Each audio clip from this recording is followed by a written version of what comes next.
Alright. It's Sunday, Hobby Beans. Can we get a... yeah! Do. Hello. How we all doing? I hope you're doing fantastic, Mundo. Welcome one, welcome all. How are we? Happy Sunday to you all. What are we all getting up to today? Verity getting in that first. I'm redeeming that beanie bean. How are we, Verity? I hope you're doing good. Frog's getting in that daily bean as well. How are you, Frogs? I hope you're doing well. And Corvus, hello to you. How are we? I hope you're all doing good and fantastic. How are you doing on this fine Sunday? I've got a cup of tea, I've got a glass of water, I got paints, I'm ready to rumble. I'm ready to rumble today. Let's get ready to go. And relax. Hey, hello, Magic Bean Man. I tried to be the Magic Bean Man. Beans. And we actually have beans. We have beans. Yo, Crusher, welcome on in. How you doing? I hope you're doing good. How are we?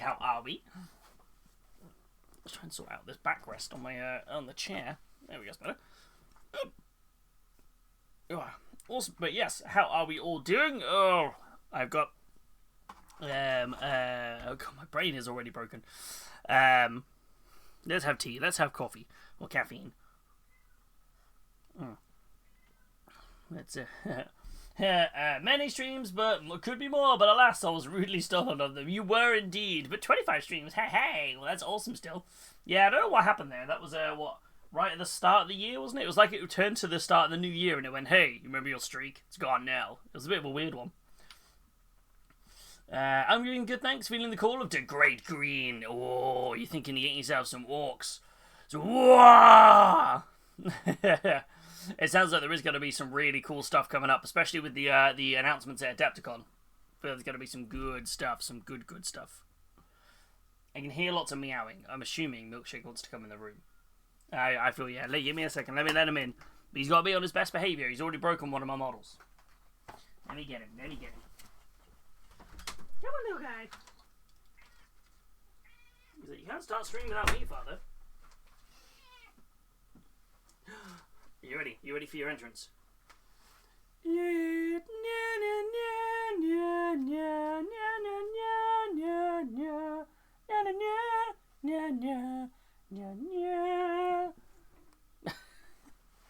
was like, whoa. Hey, buddy. How you doing? How you doing today? How you doing? No, you ain't fighting your way across. I've made a barrier. You're getting across onto the desk today. No chance.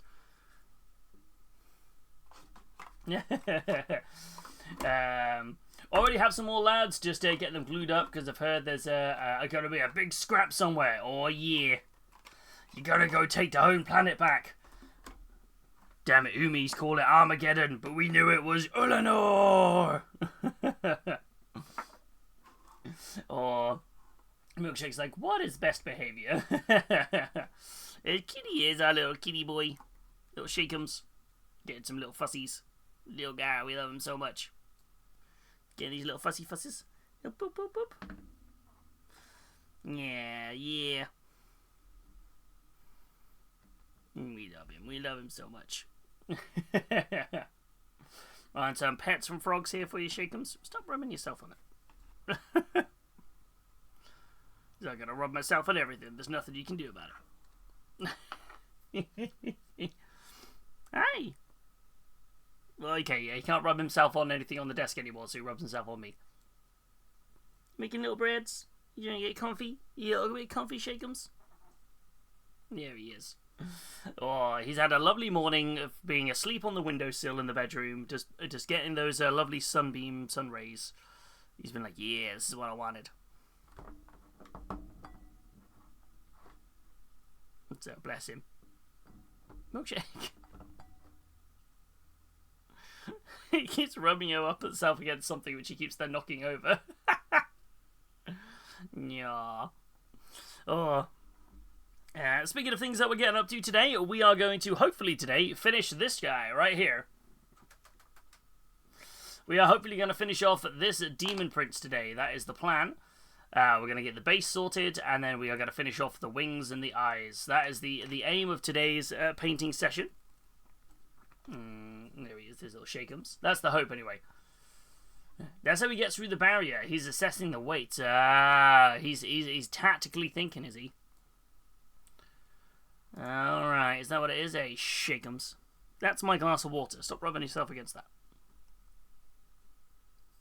The one you... Oh. That's grim. Yeah, I'm gonna need a fresh glass of water. Milkshake just decided to rub his face against it and snot all into my water.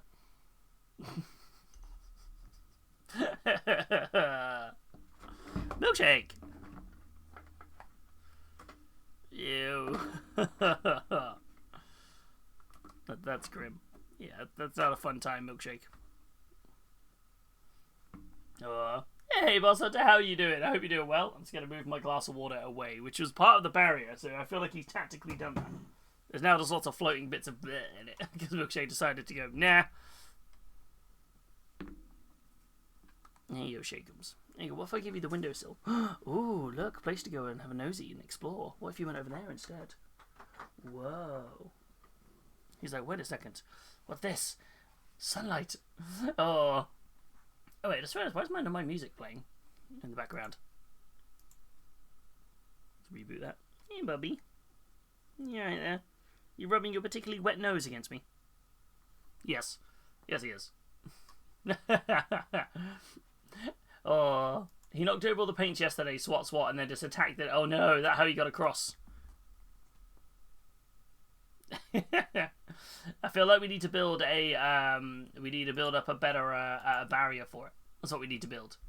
He's probably thinking, if I'm not allowed to rub myself against your stuff, Father, then why are these things so rubbable? That's definitely it. He's just trying to scent everything. That's what he's trying to do. But he's basically, ever since he's turned 14 years old, he's decided to go, I'm now a kitten again, and I'm going to ignore all of the rules that we had in place. And all these areas where I know I can't go there, I'm going to go, well, what are you going to do about it? That's what's happening basically here. Or this demon here is Gelgus Pust. He is the demon prince of Nurgle from the Darkwater Warhammer Quest game.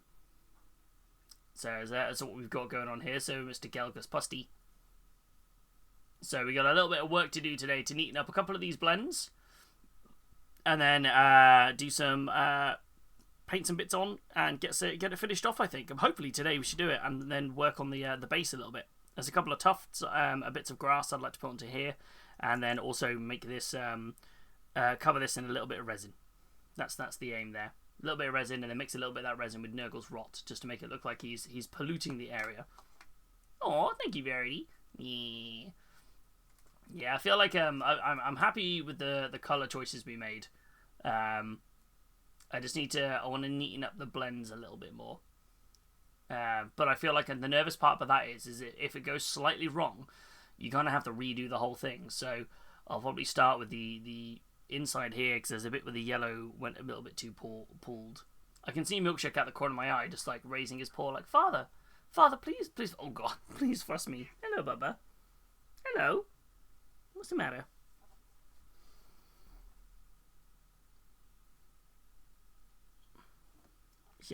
What's up? There's so much fluff. You need a good brushing. That's what you need. You need a good brushing. Every time I rub my hand down him, his winter coat is slowly shedding. Did you see the video of the guy that's going on Insta, the guy using PVA and super glue to make the texture look like alien? I did! It's so cool! It's very cool. I feel like you need to have really thin super glue for that. I thought it was very clever, though. It was a really cool way of doing it. If anyone hasn't seen it, it's really, really cool. I can't remember who the person was doing it was. But they showed off a really cool way to basically take a plain base, put PVA glue on it, and then put a few droplets of thin super glue into the PVA, and it basically bubbles and reacts, so you end up with a really cool looking like alien texture on the base. It was very, very cool. I can't remember who it was who did it, but I remember seeing it going, that's really cool. Yeah, I think it's really, really cool.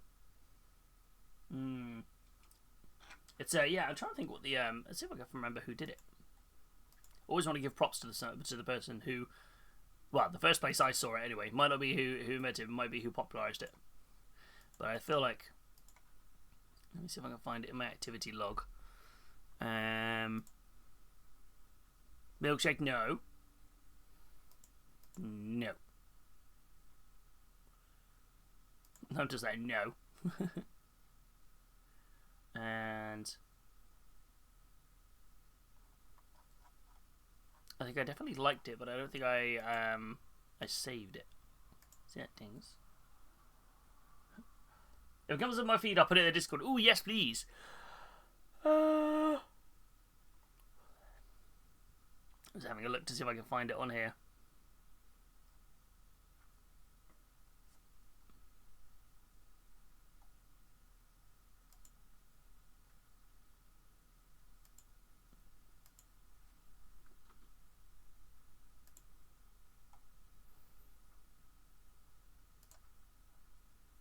Where is it gone? I'm trying to find out where my Because no, but maybe it's different on the desktop. I feel like it used to have a section on the on the Instagram app where you could see like what your activity log was. Can you not see that on the desktop? Oh, I guess not. Weird. Okay, I'll have to find it. Yeah, I have to find it. But yeah.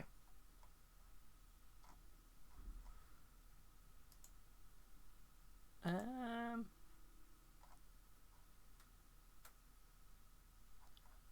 I'm just trying to see if I can find it anywhere.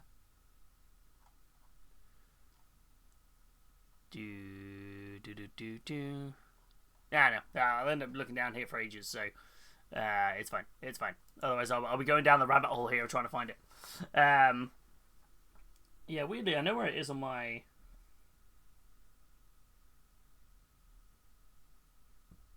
mobile app. It's really cool because it'd be almost the sort of thing I wouldn't mind trying to see if it works on here actually. Your activity, my likes. Where did it go? It was the other day I saw it.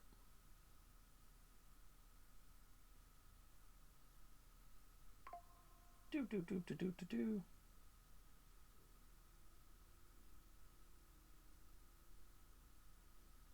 Oh, maybe I didn't like it. Maybe that's why I can't find it.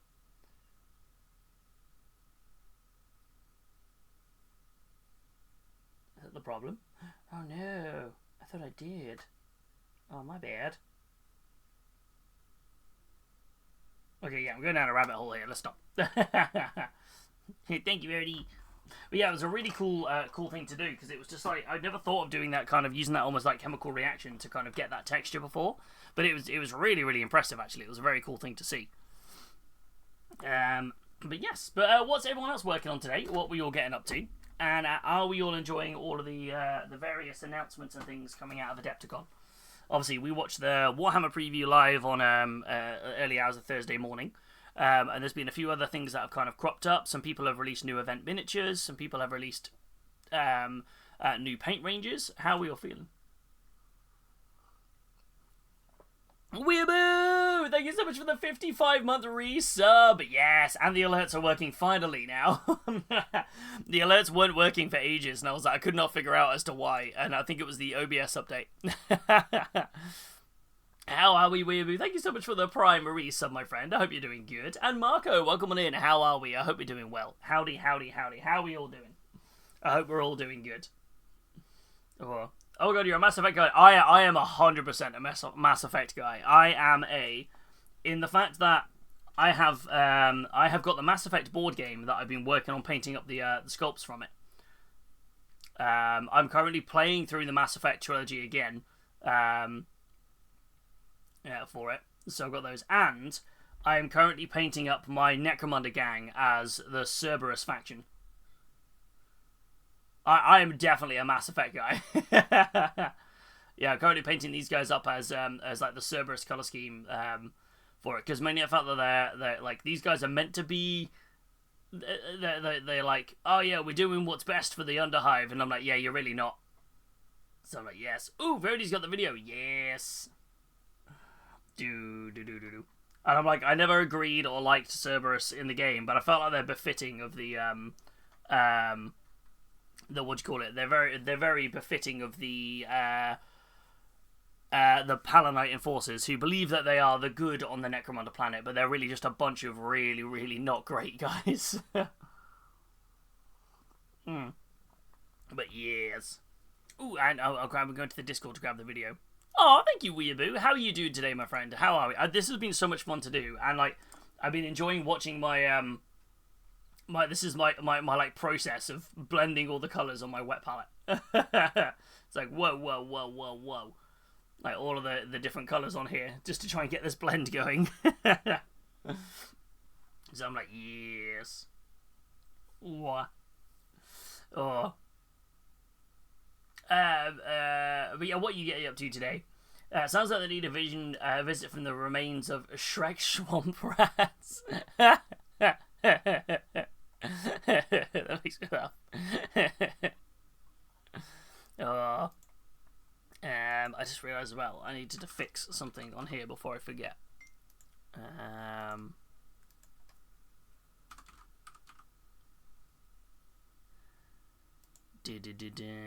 Where are we at? I just realised something didn't pop up. Let me just copy it from over here. Because that stopped working. One of my commands stopped working and I've just remembered I need to fix it. I thought before I forget.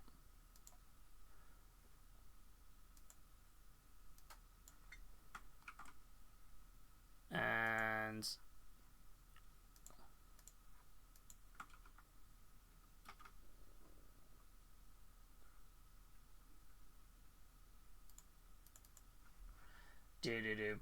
mix the paint with the PVA and then super glue and droppy. Okay. I'll bring the paint the video up because I feel like it looks really cool. I just don't think I have any loose PVA to do that, if that makes sense. Hey Corvus, how you doing? I hope you're doing good. How are we doing? Where has that gone? Where's my thing gone over here?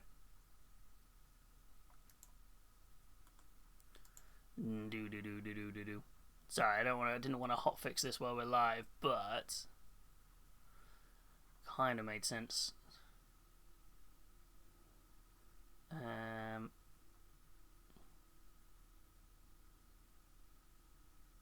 are we at? That's why it was, because if I don't remember it now, I'll never remember it. There we go. Awesome. That's done. Right, let me grab the video up. Yes, awesome. Wait for it to load. And yeah, anyone who hasn't seen this is such a cool video. Let me just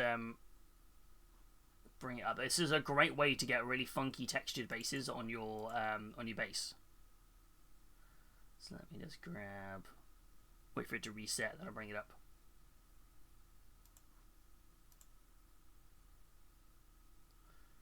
And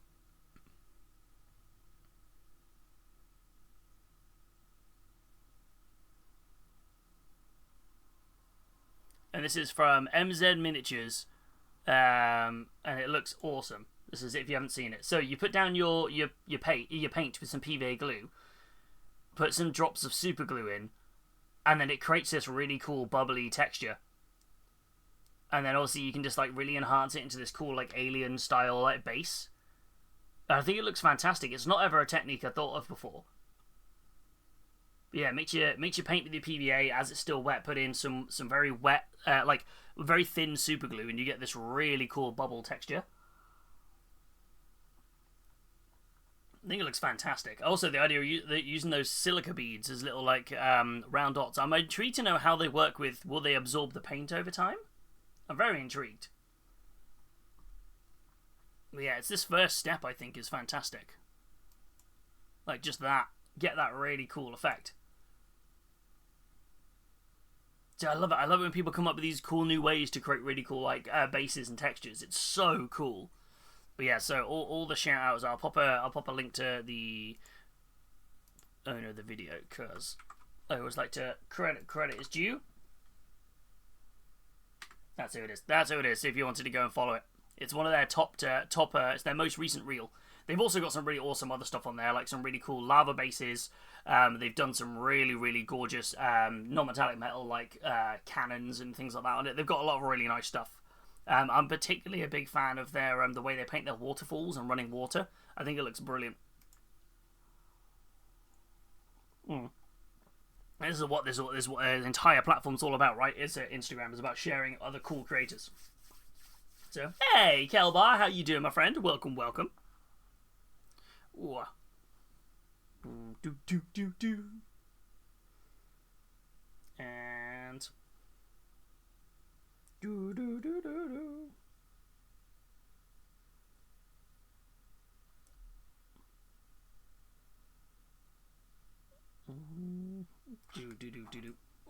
Sort my lighting out a bit before I start painting. It's better.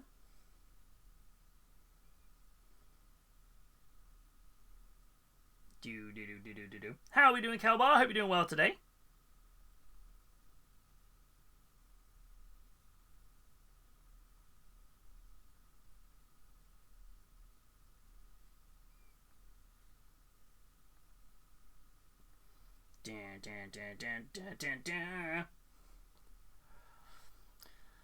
Also, as well, have you guys seen the post from Studio? I know there's a lot of us here who love Studio J7's channel, and just generally them as a person. They're fantastic. Did anyone see that post on Instagram about their little blight hauler, their toothpaste blight hauler, and what it got? It's anyone who hasn't seen it, I'll bring it up. I'll bring it up now.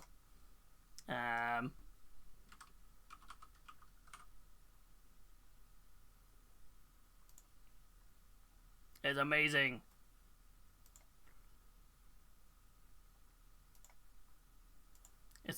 It's such a beautiful model, and they've smashed it.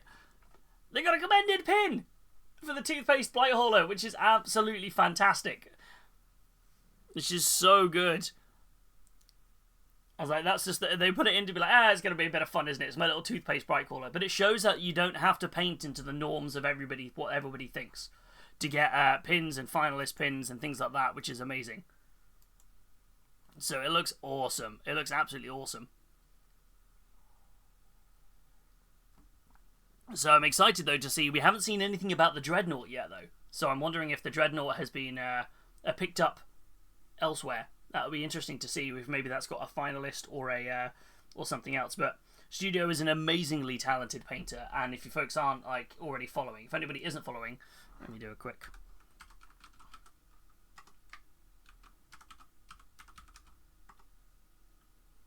And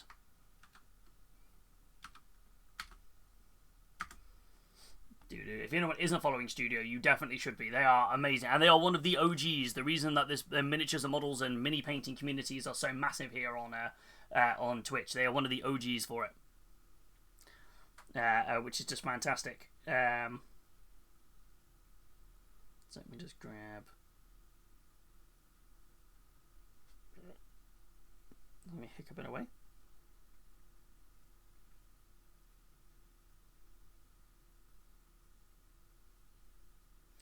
And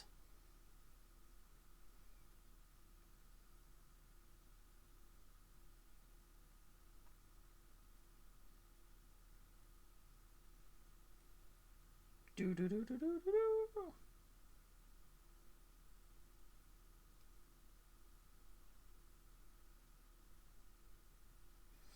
we go. Ooh. Do.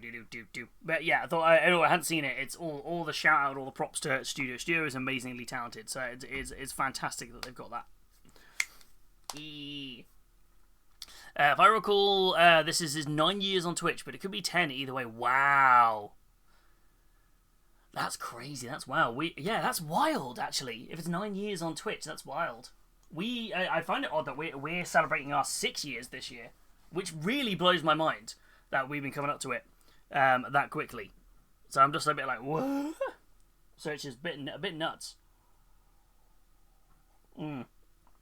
I do like the blue is Studio. Just every color that they attack it in such a way which just makes them pop. It's so good. It's like it reminds me as well. It's the pink. It's the blue. It's the blue toothpaste to Green Eyes' pink one, and I feel like I love it. It looks like together they become a pink and blue bubblegum bottle, and I'm loving it.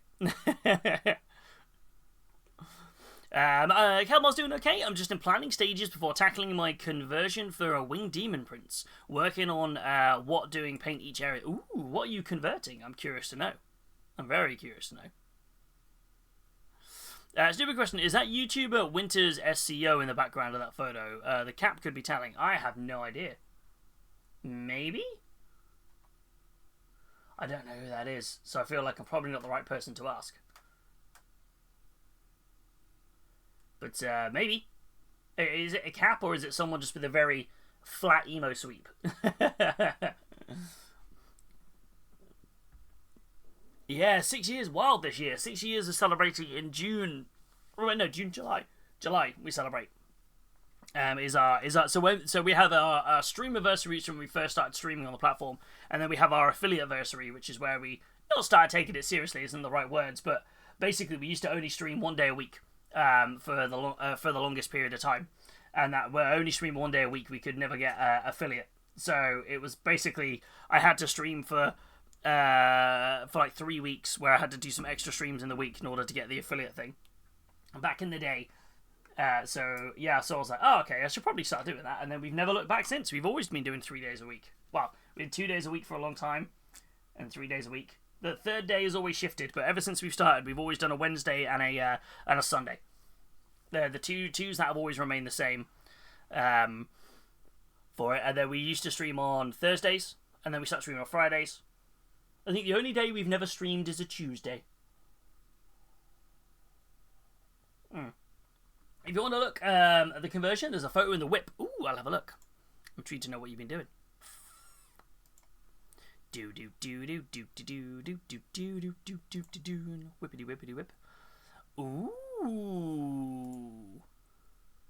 Oh no, that's funky. This is what Calbar's been working on. Ooh. So those are the wings from. Wait, so that's the torso from the statue, right? That's the Adeptus Sororitas like statue from the Kill Team box. And then the wings, I don't recognise where the wings are from. A part of me thought they might have been Magnus's, but they're not. They're too curved to be Magnus's. That's really cool. I love the addition of like kind of the snake going down the sword. That's very cool. That's scaled really well, because if that's the same size as a standard Demon Prince base, that's done really, really well. It's just very tall. And then you've got the horns on the head. Is that from the Warcry Sphinx, maybe?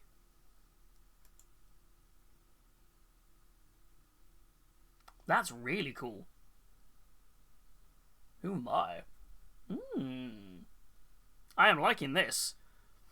I always like it when you get to sit and you flex your creativity there, Kelbar. Ooh, that looks very, very cool.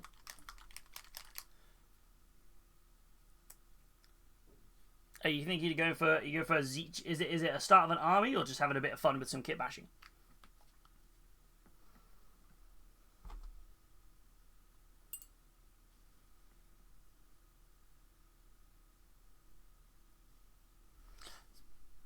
This area where I put the wrong colour on it.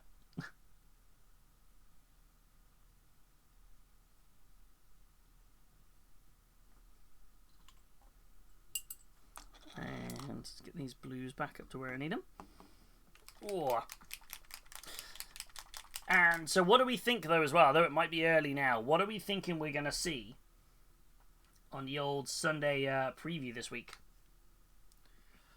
Because obviously we're in a bit of an odd position now, where could we see? Is it going to be like a bit of a filler week, where we see maybe the like the Eye of Terror book, or Not that that's a filler week, but or like maybe like a made to order or some Cathay, or are we going to start seeing the stuff that they announced at Adepticon already dropping? Hey, Epic Danny, how you doing? I hope you're doing well. It's like, yeah, I'll put my head into the stream. So,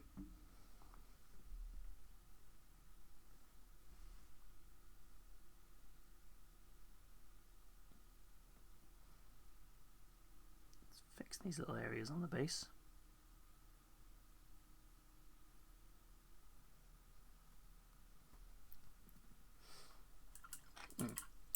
I did a thing. I did a GW purchase yesterday. Ooh, what did you purchase? All of it, the statue, apart from the head, which is taken for, is the Mind Stealer Sphinx. Yes, the Warcry Sphinx. I didn't realize the wings were the ones from the statue as well. That's very cool. That's very, very cool. I'm intrigued to know what was the purchase, Epic Danny. Was it a pre-order or did you go in and go, well, I'm gonna treat myself? What have you picked yourself up? Because what went up for pre-order yesterday? It was the Age of Sigmar bundles, I think. Yesterday was the was it like the Sylvaneth and the Daughters of Cain? Was that yesterday? I think it was the Sylvaneth, the Daughters of Cain, and was that it? I think that was all that went up, wasn't it? I picked up the 10th edition start set because why spend $170 on the Space Marine Combat Patrol when you can spend $220 on the Ultimate starter set? Ooh. And that's fair. That's a fair point. It is a good bargain, and I think we'll start seeing that, especially if you're that'll probably start. Well, it's good to grab the starter set now because obviously it'll be phased out at some point soon with the announcement that we are getting 11th edition in a couple of weeks. So it makes sense, and you do get 2 whole Combat Patrols with that box, which makes so much sense. You get both sets of Combat Patrols, right? Easy. It's a no-brainer. So, yes. Nutman! Nutman! How are we doing, Nutman? How are we, my friends? I also got another Terminator Squad, a Chaos Space Marine Terminator Squad, and a Terminator Ancient. Ooh, nice. Very nice. Just bought TW as a company. Decided just to buy Games Workshop. There we go. Oh. That'd be wild. Yeah, that'd be wild. Well, I'm hoping... I did a purchase last week. I pre-ordered the Custodes Battle Group. So I'm really hoping we get that this week. Well, that'll turn up on time. I'm hoping it's going to turn up like on release day, not turn up like kind of just before or after release or anything. Like, I hope it's not going to get posted on release day. I'll be a bit like, ow. So we are definitely going to be making some painting up some Custodes in April. So, which does kind of tie me then into I've got to sit and I've got to look over my book of things, which actually I can look over today. Should we look at my book of things? So I've tried to be good and started making myself a bit of a plan about how I'm going to tackle my ever-growing pile of stuff. So I made myself a 2026 Q1 plan, so quarter one, so from January to end of March. And I made myself like a build list and a paint list of stuff I wanted to kind of get through. So let's have a look here. So started off with Legions Imperialis. You can see my terrible handwriting. I'd make a fantastic doctor. So I wanted to build the Mastodons. So I started it and I finished it. So I built the Mastodons. I haven't started the drop pods yet. And that's mainly because I realised I bought the wrong box of drop pods. So I thought I bought a box of infantry drop pods. It turns out I bought the Dreadnought drop pods. So I don't know if I need the Dreadnought drop pods for my list. So I'm kind of in a weird, like, stuck on what to do with those. Scraw, how are you doing? Bringing in the dad jokes as well. I wanted to build the Astarte supports. Now, I misunderstood that one. I just needed to build one sprue of it, which I've not started, because I started and nearly finished the Saturnine battle group instead. I wanted to build my Paladin Enforcers, so I've done that. The Sanctional Automata, that's the robot for the Necromunda. I haven't done that, and I haven't sorted. Well, I started my storage box, but then I ran out of glue. We did really good on the Dark Water. We started and built the heroes, started and built the Nurgle characters, and we've started the Pox and Pestigors. There's just a lot of them to build. And we did the Miniatures for Mind Mini, which took up pretty much all of February. And then on the paint list, I have started the Mastodons, and they are nearly finished. The Command Squad is actually nearly done. I think I can tick that off, actually. I have started that. And then the Drop Pods we haven't started. I haven't done 50% of the squad for there. We have started Gelga's Pust, and we did finish the mini for the raffle. And I haven't finished the Jalrog. So I've got a couple of days to try and get some stuff done. I'm not like holding my I'm not holding myself super accountable to this book. It's more just to be like, this is what I want. I want a rough plan. And planning over the course of 90 days gives me a little bit less stress than going, this month I'm going to finish this. So I've got to make my plan for the next quarter and see what carries over there. And go from there. I think I massively underestimated how the fact that my Miniatures for Mind Mini would take only the entirety of February. Which I'm happy that we got the mini done, and I think it looks fantastic. But I don't think I was expecting it to take the whole month, if that makes sense. So yeah. I need to find the dad joke book. It's gone missing again, screw up. Oh wait, I found it! That wasn't hard. I found it. Right, dad jokes got redeemed. We are on the 29th of March. What have we got? Oh, good lordy.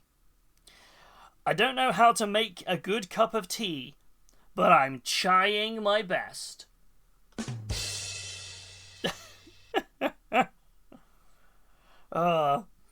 When I was in college, I used to be a pickpocket.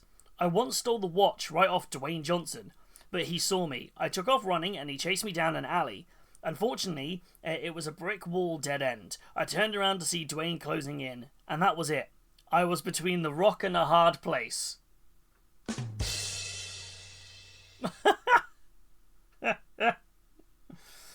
A dad was washing his car with his son until the son finally turned around and said, "Dad, please just use a sponge." What do you call a pony with a sore throat? A little horse.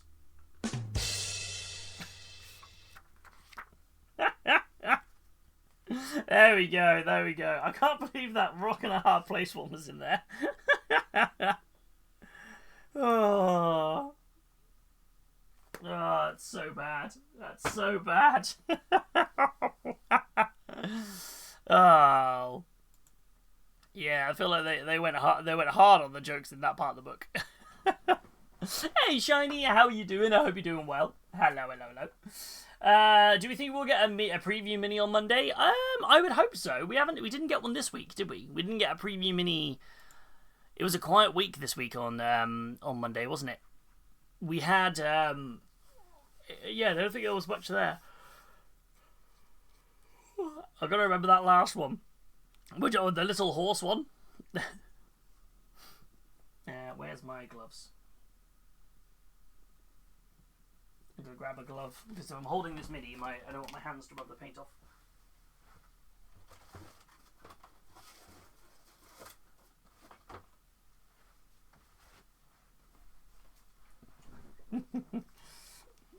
Scroll, thank you for the 5-stream streak. Thank you so much.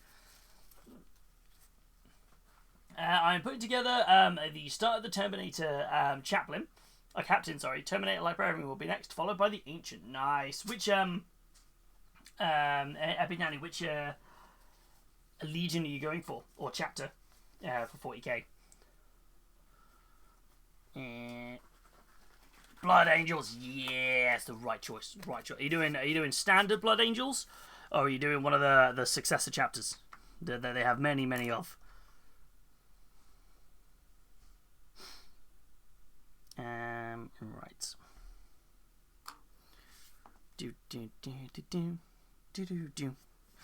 Where's my black paint? There it is. Oh no, that's not. That's oxidization green. About halfway done with my towel breaches now. Hell yeah, Shiny. That sounds awesome. Flying through them. Absolutely blasting through them.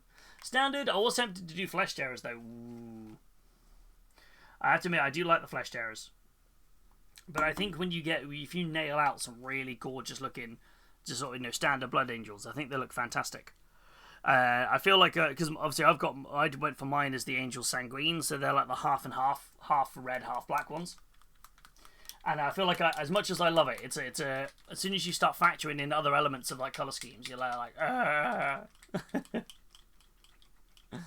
might still. You got me rethinking again. Ooh,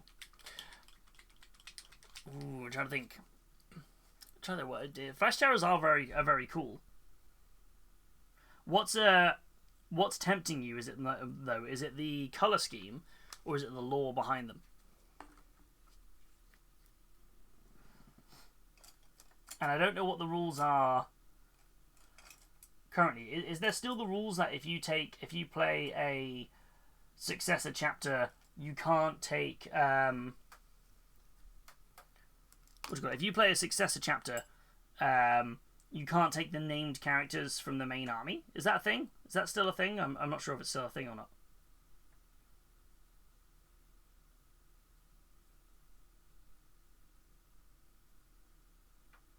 It's been a while since I played it. The lore. I'm planning to play it. Not sure if I even play. Oh, that's fair then. Oh, so that's irrelevant then.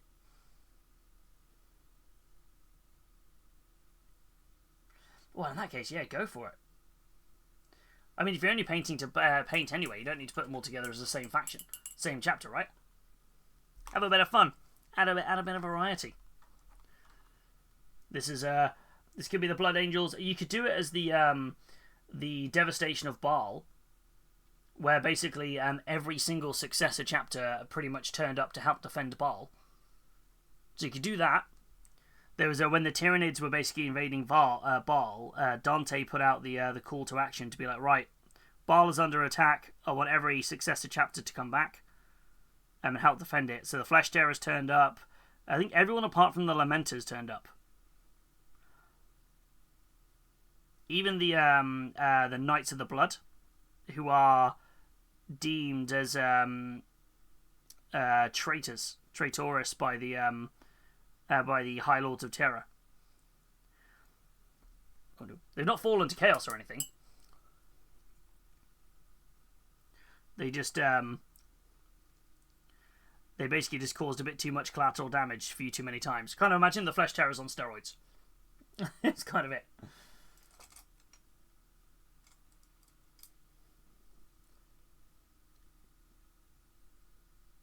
So even they turned up to help. So that you could do like a little bit of everybody from every single chapter then. So you could really flex your painting creativity.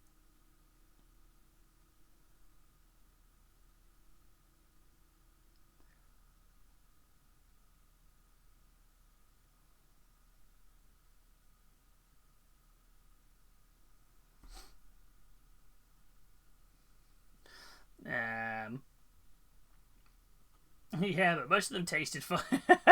Nom nom. Reminded me I need to get my dids painted before the 9th of May. What's happening on the 9th of May? Is that an event? Tournament?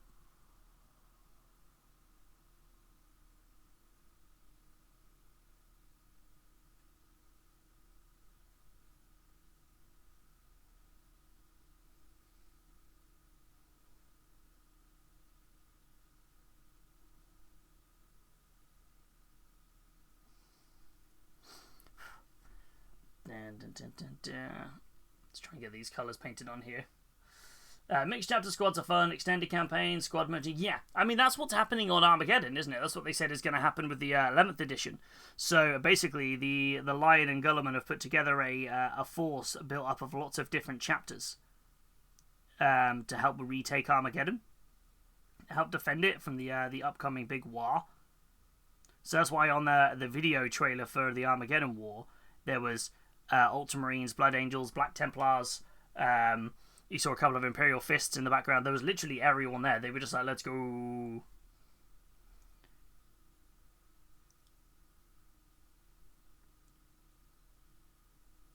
Yeah, they basically put everybody on it.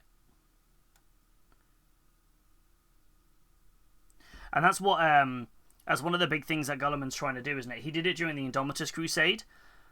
So he made a big point of what he didn't want to do. He learned from the heresy, and the heresy was that Horus exposed the cracks in the relationship between the legions and the rivalries to cause basically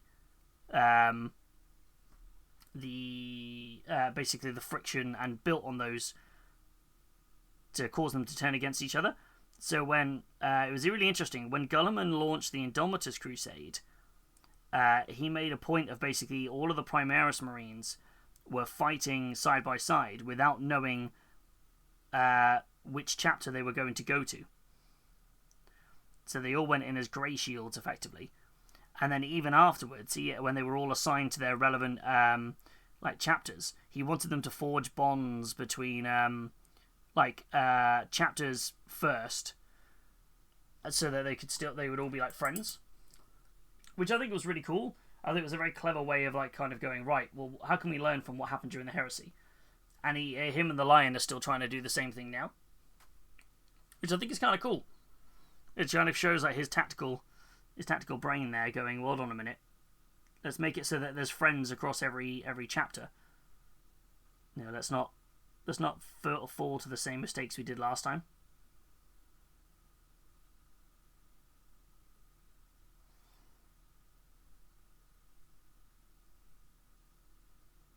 So yeah, mixed chapter squads is very cool when you see them.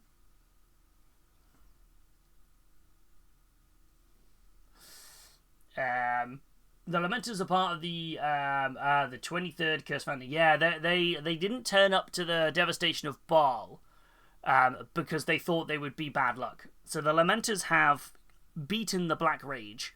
Nobody knows how, but ever since they have the worst luck ever. So they're not a very good chapter. So they don't tend to team up with other chapters in really important campaigns. Because they're like, yeah, this could go horribly wrong. Which I always think is quite interesting. Hey, Jam, welcome on in. How you doing? Calbart's current hobby projects are Tau, Emperor's Children, and Space Hulk. Ooh, nice. If they're GW port pledge thing, so where you pledge X amount of models, yes, and get some loot for 25 bottles done. Also, my nids are the closest army to being fully painted. Yeah, I need to go and drop off a load of my stuff for photos that I've been working on. Be like, this is how much I've paid. I went for the full pledge of 100 minis, and I've painted loads. I just haven't taken them down to the shop yet to get them photographed.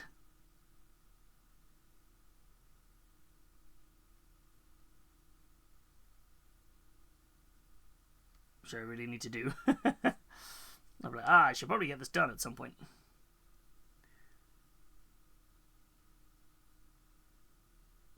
think when I go down, I think I've got about 30 to drop off. Might have a bit more. Great Crusade 2, the Electric Boogaloo. Yeah. I think Minotaurs would not have been invited to Armageddon. I guess not. I'm not sure. I didn't see any in the video.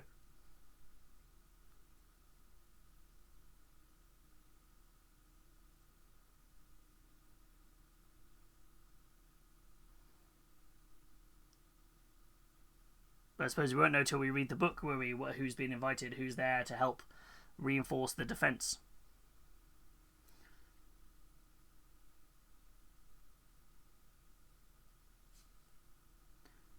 Which is the whole... We know that the Space Wolves are involved because they're the reason... There was a hint that Eddie Eccles mentioned in the Adepticon preview, saying that basically we don't know the exact circumstances of Yarrick's return, but we do know that the Space Wolves were involved.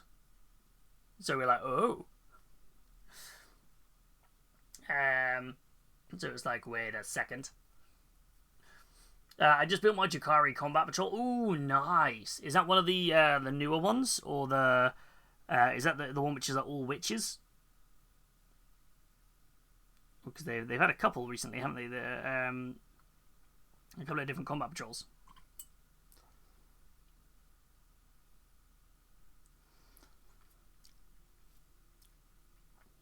Hey, Rusty, how you doing, my friend? Welcome on in. Hope you're doing well. Hello.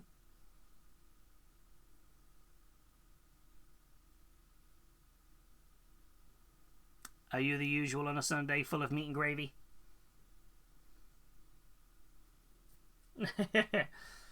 Space Wolves are pretty badass too. They're my second favourite lore-wise after the Fists. I feel like the Horus Heresy gave a lot more depth to Ferrus Manus' character than I think... not Ferrus Manus, sorry. The Leman Russ's character as a Primarch. Than, like, the Codexes ever do. Like, him being... He's always kind of portrayed as... He's the Executioner... You know, kind of like... That's what their chapter's there for. They're there to go and... You know, they were kind of built and bred to be... Like, you know, the Executioners of the Imperium. Whereas actually there's that great bit of dialogue in Prospero Burns. Is it Thousand Suns or Prospero Burns? Whichever, where basically he's been told to go to Prospero and basically, like, you know, punish the Thousand Suns for breaking the Edict of Nicaea. And it's how much he doesn't want to. And I feel like it gave him a lot more depth as a character, as a Primarch. He basically gave Magnus the chance to surrender. Which was obviously not what Horus told him to do. But he was just sort of like, you know, I have my orders, surrender peacefully, and none of your, like, sons will be harmed. You know, I have my orders, sort of thing. And he was like, and all the other Space Wolves were like, we should go attack. And the Custodians were like, those were not your orders, because the Custodians were going with them. And he just sort of, he snarled and bit back at them, going, you will wait. This is my command barge. This is my command ship. You know, he is still my brother. I will do what is necessary. I do what I must if I have to. But you will wait. You will not force my hand. It was like a real, like, ooh, it was a very good bit. So, yeah. Yeah, that was basically it. Yeah. They were told to bring him in, but Horus had obviously intercepted it and said, nah, kill him.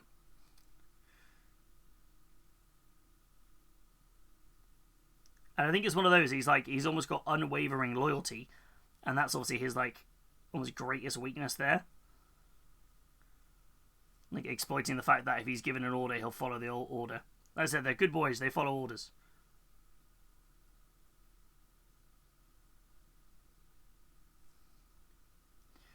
But I feel like it gave them a little bit more of a bit more depth, really.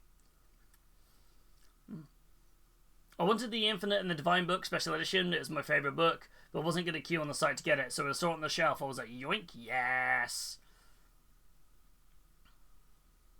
But yeah, but I kind of enjoyed that whole sort of, like... It kind of was like, okay, there's a little bit more to Russ here than we think.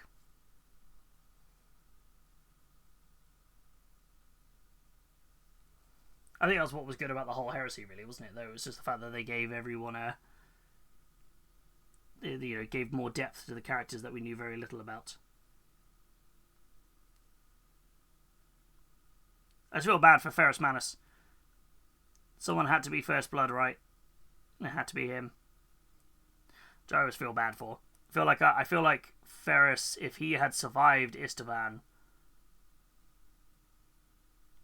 there would have been the war would have turned out very differently.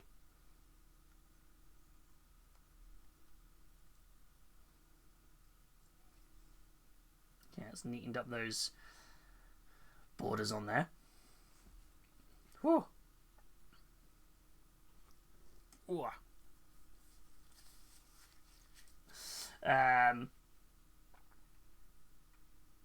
It says Magnus right for throwing the ball, but actually keeping it in his hand the entire time one too many times. I mean, yeah, to be fair, I felt really bad for Magnus, though, because it was very much a case of, like, he was trying to, so, I mean, the book was written, 20 years ago, so it's not really a spoiler. But yeah, him basically trying to warn the Emperor about Horus is what condemned him, which is so stupid. It's just like, no. But in doing so, completely and utterly shattering the project that the Emperor was working on, the Emperor just reacted very badly and angrily.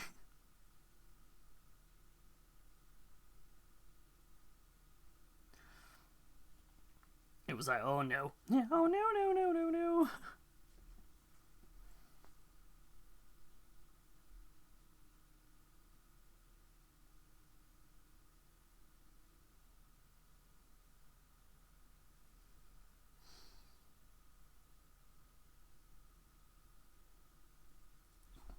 Messed up a bit there.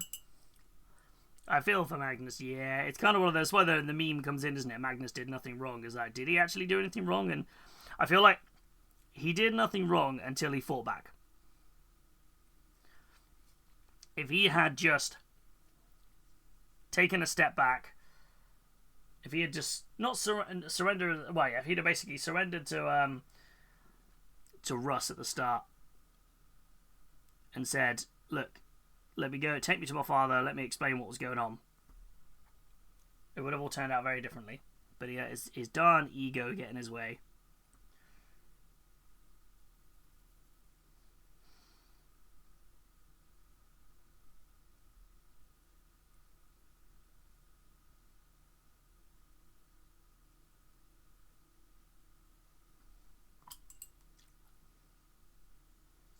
Like, yeah, could have all been a very different story.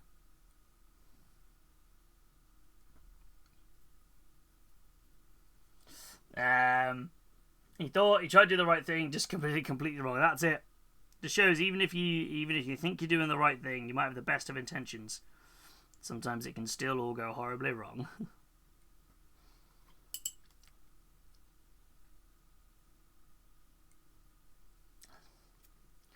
I think we are. Most of that is now neatened up. That looks a little bit better now. I feel it's framing the wings a lot better. So now I just need to go in and highlight it up, which I'm going to use a blue. It kind of looks like an Incubi Darkness style blue.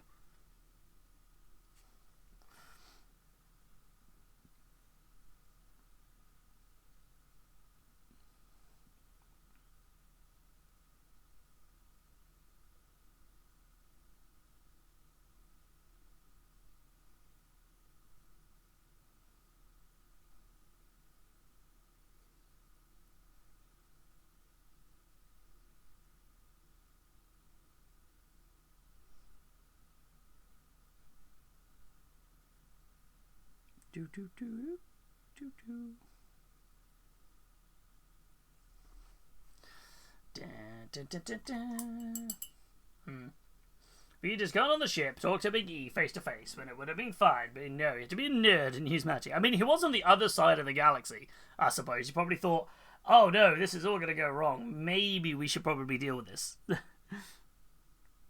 Maybe I should do it the quickest way.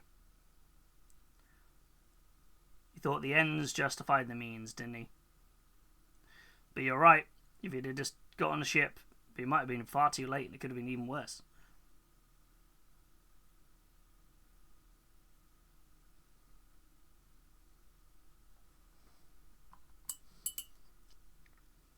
As I missed a bit.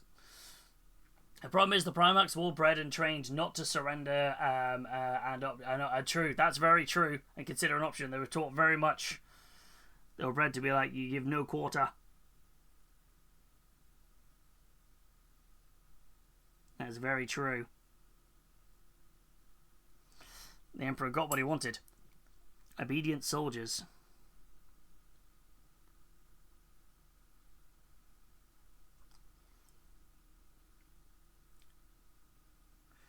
So what we're learning is actually it's all the Emperor's fault all along, right? That's what it all came down to. So when all said and done, it's all Big E's fault. Right? And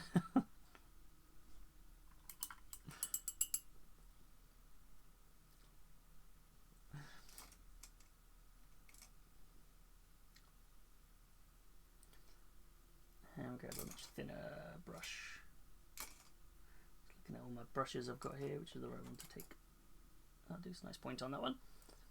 Afternoon, Misfit. How you doing? I hope you're doing well.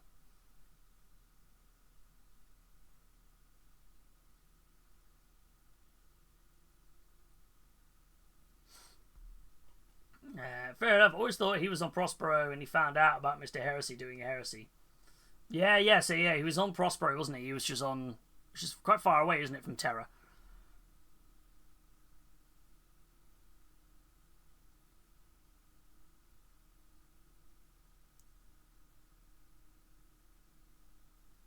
He's quite far away from Terra, right? I'm not misunderstanding. Well, I mean, I feel like, suppose anything is quite far away. I think he probably took one look at seeing how like the chaos the warp was in, and was like, oh, hold on, something here evil is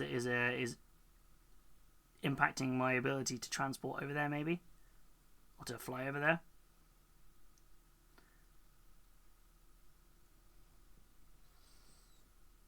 All highlights on here. Do.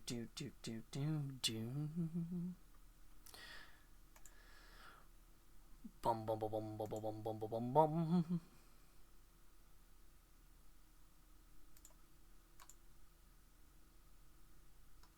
And let's get these up on here.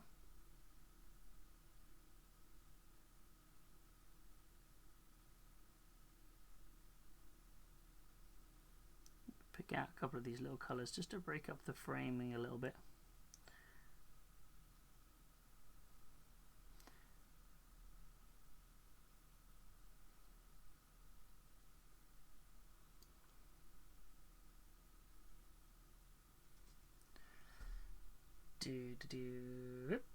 Magnus was indeed on Prospero. He had a vision. He tried to astral project to Horus while Horus was being corrupted. Didn't work, so he went straight. Whoop! Time to destroy the wards on Terra. That was the problem, wasn't it? He didn't know what the. Well, I suppose that's one argument, isn't it? If he had told the Emperor, if the Emperor had told Magnus the actual dangers of using his powers before, and talked about the wards and the gate he was protecting on Terra. The fact that basically, effectively, what the Emperor was doing, he was effectively trying to build his own webways. So he was trying to give the Imperium a way to travel and traverse the galaxy without having to use the warp. So then it would reduce the chance of anyone being affected by chaos. But he didn't tell anyone. And that's what Magnus basically exploded when he tried to warn the Emperor. So the Emperor was so angry, he just immediately dispatched the Space Wolves to go and bring him in, which then went the other way, which is because he dispatched them and then Horus intercepted the message, wasn't it? It was all like, oh no. So it all just went completely Pete Tong.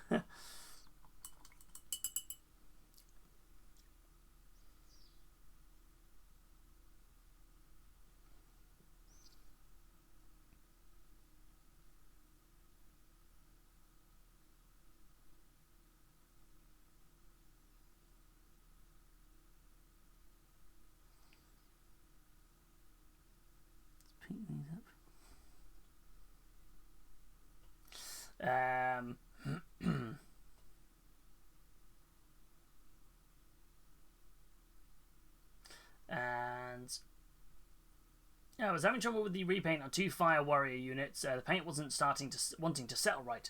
I split them apart to strip and found that in the process they went very slimy. So it looks like they had been varnished. Oh no!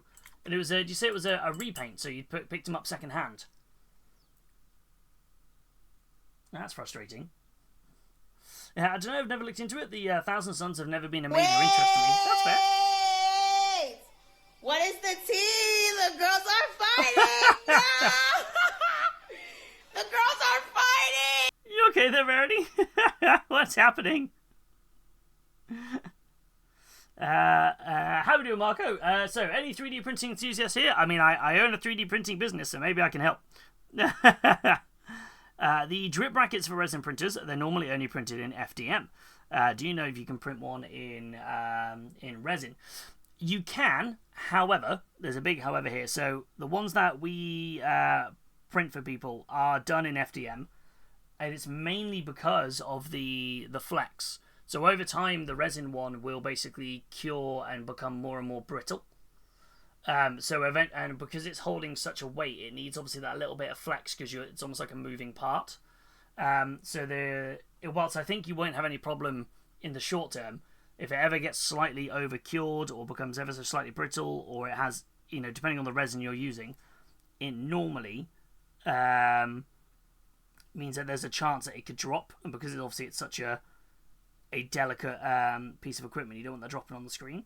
I have seen people successfully use their resin printers to print the brackets and they last a little while, but it's probably worth noting that. So yeah, Deckle, thank you so much for the raid. How are you doing? Deckle, welcome on in. Raids, Gunpla, and Tickles. Not the Tickles. We're here to spread Gunpla and Tickles, and we're all out of Gunpla. Welcome on in. How are you doing? Welcome, welcome. Thank you so much for the raid. I hope you are doing well. How was your stream? Was it a good one? And welcome, welcome. How are we? How are we? Welcome back. Welcome into all of you. Thank you for doing the shout out there. So, what Gunpla were you working on today? What were you working on? And for anyone who hasn't been here before, hello and welcome. My name's Lewis. This is Hobbytime at Healys. This is Milkshake, my wonderful cat. And we are a mini painting channel that is all about staying safe, staying positive, and being ambassadors for our hobby. We are a more family-friendly adjacent channel, so the auto mod might be more sensitive than normal here. So just be wary of that. And we are, hey buddy, hello. But yeah, we are currently painting up a Demon Prince from the Warhammer Quest Dark Water box today. But we paint up a little bit of absolutely anything and everything for it. I am most infamously known by this model here, which is a Warhammer model, which is called Rabute Gulliman, who, or as I have changed him to, Rabute Gunganman. Right here. That is my most infamously famous model. Right here for it. So yeah, I'm quite. I put Jar Jar Binks heads on stuff. That is 100% what happens. So yes. So there's that one. But as you've raided in and you're a big fan of Gunpla, I feel like it's probably only fair to be like to show I don't discriminate in the minis that I get a Jar Jar Binks head. So yes, we do have a Gundam, a Gungan Gundam, right here. Oh yes.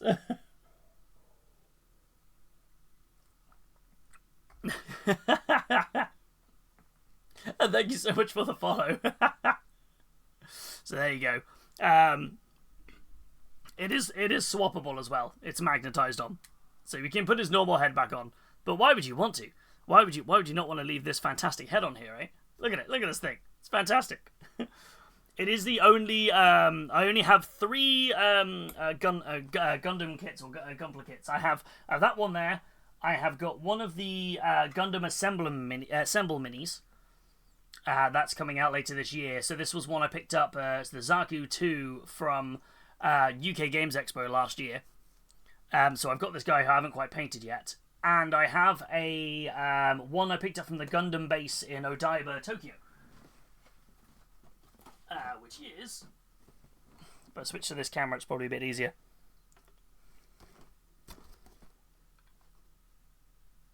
I have this. I have this guy that I've not built yet. This is the one from the Gundam base. This is a big unicorn Gundam that stands outside of the building in Odaiba. And I was like, well, if I'm going to pick up something, I might as well get the one that I can't get anywhere else, right? I haven't quite got around to building and painting it yet. I will do at some point. I've got too much Warhammer in my backlog right now before I start this. So, but yeah, that's what I've got. That's all I've got right there. I'm excited though to pick up some Gundam Assemble when that drops. Because I feel like the sculpts look really cool and the gameplay looks really nice actually. I want to get some of those. I think they're dropping... When do they actually release? When's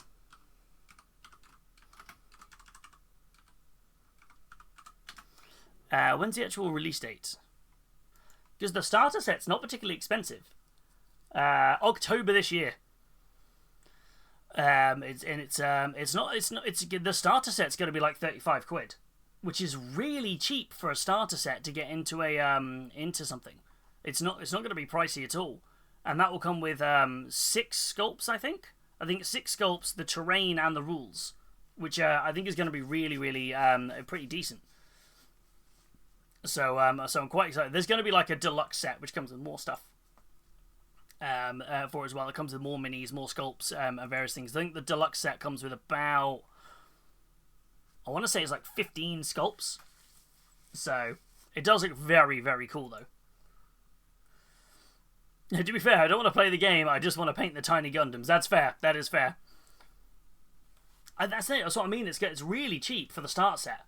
For it, because you get the terrain, which I think is like little plasticard buildings. 6 minis that are you can build and paint, and the rulebook. There's the deluxe starter set, which I think is going to be like 65, and that comes with 15 minis, slightly better terrain, and the standard stuff that comes with it. So yeah, I'll have a look and see if I can grab the. Where are we at? I think I've spotted it on. Is it Traveling Man? They had the pre-orders up pretty early. Let me grab it. I think that's the. Yeah, that's the Traveling Man one, which is, if I load it up here.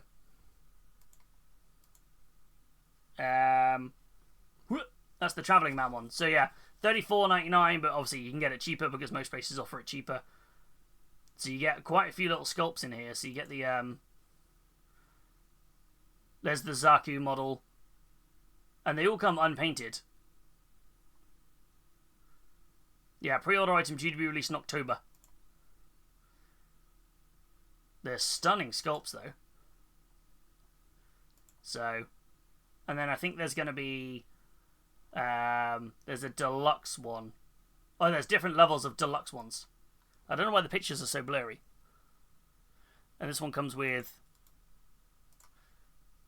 like loads of sculpts. It goes with tanks and everything. So you get loads of stuff. I think those plus the original ones. I think 13 miniatures. So yeah, and then there's going to be an even bigger one, which we don't know much more about.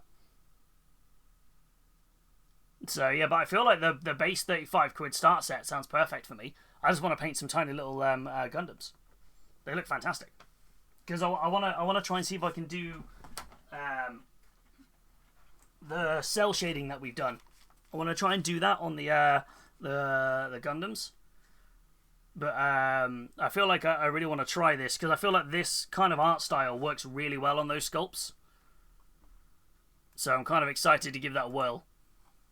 Yeah, that's Traveling Man. I'm sure other places in the UK will have it. Yeah, 32 will pre-order that, but yeah, I feel like it's a bargain. I think when you think about the fact that, say, like the StarCraft starter set, for example, comes with what, 15 minis, and that's like £80.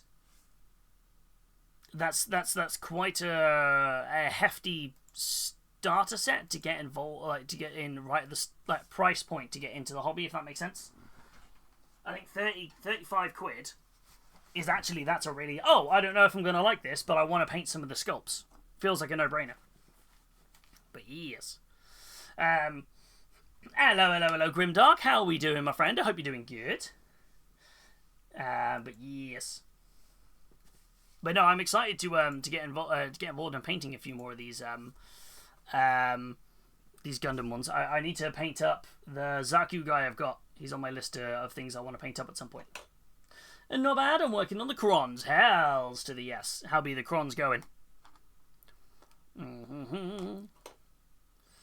Do. Right, he knows. Hey, Bubba. Oh, little Shakum's getting some fusses.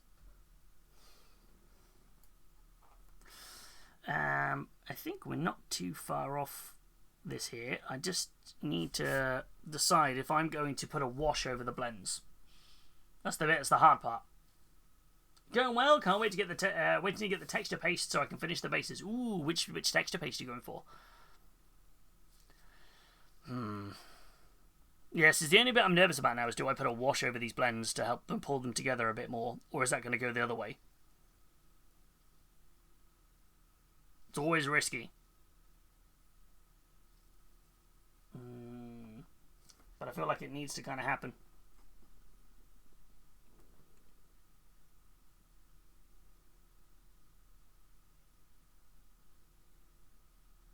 I just realised I messed up slightly. Oops. on this little corner here. It's better. That's where I just put a little bit of orange on there.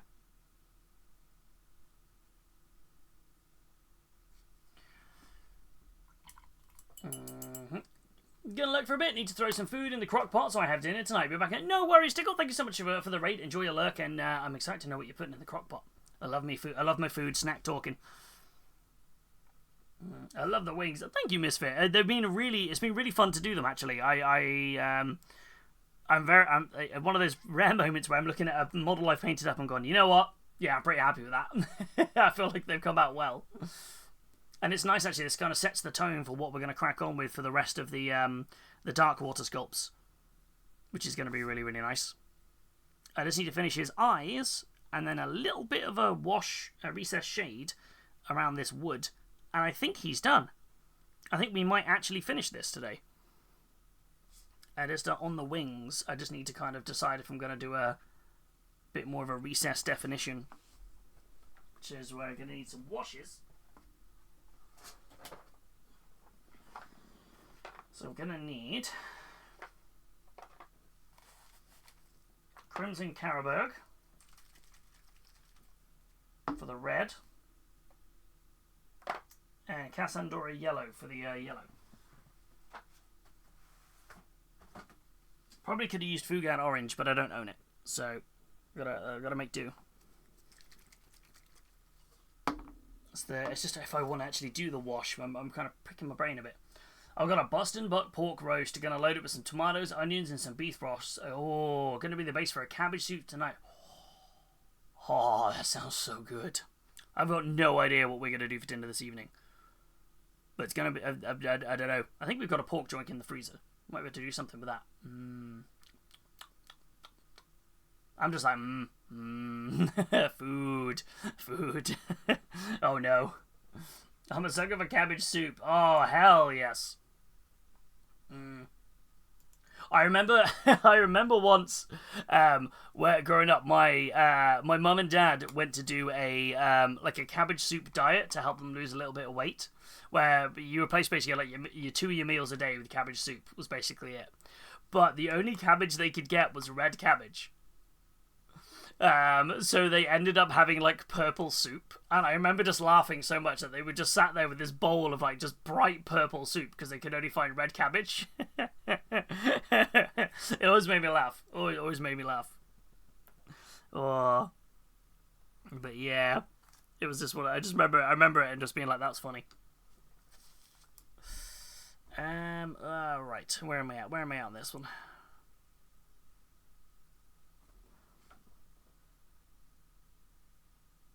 Or do I just do a... I'm stuck on the wash part of this now. How were you able to see the soup if it was purple? That's because it wasn't an orc. Or was it? Wait a minute. Yeah, whoa.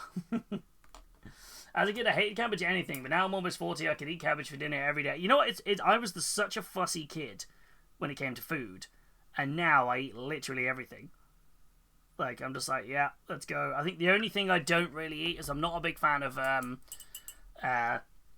courgettes or eggplant, depending on where you are in the world. It's just not something I feel I'm a big fan of. Like, I won't like actively avoid it, but if it's in a dish, I'll probably go. Yeah. It was like the food from the Lost Boys from the Hook. Yes.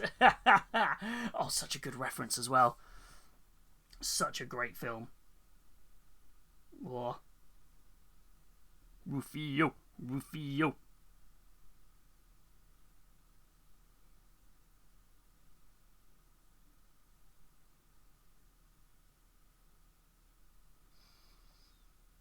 I don't know if this was the right choice.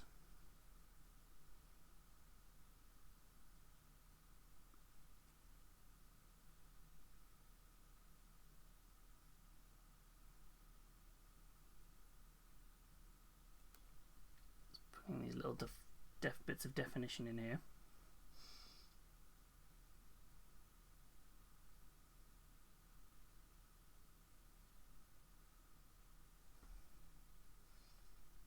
It's always the nerve-wracking part, this, isn't it? Those final few stages where you start putting in the details to make stuff pop a little more.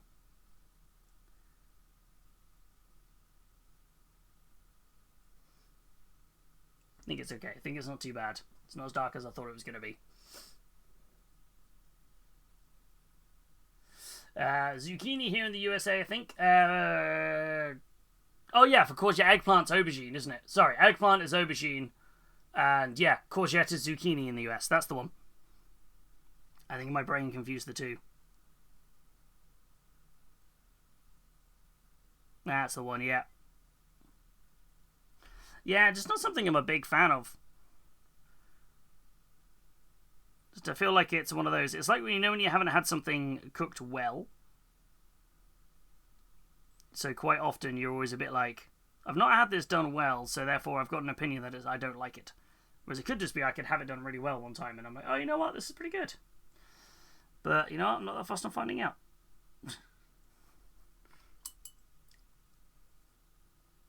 Like, I used to never be a big fan of mushrooms, but now I'm like, mushrooms. It's like, num num num num num.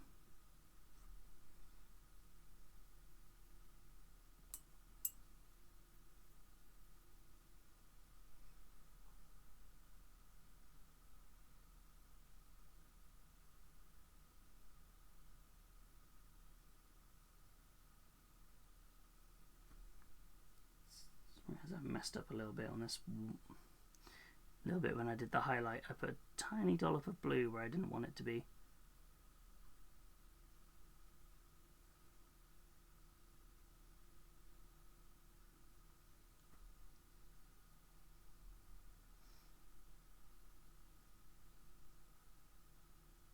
There we go. The mushrooms, I think, is the texture thing. Yeah, I feel that's it. I tend to avoid less than taste. It's more of a texture thing, isn't it? I'll avoid something. I'll be like, not a fan of that texture. That didn't. I was like, not a fan. Yeah, don't want that in my mouth again. No, no, no.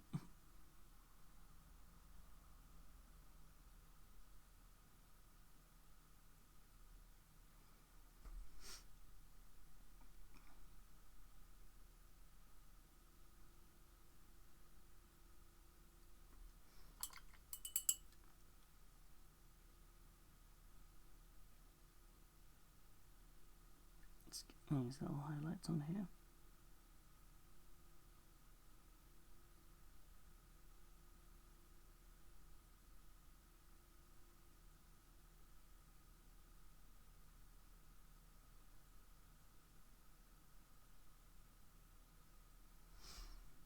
Okay, I think that's putting in a little bit more definition between those wing flaps now. Not masses, but I didn't want it to be huge.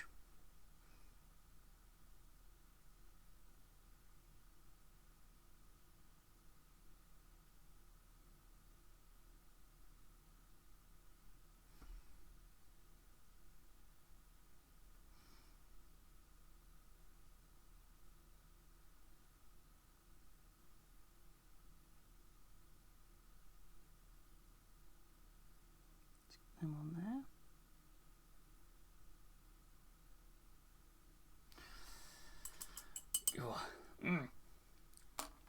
Let's get that to dry and then that'll bring that together. Also, what do you thoughts on the 11th little hints for detachments? Why do you think me and my friend are going halves for an 11th box? That's fair. That would be a good shout to do. Orcs. Hey, Artemis, how are you doing? I hope you're doing well. Welcome on in. How are you doing today?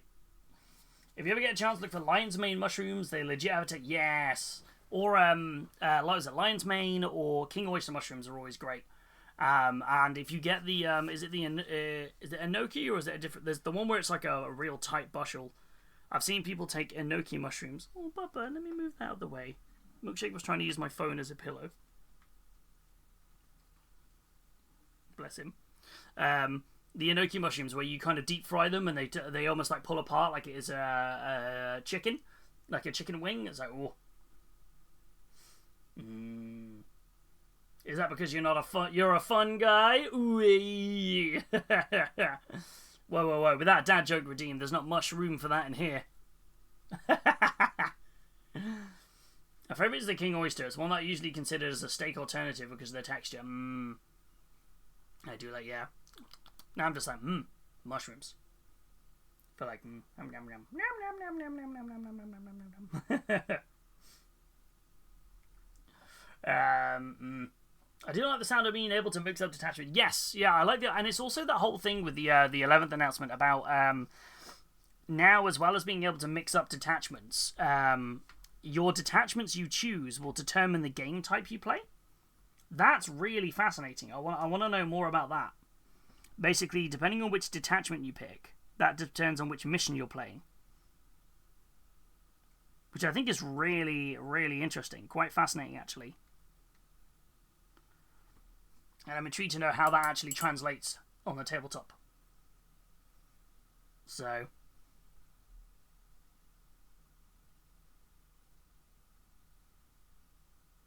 I'm like, okay, it's going to be interesting to see.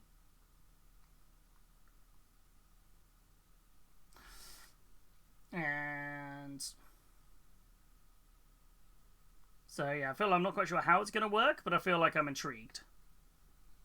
Hey, little bubba. Can't quite work out if Milkshake is like, hey, I want a snack. Take me for a snack, father.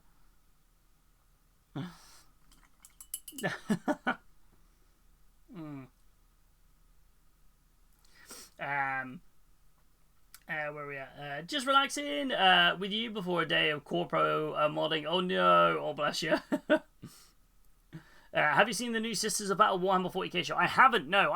You know what, I'm really bad at, I have Warhammer Plus and I'm really bad at actually watching the shows.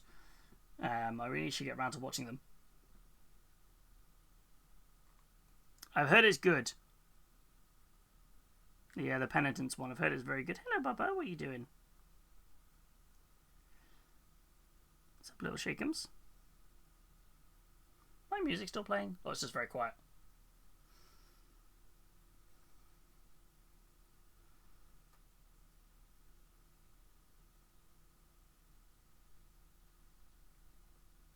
No. Milkshake trying to do a run across the desk.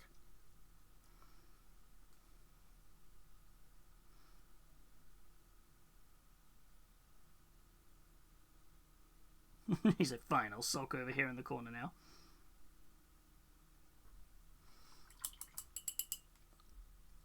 Okay, I think we are almost there. Ooh.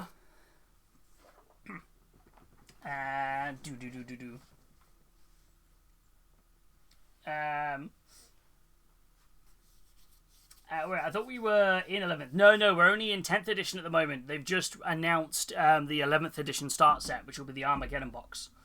So we're only in 10th edition currently. For it. So, yeah. We've got,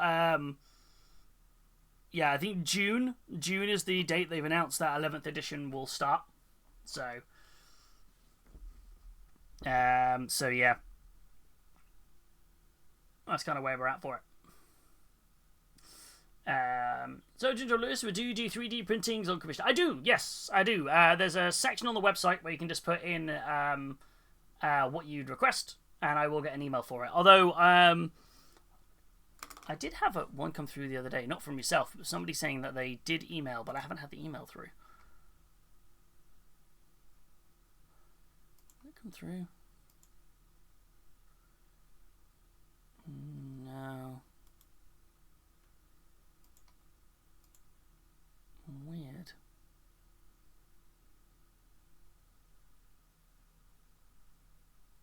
Yeah, just keep an eye on what's going on there. But yeah, there's a section there where you can put the request in, and then I'll keep an eye out for it. I changed my email provider. It's me, boys. You're not interrupting. Don't be silly.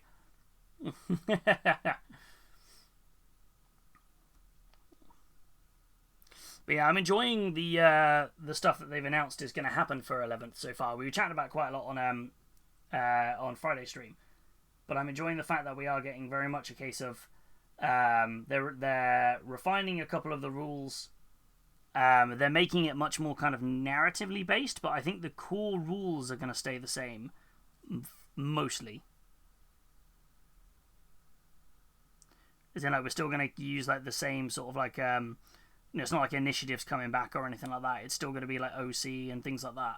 But I think it's going to be, from what I can gather, from what they've announced so far, is there's going to be no more things like you can't stratagem stack anymore, which I think is good. No stratagem stacking. No. There's going to be a few changes to like the fast rolling rules. There's a full-on change to charging and how charging is going to work. Piling and consolidate now happen simultaneously. So there's going to be a lot of stuff that they've announced. This is all the stuff that they said in the Adepticon preview. So there's going to be a lot going on. I'm excited. Hey, Johan, how you doing? Can I get a hiya? And a nice.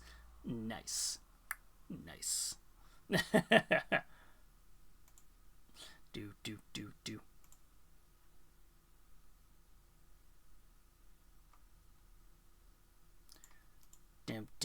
Dim. And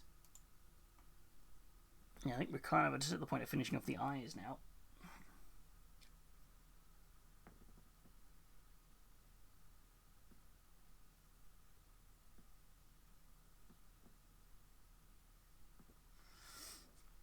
Do you know what? Having a lazy Sunday and just resting. How's your week been? That's good. I'm glad you're having a bit of a rest up.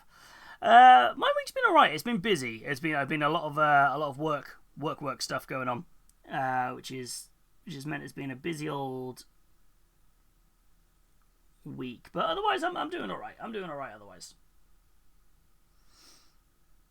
Thank you for asking. I'm doing alright. Just a bit on the tired side.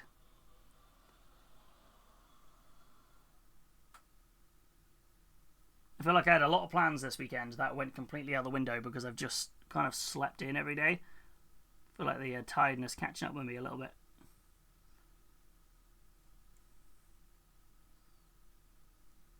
So sometimes is the way it goes, right? But I'm plodding along, as I do. Still plodding.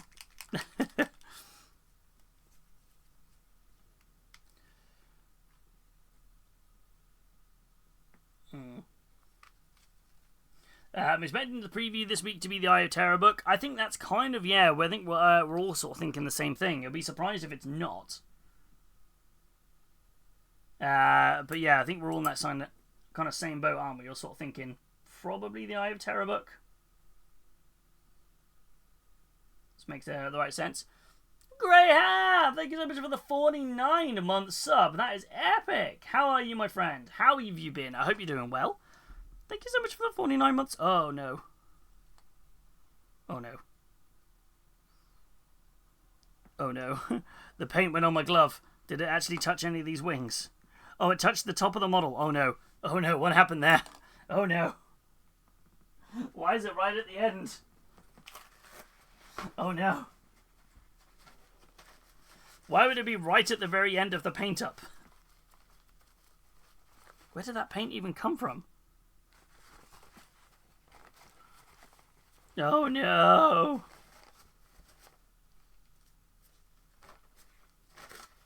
Let's get through on there. Okay, so I've got to... Okay, let me patch up this bit here first.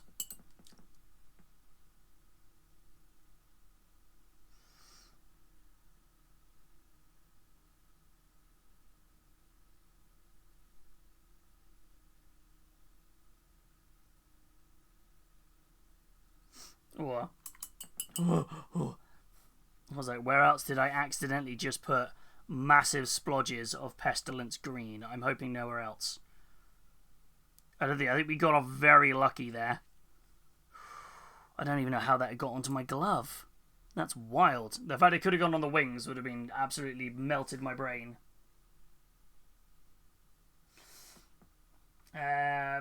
It's been a while. I missed last month's charity stream, sadly, so we did amazing. Thank you so much. That's all right. One of them. Busy people are busy. That's one of those. You're here now. That's the important thing. But yeah, we know the community smashed it. We raised over £840 for charity, which is just fantastic. which is just absolutely awesome. And it just blows my mind at how much love and care you guys have as a community to give to charity. So thank you so much for everyone who did that. And we painted up this thing. We painted up this thing. So what we painted up in the Mines charity colours are a cel-shaded squig. And it was raffled off, and it's going off to its new home to the lovely Sith Panda very soon. It's got to arrange getting it to her. Which was really good fun.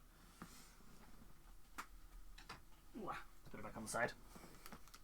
Whew. How have you been? I hope you're doing well. I hope everything's alright.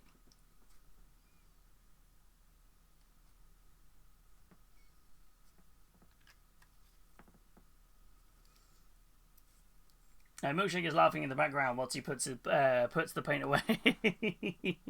He's just there like,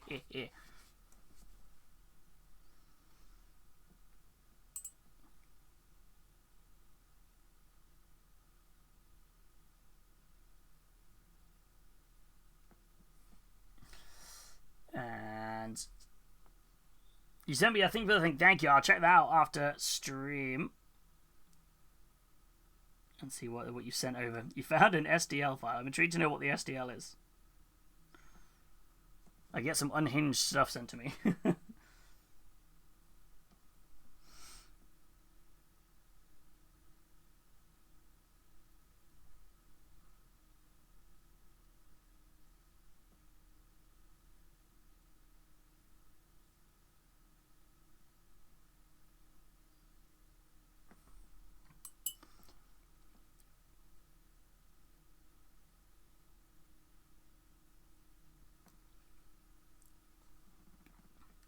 His eyes sorted. Do. I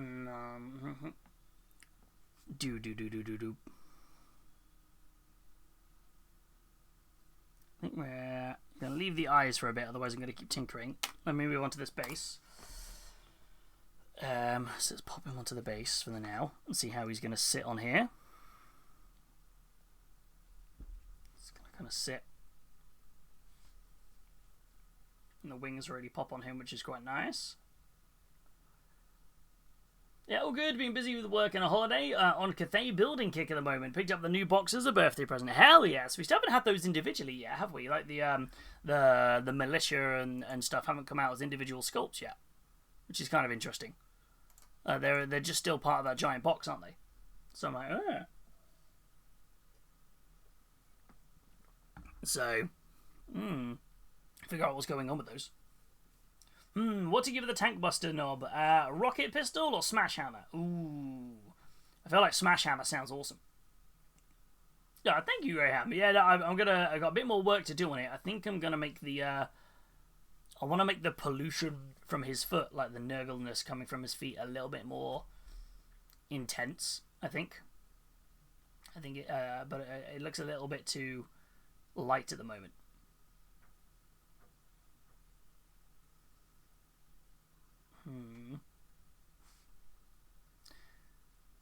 But I feel like it's definitely there. I'm debating about whether or not to put some UV resin across this water,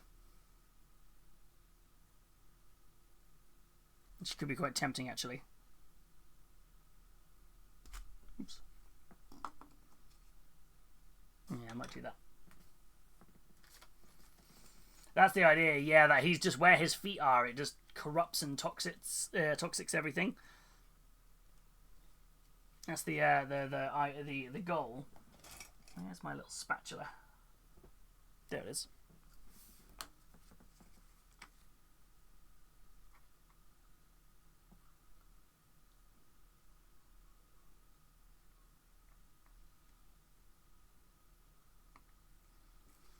Don't need masses of this UV resin, just a little bit of it, just to make it look a bit more watery.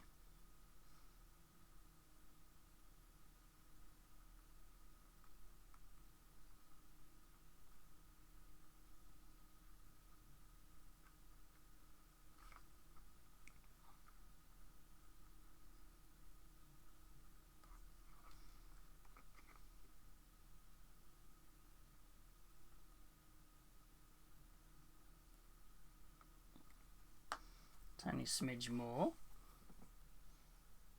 Oops.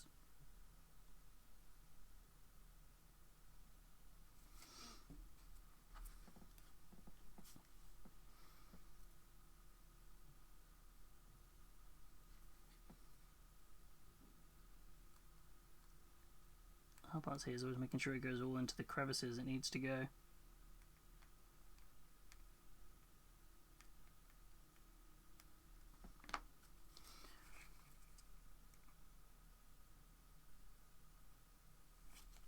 Ooh. Hey Diadrine, how you doing? Welcome on in. I'm just happy that GW said all the codexes and books are carrying over from 10th to 11th. Yes! So I can finally have my dream of living in an all Wraith Eldar army. Ooh, that sounds good. We got Wraith Knights, Wraith Lords, Wraith Seers. Yes. Wraith Blades. All the Wraiths.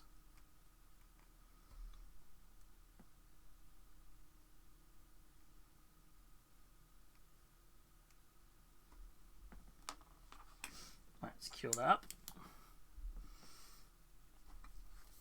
Just a little bit of UV light on here.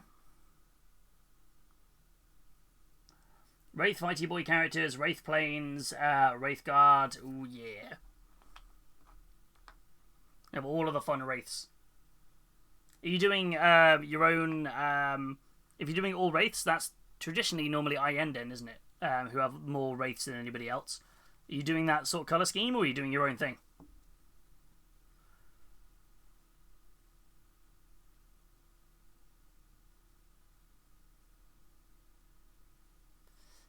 This is not fun to watch. I'm just here just curing this stuff. Also, don't they have a Wraith character build in the Crucible builder? I am not sure. I've not looked at the Crucible stuff yet. It's going to be cool if you can.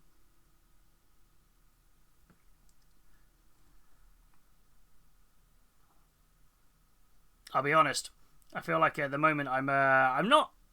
I was going to say, I'm not disinterested in 40k at all. I'm just hyped for all the other stuff they're releasing. Like, I'm really enjoying the Heresy Custodes. Really enjoying the stuff for Age of Sigmar and Darkwater. Legions Imperialis is really just something I'm really enjoying at the moment. So I'm not as clued up on 40k as I should be. I like the lore of Ienden. I just don't like that they're so a bit whiny about it. Going to my own colour scheme and have them be like, needs must. These guys are cool, let's go. That's fair.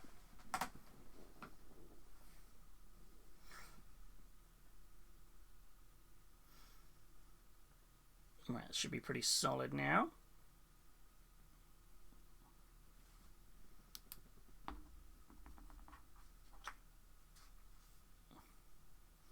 A little bit more of a shine to that now. I feel if anything it's highlighted how bad that blend was, but that's nothing I can do about that now. And let's get some little bits of tuftage and stuff on here. Well, I've got to glue him onto the base first, so let's put him on. Where's my super glue at?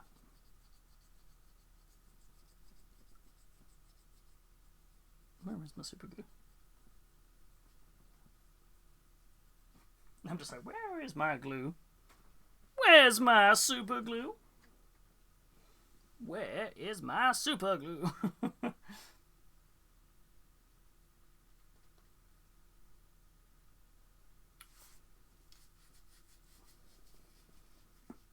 I'm so confused. I remember seeing it on the side the other day. Huh. I'm so confused. I wonder if it's on the kitchen table. Give me a second.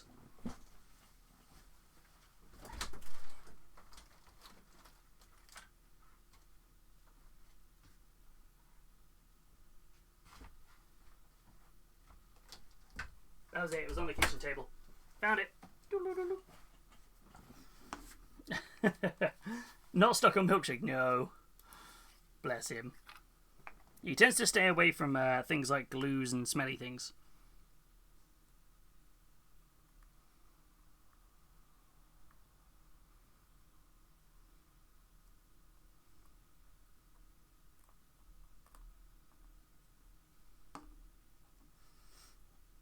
and we're going. Betrayal's like, where you going? You're going somewhere without me? Which is like outrageous.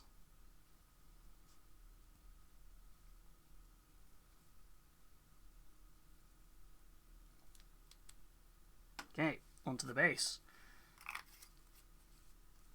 Now it's finishing off the base. So everything's just like, aha, we've done this bit now. Now for the rest of the bits. Oh yeah, I need to add mud to the base of my great and clean one. Hell yes! You've been smashing through that. It's been awesome to see, Rusty. And of course, to anybody who wants to share any of their work that they've been working on this week, remember we do have our Sunday showcase at 6:30 p.m. Where it's all that you can show off any work that you finished off, and that can go into the Discord, and we bring it all up and we chat about people's minis or projects, whatever you've been working on. Whether a hobby you've been doing. We love all hobbies.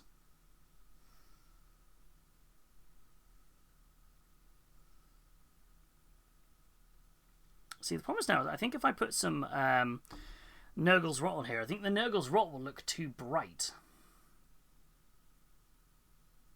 That makes any sense. I feel like the Nurgle's Rot's going to look a bit too bright.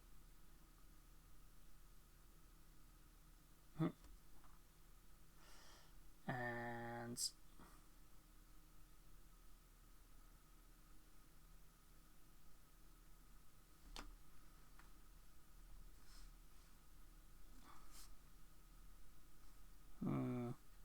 that's not gone all the way in either. That's annoying.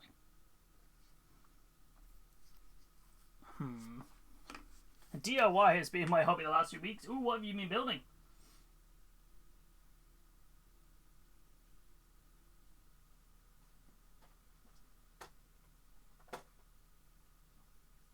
I'm just looking around at what various basing materials I have. Just going to add something else to this a little bit.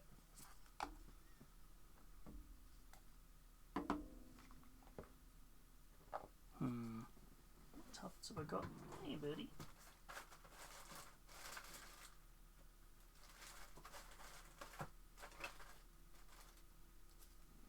Need that PVA for later. That's not for you. It's not a snack for you. That's PVA glue.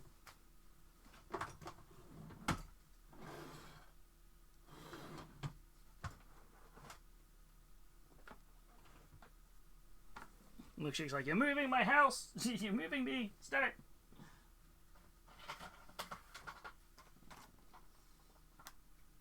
It's very dark.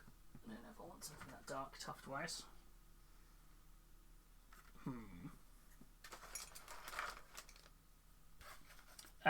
Putting in a blackout blind in my loft skylight to protect the resin printers. Ooh, nice. Yeah, that's one thing I do like about the curtains in this room is they are like super good blackout curtains. No. You know better than that, shaky bug.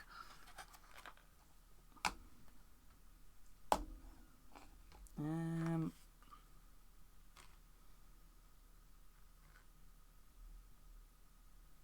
feel like these wasteland ones are a bit too green. This might sound a bit odd.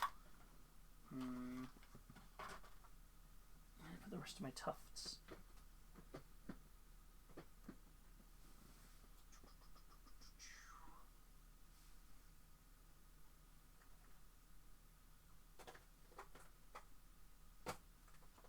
I'm just going behind me all my basing materials and tufts and things. There's a packet. I know which packet I need. I just can't find it. So I'm just like, where have I put it?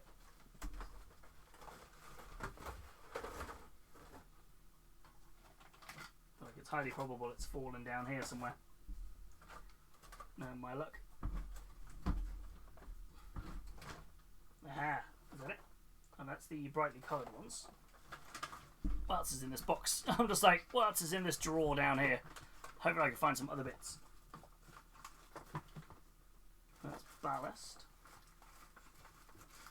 No. Oh, that was the only one in there. Okay, so where have I put the rest of my tufts? Oh no.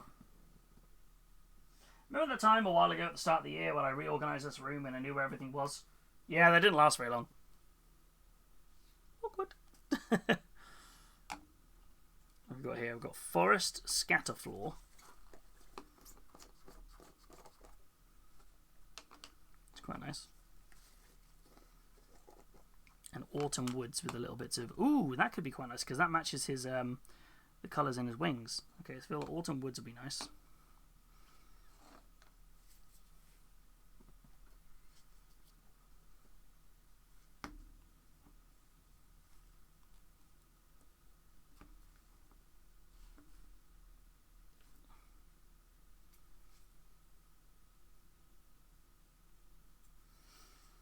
There's a few little bits we can put onto here just to work this out well.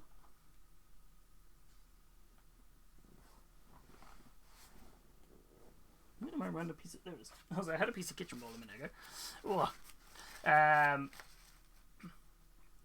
Right, I am here. I'm doing something that is going to be taking forever. You got this, Rusty. You can smash it. We believe in you.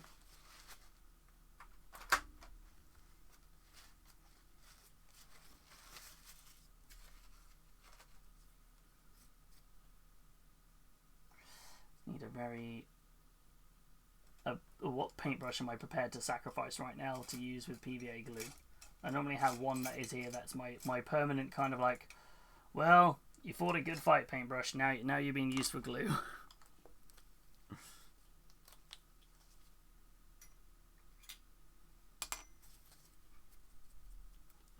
And oh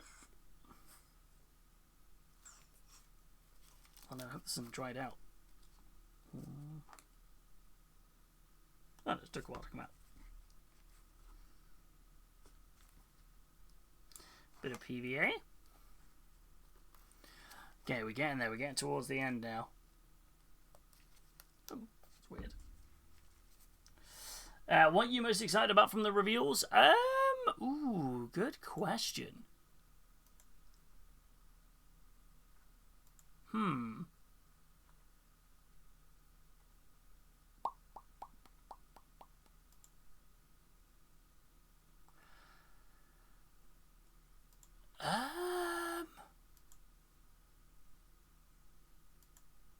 That's a really good question. I'm trying to think what I was most hyped for. What they announced. To be honest, I think the cog forts for Cities of Sigmar are probably the reveal that I was like, this looks so cool. Like something basically bringing kind of like an Age of Sigmar style Imperial Knight. But I think the changes to 10th edition as well. I feel like I'm quite excited for the changes for 10th.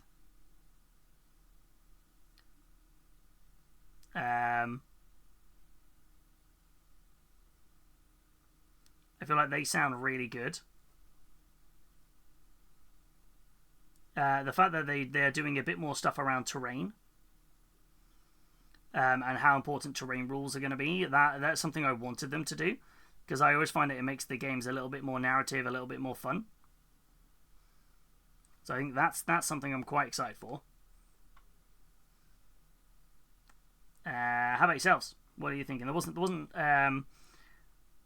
little bits that they announced for Heresy where I was like, it's okay, it's kind of cool. I wasn't hugely like, whoa, that's gonna be the best reveal ever. It was like, it's nice little reveal for Heresy. The Ogrins look kind of funky.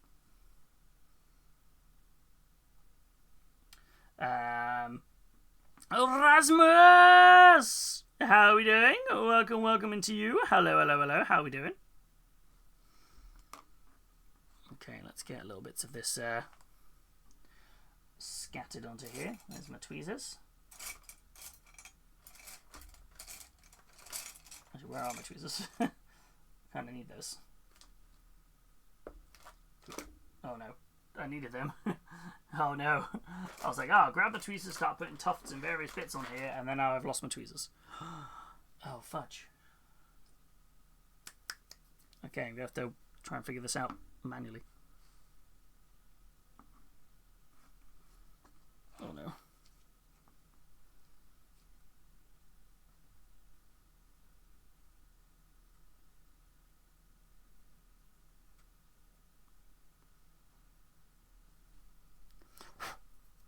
Oh no, that is going to stick on there. I was like, is that going to stick onto the... It did. Oh no.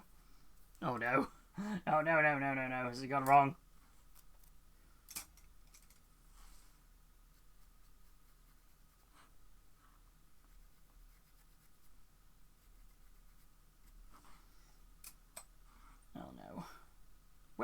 I have 2 pairs of tweezers in this pot. Why are both pairs of tweezers not here? What the hell's going on? Maggots!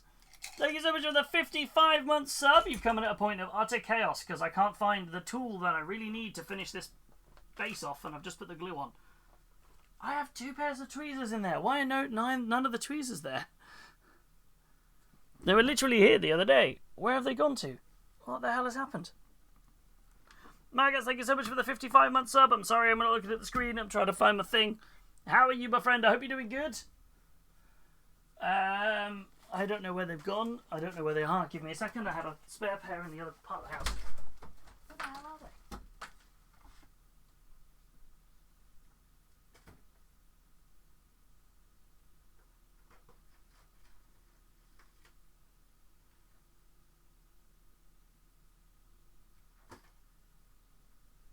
No, I can't find either pairs of tweezers that are in my pot. I've got a pure metal set. I have your crooked ones. And neither of them are in there. I've just got a load of glue on my base. I don't know where they are.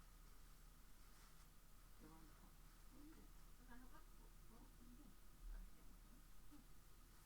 Oh, that came out like 15 minutes ago. Yes,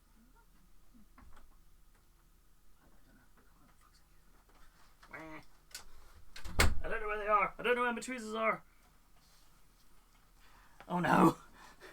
They're always in that pot. I don't know why they're not there. Ah! Panic mode. Yeah. The worst part is I have sorted my paint pot. I sat here the other day and I sorted out everything in my paint pot. That's how I know that they should be in there. That's what's really baffling me. They were literally there after Friday's stream.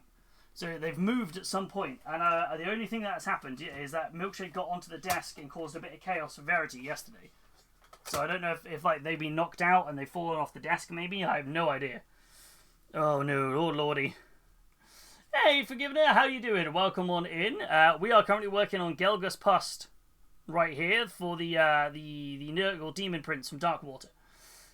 Wait, we started a hype train? How have we started a hype train? What is going on? What is happening here? I'm just trying to find out where on earth my I've just put a load of glue on the base to put the basing materials on, and then the tweezers I need are not here. So I'm very confused, because I now can't do the thing. I'm so confused. Where would they have gone?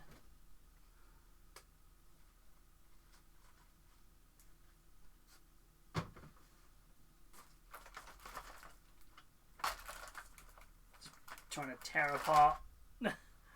Looking for stuff. Oh no. That's so annoying. The one time I'm like, oh, I know I need to look for them because they were there literally 2 days ago. Absolute chaos happening right now. And unfortunately, I think the glue on the base is now going to dry, which is really annoying. Why is it the last hurdle? Oh no. No worries, Skullcrusher. We'll catch you later. Thank you so much for joining in. I do like the look of Mrs. Karamazov here in Transa Frey. It does look like a really cool sculpt. I don't know what to do right now.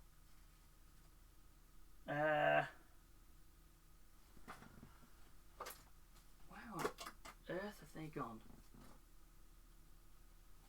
I'm very confused. I'm trying to think of what the right solution is to do this now.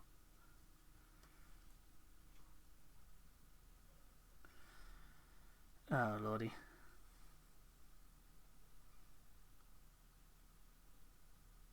I don't know. Oh no, that's so annoying. Right at the last moment. Literally the last couple of bits I need to do on this base, and I've messed up the base. That's really, really rubbish. I'm so confused. Because I used them on Wednesday stream. And because I was sticking something to a model, I put them back on the side. And then afterwards, when I filmed my my pack for Pack a Day, I took the tweezers off and I put them specifically in this cup. And then I went to do the same thing on Friday, and I went, actually, I don't need to do that. And I even picked them up and put them back in the cup. So I'm so confused. I don't know where they've gone. And there's always 2 sets in here as well, so the fact that both sets aren't in here is really, really annoying. Oh, I think I've ruined the base. Oh no! I thought I had left Dark Souls 3 open for a second there. We love a bit of video game music in the background. Always find it's very calming. Where on earth has it gone? I'm trying to think where on earth they've gone. Oh no, I'm just going to take my headset off. I'm just going to look under the desk in case they've been knocked over. Oh, dang it. I'm here. I'm still here. Going under the desk. Oh, no, something fell. I heard something fall. That sounded metallic. Ah! Success! Tweezers! We got him! I moved a box and I heard something metallic fall. So I'm assuming Milkshake, being a little chaotic goblin, has knocked stuff off on the desk. And then these have knocked off the desk onto something, but not onto the floor, so we couldn't hear it. Okay, cool. That's it. Chat manifested. That's what you needed. Chat did some manifesting. Hells to the yes. Oh. Okay, mild panic over. Wasn't even mild panic. It was quite hefty panic. Oh. Right, let's put the glue back on now.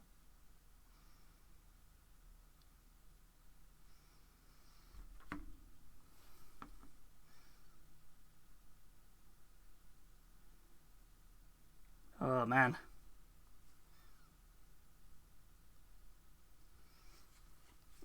When in doubt, manifest. It always works.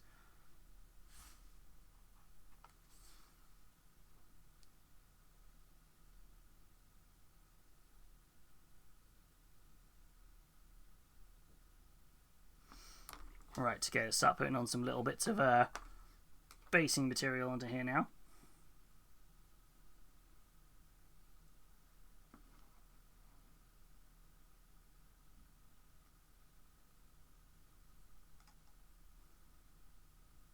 It's a hefty bit of log in there. What do we all get up to today anyway? I hope we're all doing good. Sorry, that was a few seconds of mild panic. I was so sure. I was like, no, the base is going to be ruined. No.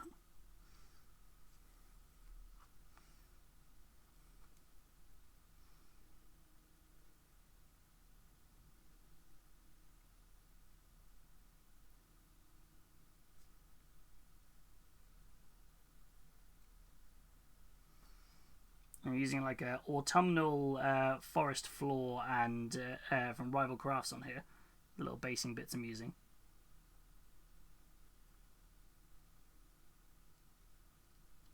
Just add a little bit of like instant scatter to it, to some different textures. Oh, bye, Bubba. Milkshake Hednowskis. Oh, let Milkshake out the room. Ooh. There you go, buddy.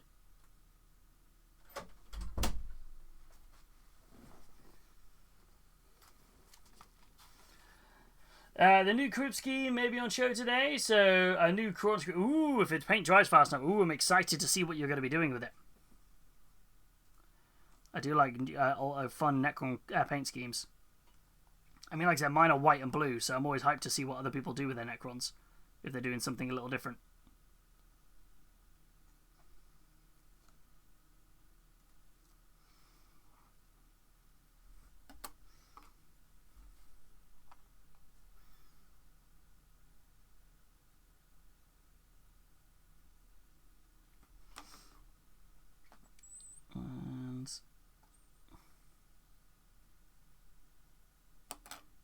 My little spatula gone.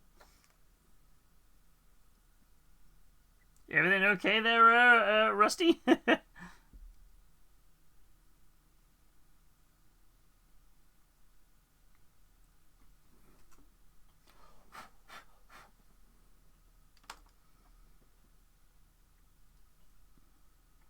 think we're making the right choice on the basing materials here. I'm slightly doubting myself a little bit. I think it's just that kind of, trust the process, and my brain's like, but why? Why would I trust the process?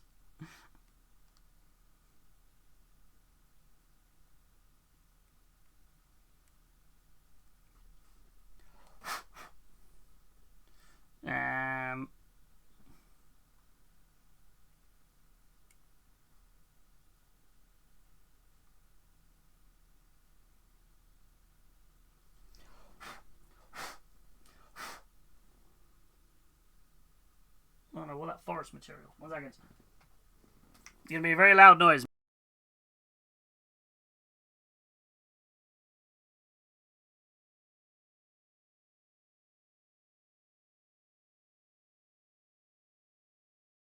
Let's use a little air canister thing just to blow off all the...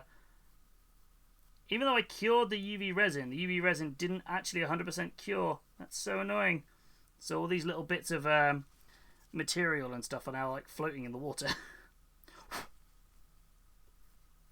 That's particularly bad on the back of this model.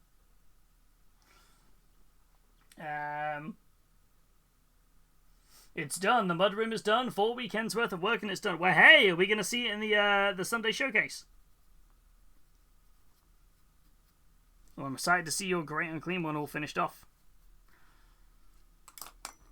Oh, thank you, maggots. I feel like I'm just getting very I'm getting in my head about it now. I'm just like, wait, but there's still so much to do on this model.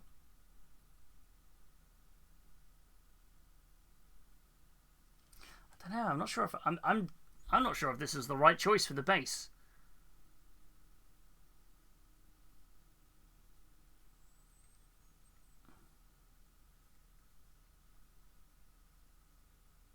I'm really unsure if I've made the right choices here for the base.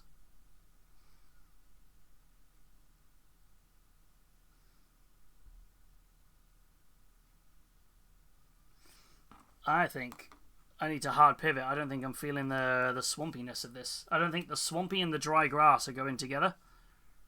So I need to think of a way around this.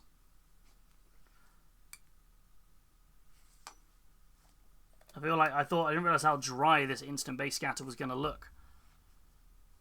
I'm not vibing with that. It's not clicking for me.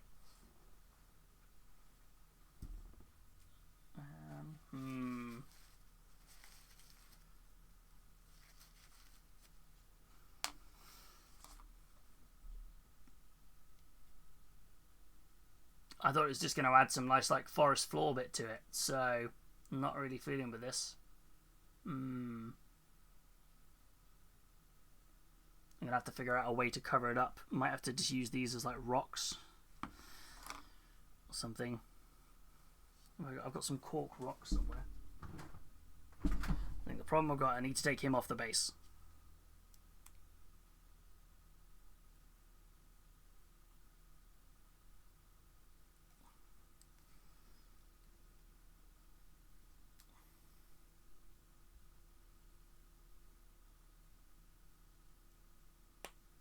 Okay, taking him off the base for now so I can reassess the base before I do anything else.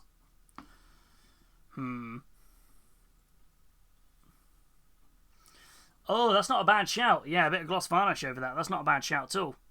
Ooh, and some dirty down moss. I do have dirty down moss. I could put on some rocks. I think I had such a clear idea in my head of what I wanted this to look like. And then because I can't find... The problem I've got is I cannot find the set of tufts that I'm specifically looking for. I have a bunch of packets of tufts that I used on this guy's base. This like kind of like arid grass. Now, it looked a little bit gross and grim. I'm looking for those tufts and I cannot for life of me find them. And I know the last place I had them was in this drawer. But they're not in there. So my brain's trying to figure out, okay, well, what can I do? So I'm having to pivot. How are we doing, Tactical Tempest, as well? I hope you're doing alright. And...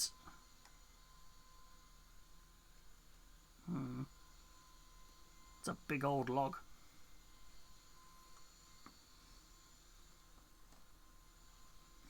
This is like instant scatter stuff, so I was just like picking out parts from here that might be quite useful.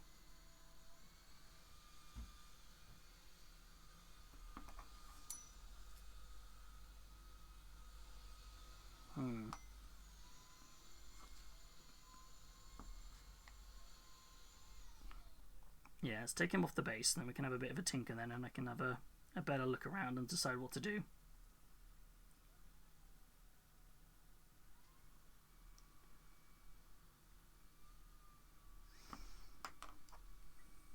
Let me carry on with what I was doing, because then at least I think I like the idea of putting a bit of gloss varnish. I think you've hit the nail on the head there, maggots.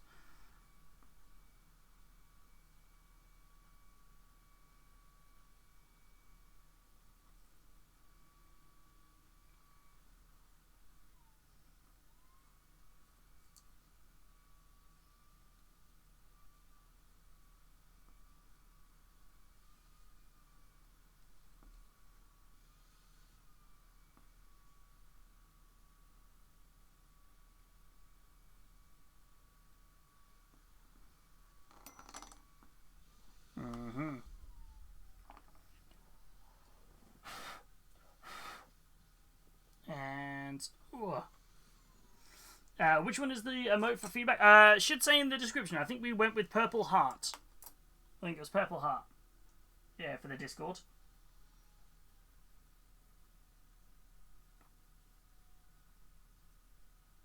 Yeah, if you react to your own image with a purple heart, we'll look at some feedback. You can request feedback on your mini. If I feel I can give any. Sometimes I'm like, nope, you're all better than me. I'm going home. Right.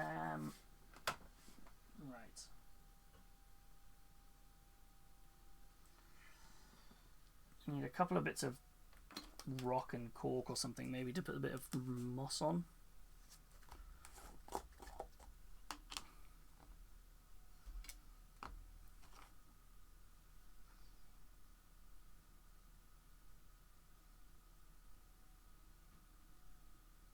It's too big.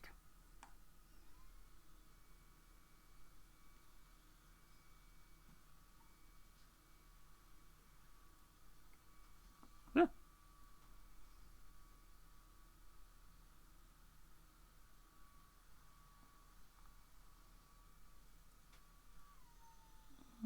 Maybe not. I should have put like a rock or something in the middle of there. It would look really cool. I think I'm trying to do too many things on this base. A little nervous. The photography isn't great. Don't be nervous. You know what we're all like here, Rusty. You don't have to be nervous at all. We're all really lovely. Except for that Rusty. Cool, terrible.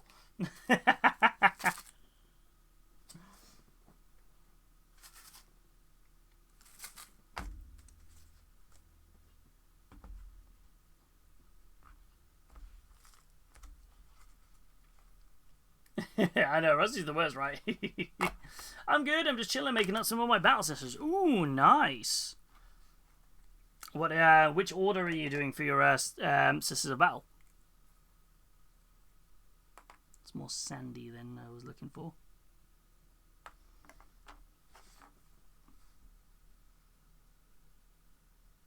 That's a bit too bright. Hobby is hobby, and we love it. Eee.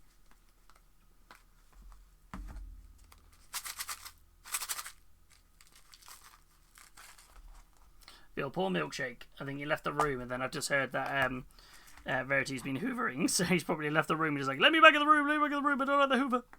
Bless him.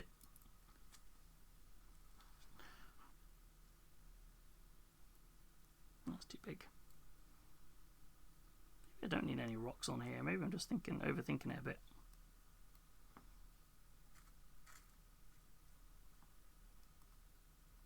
Yeah. I think I'm overthinking here. I've just got almost too much at my disposal to decide, should I have some rocks? Should I have some other bits? Nah, I think I'm okay.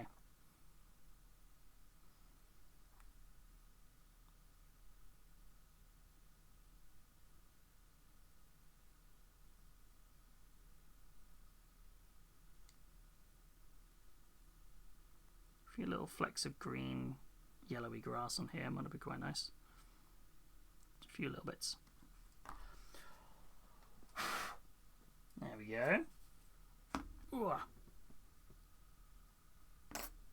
Do. I've shared some Necrons I painted in for a tournament beginning of Feb. Hell yes! Is that for the showcase later?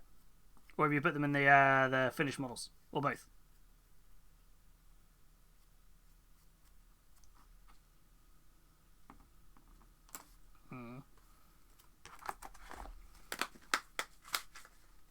Put them in the showcase. Hell yes! Well, I won't look now. I'll look later on in the showcase. I'm trying to be good at not looking at the showcase yet. Trying, anyway. Right, so we've got gloss varnish, matte varnish, gloss varnish.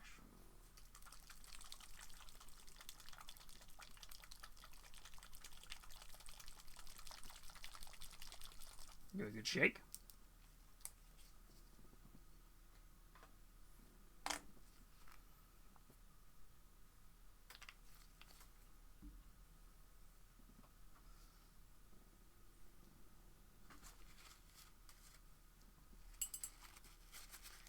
I think we might actually finish this guy very shortly. Which means then I don't know what to do. I have to look at some of my other things. What else was on my list of things to finish?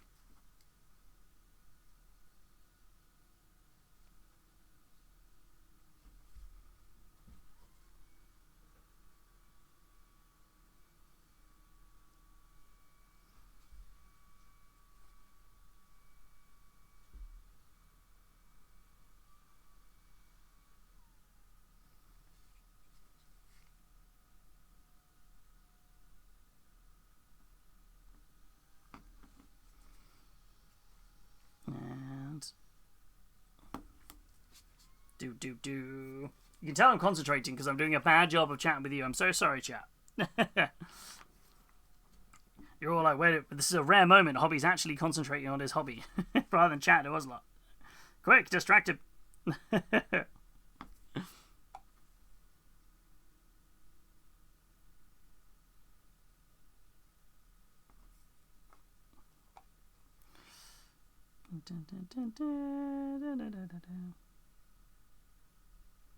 Okay, so a little bit of gloss varnish. I think you were spot on with that, Maggots, about making this look a bit wetter.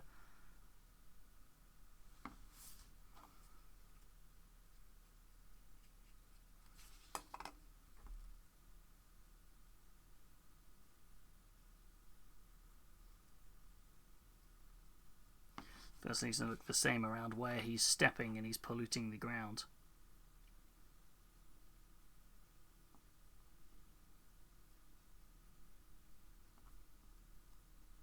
And don't want to break your decent. I might lose the tweezers. I know, right? I was so annoyed about where they were. I was like, why are they gone? Like, I knew they were here. I knew they were here on Friday. They were gone. I'm like, no! Right, let's leave that to dry, and then maybe a smidge of, actually, rather than Nurgle's rot, if I take...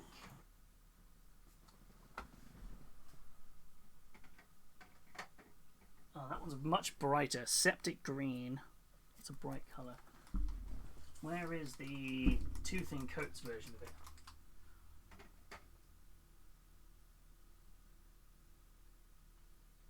Toxic goo. This is a much more browny goo than Nurgle's rot, looking super, super green. This is much more kind of browny green, which I think is the effect I'm looking for. We are back having a happy cry. A friend of mine said that my painting has come a really long way. Hell yes! Those are the people you need to surround yourself with. People who build you up and spread the love. Yeah. Give this a good shake. So this is the Toxic Goo effects paint from Two Thin Coats. I was giving it a really good shake because it's been sat on the side for pretty much since I bought it.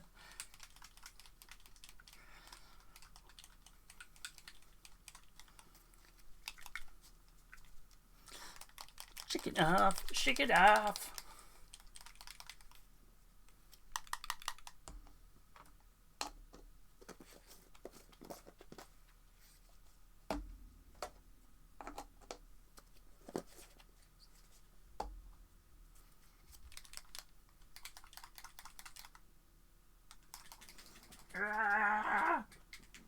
This is the moment where I'm really annoyed that my paint shaker, I haven't got the plug for it.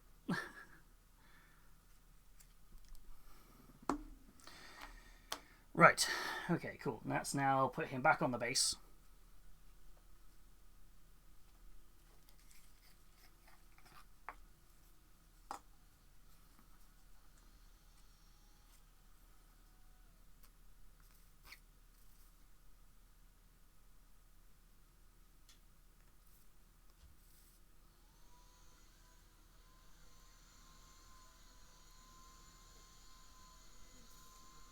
Ooh.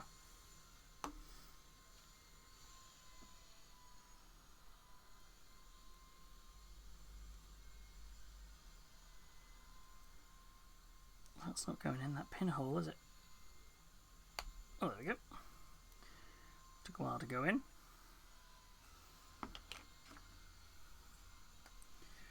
Hold that in place.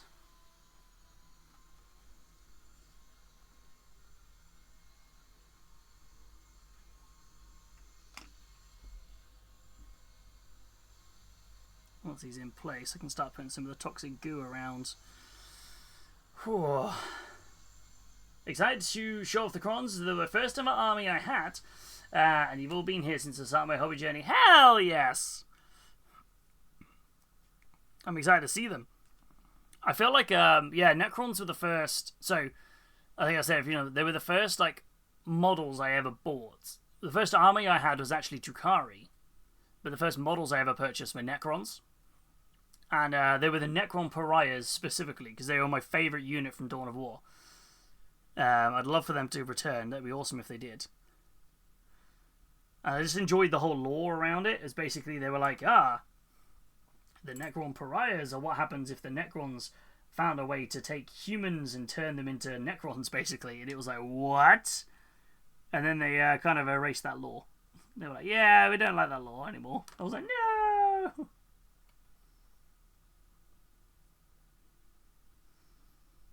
It was really cool. So I'm excited to see your crons. It's been a pleasure watching you. It's always been every single one of you. It's always a pleasure watching you guys share your work and just get better and better and better. It is awesome, and I always appreciate you guys, looking upon this as a safe space to share your work during your hobby journey as well. That always means a lot to me. It's what this channel is founded upon. So it always means a lot to me.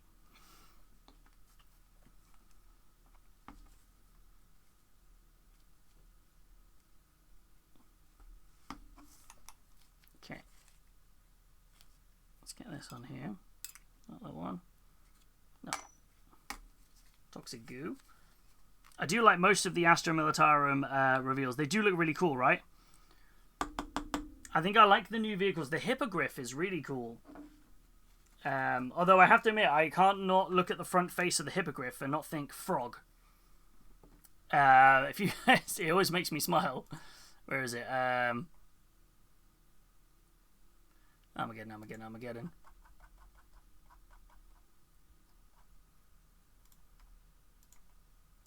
I feel like this part here just makes it look like a frog.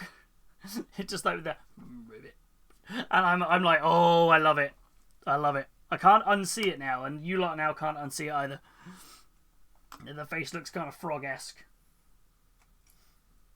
I like the way just the front face just looks a bit like, it looks like it's gonna go ribbit. Yeah, I saw it. You guys now have to see it too.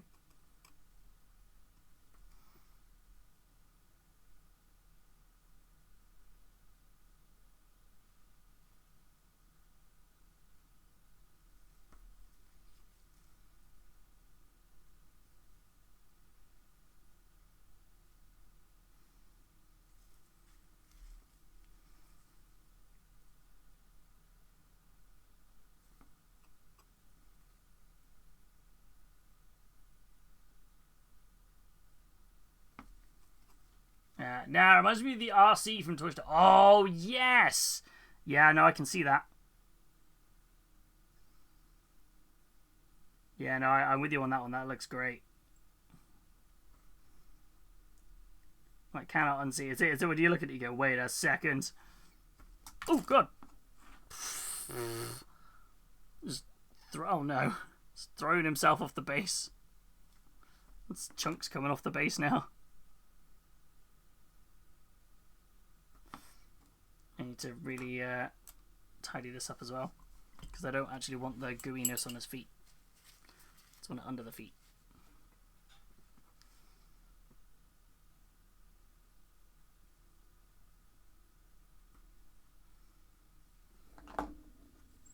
This has all gone horribly wrong at the last minute, hasn't it? This has all gone like, I'm going to test you now, and they're going to make it all go blub, blub, blub, blub, blub. I'm like, no, please, no.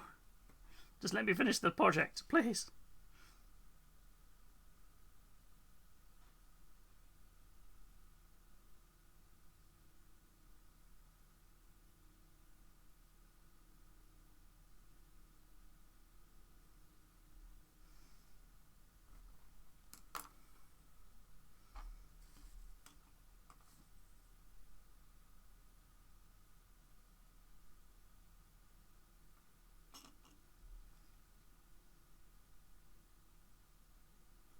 Yeah, there's somewhat too much of it coming out, or like going up his feet. I want it to look like it's coming from his feet. Like it's just his aura of just repugnant grossness.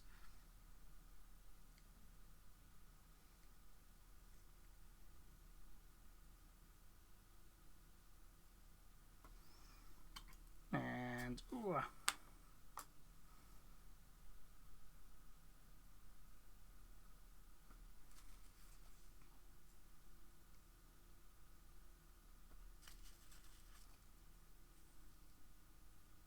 It's fine, I can repaint over the bits where it's gone a bit too far.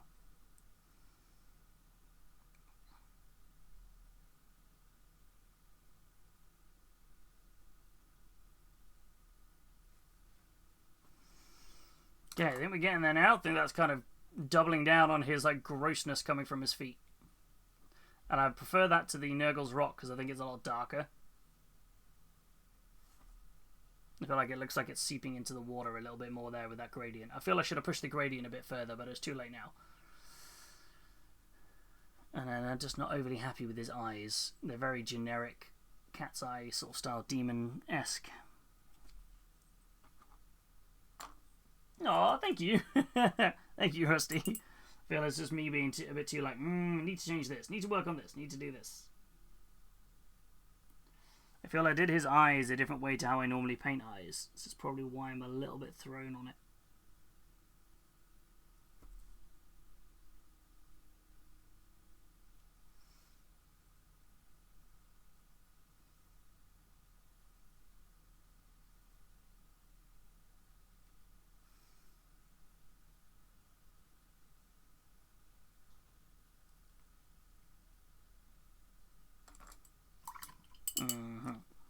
And then a little bit of a wash.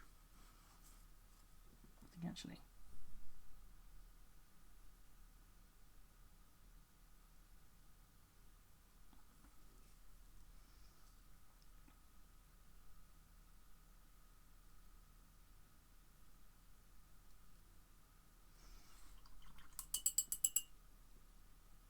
Okay. And now we play the waiting game. Now we just wait for everything to dry so I can start finalising the last few little bits. So, it's kind of where we're at now.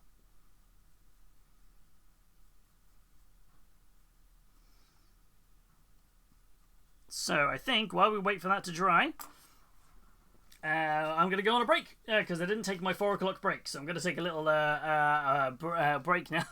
Here, the winning game sucks. Let's play Hungry Hungry Hippos. Classic Simpsons reference, that is. I love that one. Here, and now we play the waiting game. The winning game sucks. Let's play Hungry Hungry Hippos. It's such a good line from The Simpsons. It's probably one I use more often than you think I would use it. Oh. But yeah, right, we'll leave that there to tinker, to dry, and then once that dries, I think we're almost there. I said we were going to get it finished today, and I think we are very close to. I'm so excited. But yeah, we're going to take a short BRB. I'm going to make myself a cup of coffee and get a snacky, and then when we get back, we're going to crack on and finish this model off. And we will see you in a moment. Take this opportunity, grab yourself a snack and a drink, and we'll be right back.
Alright, alright, alright. And macaroonies. Sorry for the longer BRB than normal. I was making myself a coffee and a sandwich. That was basically it. I wanted a sandwich because I was like, oh man, I'm hungry. So I've made like the perfect sandwich. I've made cheese and chili heat wave Dorito sandwich, right? If you're going to have a good sandwich, you're going to make a crisp sandwich, right? Oh. Mm-hmm. Oh yeah. That's the way to go. Wobbly! How you doing? Welcome on in. A hey-o to you.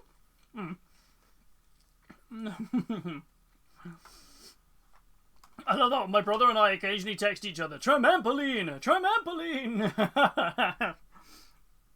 That's always a good one. I always like that one. Like, wait a minute, a Tramampoline! What a crispy for you to join in at. Way. How are we doing, Wobbly? I hope you're doing good. We've been working on this guy today, and we're just waiting for a few bits to dry so we can finish him off. And we got boom. So we've been sat working on this Gelgus pus today. So I'm just waiting on a few bits to dry, and while it dries, I'm going to enjoy myself a nice sandwich. A nice little shiny. If I can have him propped like that so it looks a little bit more. There we go, something to look at there. It's like slowly rotating. But put the wings in. That's the real reason everyone's like, wow, the wings look amazing. Howdy. It's gonna go. It's going. Yelling timber.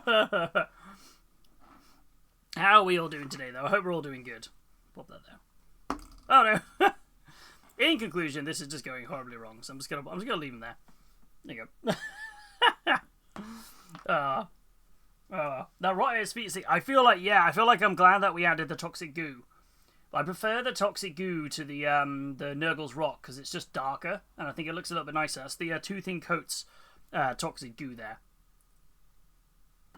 which comes out that color. You can see. So versus the Nurgle's rock, which is much more a brighter green. I think it comes out quite well. But yes, so I'm hyped. I'm hyped for to finish this off today. Saj, I can't update my iDevices anymore. Wait, your iDevices? Well, your iPhone and things, or what's an iDevice? I feel like I'm intrigued. I'm gonna eat another bite of my sandwich. Ah. Mm-hmm. Oh yeah. Mm-hmm. Oh. I forgot to turn on my little light. Mm.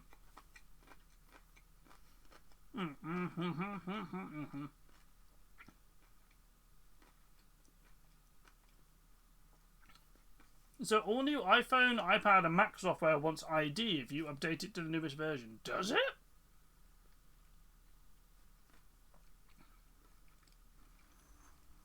That's wild. Wait, is that to do with the new UK law that came out?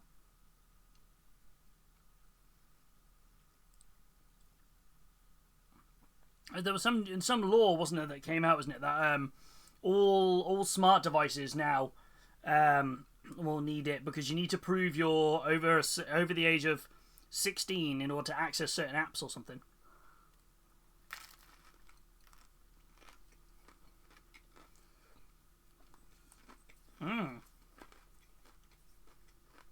That's wild. Oh.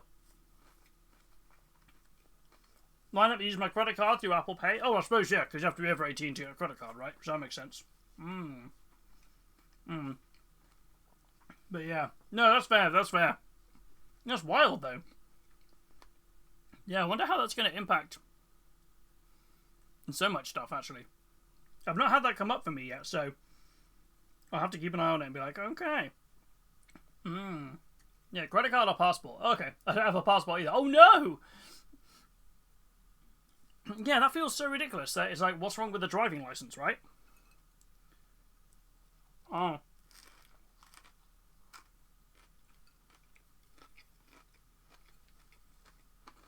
That's wild. That's absolute wild.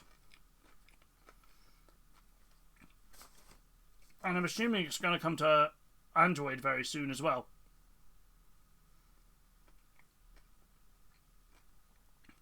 I kind of imagine it'll be Android at some point.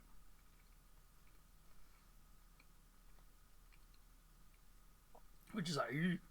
It's gonna hit everybody then. Apple on the LEU, so they don't need my ID. That's true. Like, I ain't gonna give you nothing.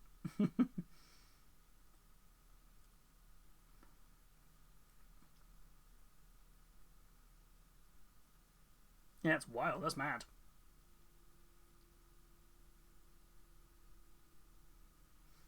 Yeah, no, I didn't realize that. I'd heard rumors that it was happening. I didn't realize it was happening. Nom, nom, nom, nom, nom. That was a very slurpy slurp. Yeah, I don't have a passport, so lucky my credit card works. Yeah, that's wild. That's mad. Oh.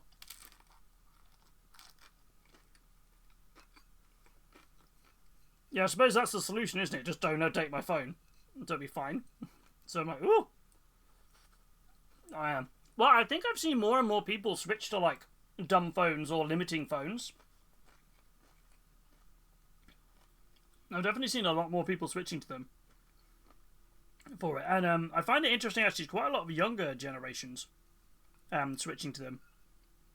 I feel like I was chatting to one of my colleagues at work, and she's in her early 20s, and she was saying that she doesn't have like TikTok or anything like that. She doesn't have like much social media, and she only really has her phone because she has to have a phone.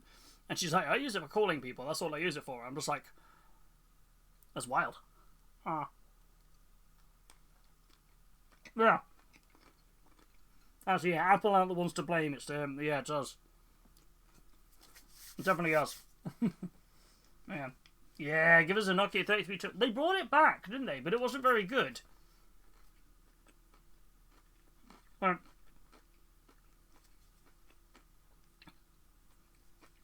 remember they brought it back. It just wasn't very good, was it? Was it the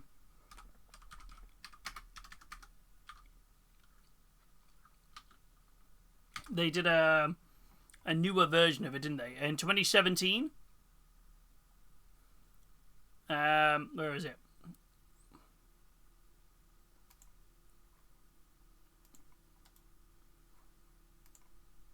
Yeah, they did but it's not available. It had a camera and everything on it. It was this thing.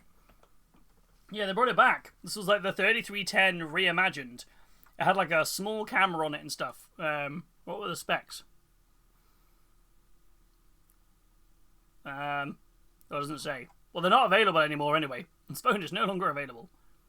Yeah. God, can you imagine trying to write out on T9 these days? It'd be so confusing. I'd be like, wait a minute. Like, I don't remember how to write using T9. If they need to prove my age on the phone, does that mean we can access the whole internet again? Oh, that's true. That's true. Yeah, that's a valid point. Yeah. So. Yeah. I like my phone unless it breaks, which I can see me moving off it. Once the warranty is over, I'll probably root it and put it on custom firmware. That's fair. I've got the 17 Pro and all I use it for is texting. But you know what? I've got the 15 Pro Max, and I have no intention of upgrading for a long time. I feel like I was tempted to shift to I like the nothing phones. I really like those. I like the idea that it's a software designed to not keep you on your phone. So I kind of like that.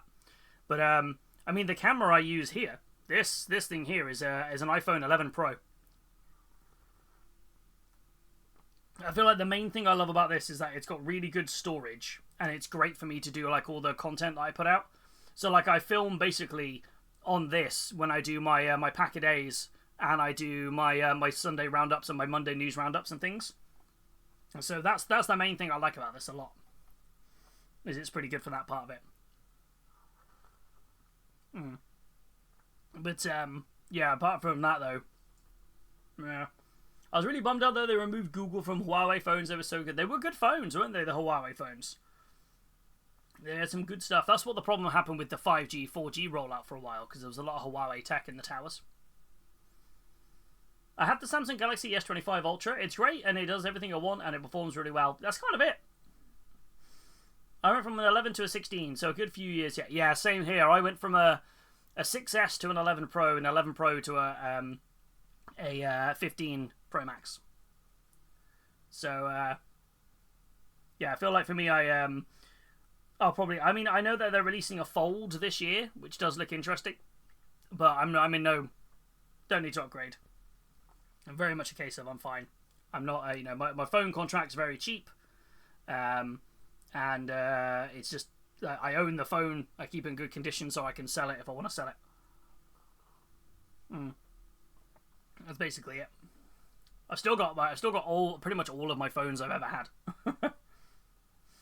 I switched to the S24 Ultra. It's quite a jump from my 6-year-old phone. Boy, that is a big old jump. I sold my 16 Pro Max. It was way too big. I do find, like, when I have this and then I hold my... Hold on. Let me switch to the screen so I don't make everybody violently ill when I do this. Like, I definitely find that's the... Like, I feel like the size difference. I kind of forget when I'm holding my 11 Pro what, like, the massive size difference is. I'm just like, whoa. It's, it's quite a hefty chunker. And how thin this is as well. Like, I did like this, the 11 Pro. I really did like it. But, yeah. Don't speak to me or my son ever again, right? It's like if you ever see a small iPhone...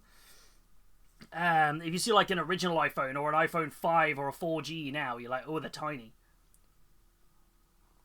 It's like, whoa. Hey, welcome on in, my friend. How are you doing? I hope you're doing well. We were just chatting while we're waiting for paint to dry. My phone is more than 3 years old, so it's still getting updates. I'm going to be sad when it finally dies. It's a 12. Yeah.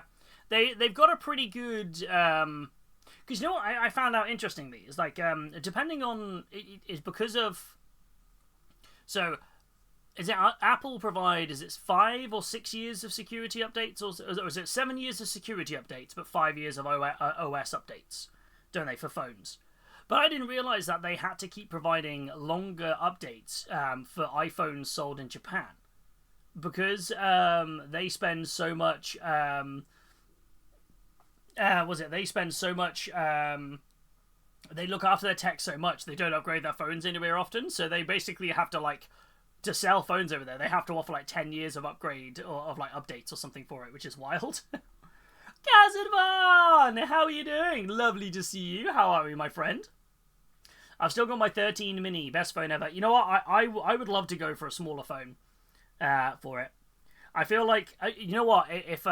So I'm quite lucky. My work will pay my phone bill if I have an iPhone because we're all on Mac devices at work. So I'm very lucky in that respect. But I do like the...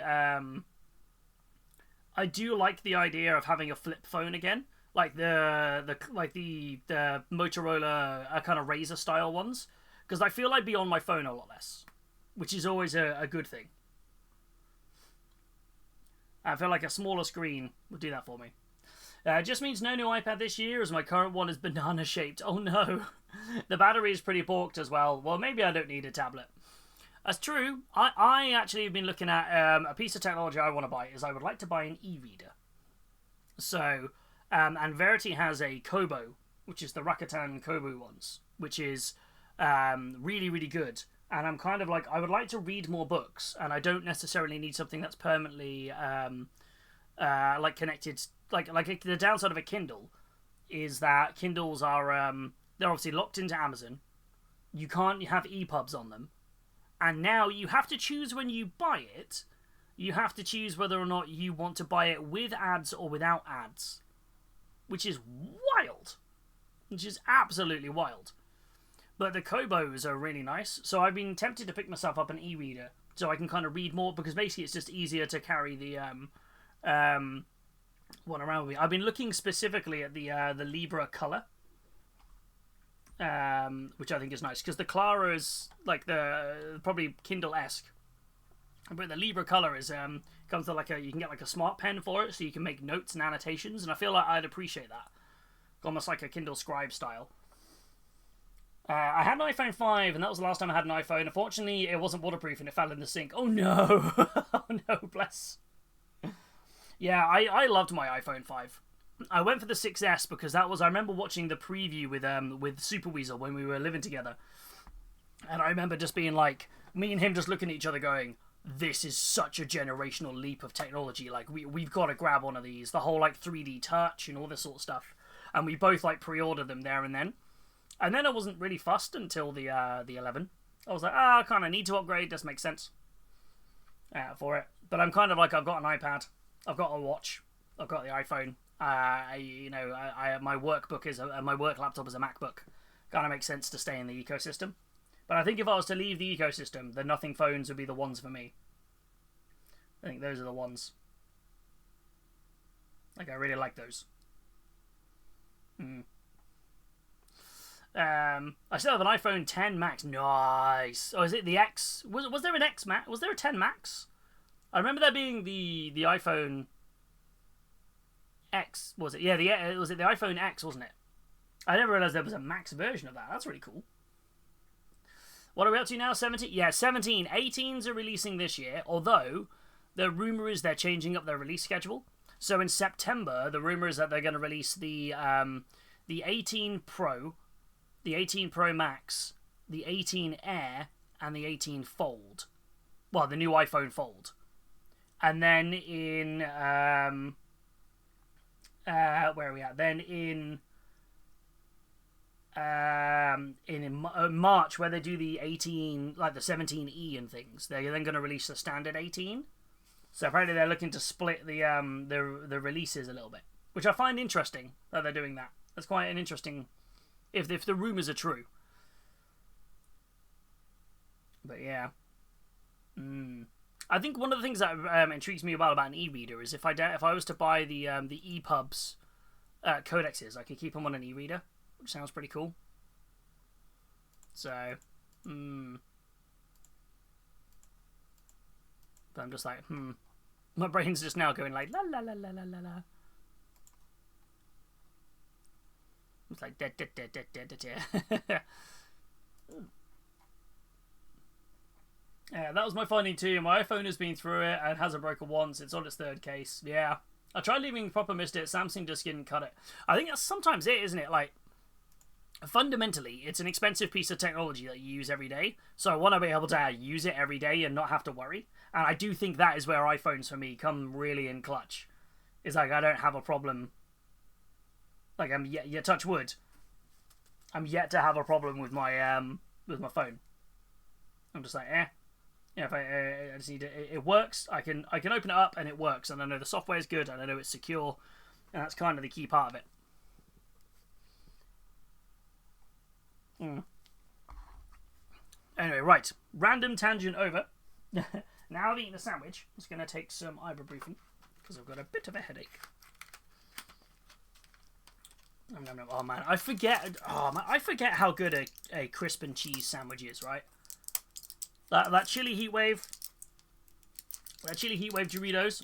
No, never apologise for the derail. I love it. We needed to wait for paint to dry. I'm always up for a good old derail. Like we ever stay on topic here, Corvus.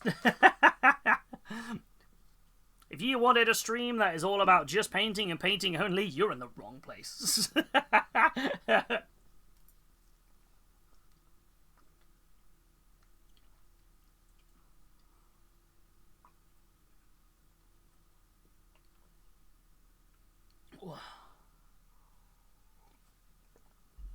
There we go. Whoa. A couple of ibuprofens to sort that headache right out.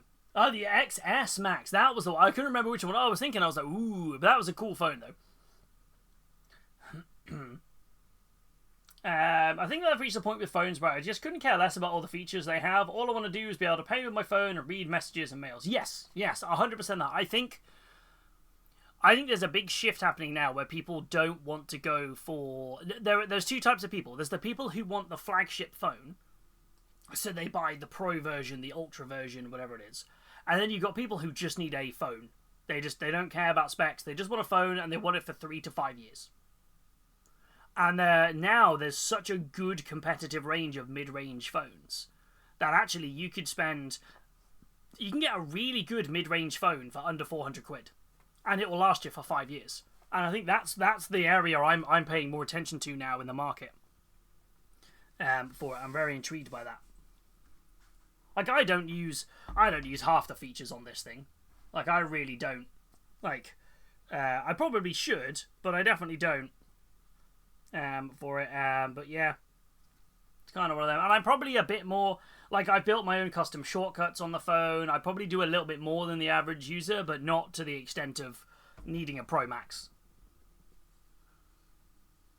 First thing I normally do is turn off the assistant. Like, I don't need this. Oh, no. There's a topic? I never knew. I'm so confused. I think GW may have dropped the pre-order link early. The pre-order link? Oh, what, the preview? Oh, if they have, we'll wait till 6 PM. I'm assuming it was scheduled and they haven't realised about the clock going forward. If that's happened. Nah.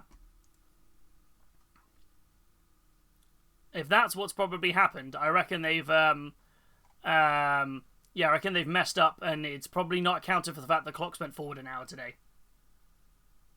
Oh wait, no, it'd only be 4 o'clock. Wait, hold on, no, that's not right. That's not right. That would be if it went backwards. Ah, interesting.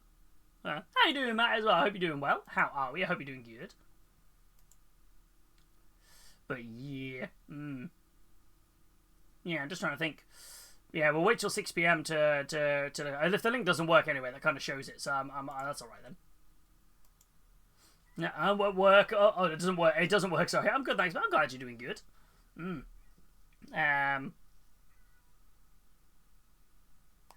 are we at? I like my phone and all singing or dancing, but I usually wind up breaking the screen and wind up needing to replace it. This time, I have a good case, and screen protection should be okay. Yeah, I've been very lucky, and touch wood it stays that way. I've not broken a screen on any of my phones. But for this one, I bought one of the mouse cases, which I really like. For it, which I really like this case. I feel like it's nice. I like this wood grain effect. Well, it's actually wood, but it's really cushioned, and it's pretty good. It's a pretty good phone. I feel like I've been quite lucky with mine. I tend to take reasonable care of it. So, but yeah. Speaking of GW, I like the changes that are announced so far. I'm interested to see where they go with 11th. Yes, I'm a big fan about the new rules changes. They seem to be bringing in for 11th. I feel like they're very much kind of going, okay, there's a few things we need to kind of work on. This is what we need to do. Oh, that dried a lot quicker than I thought it was going to dry. Okay. You put a little bit more toxic goo in places on here.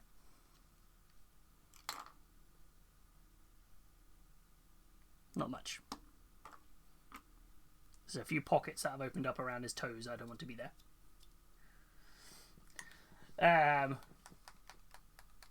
Yeah, I just think these days I'm just kind of like, I want to be on my phone less. I mean, there's a couple of mobile games I play. Like, I still dip in and out of playing Pokemon Go.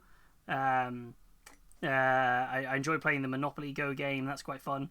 It's because it's pretty brainless. Just like, rolling dice, going around the boards. I did play a lot of Destiny Rising when that came out, but then I was like, you know what? I'm good. It scratched an itch, and then I was like, I found myself I was on my phone too much. I kind of feel like I almost want to go back to the days of like, I want a dedicated device for the dedicated thing I use it for. Like an MP3 player for my music, rather than using something like Spotify or Apple Music. I sound like a proper old man, but I feel like that would be quite nice. I reckon if they bought back iPods, if they turned around and went, we're bringing back iPods, I think people would be like, ooh. I feel like that people would go for that. I very much reckon they would sell really well. Can you mix that goo with ooh-hoo for goo drips? Ooh, with yoo-hoo. That's not a bad shout, actually. I can give that a whirl. Yeah, I don't know where I put the goo drips.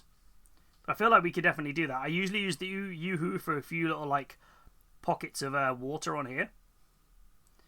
Where would I add a goo drip? I think I could. I just don't know where I'd add the drip.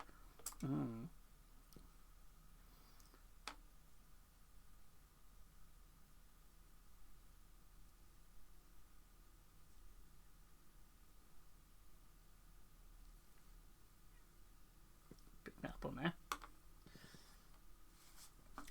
Did you want shake again? He's being a moany baby at the door. Yeah, he can come in now. I finished my sandwich. I'll let him in. Give me a second. I'll open the windows because he likes to have the sun. Let me get the boy. Do do do do do do do do do do. Give me a second. Come on, Chickums. Hello. Oh, someone's vocal. Oh. Everybody, freeze! Dum dum dum dum dum dum dum dum dum dum dum. There you go, buddy. He's like, what the hell just happened? I owe not a gun. You want me to crack the window a bit so you can get some air?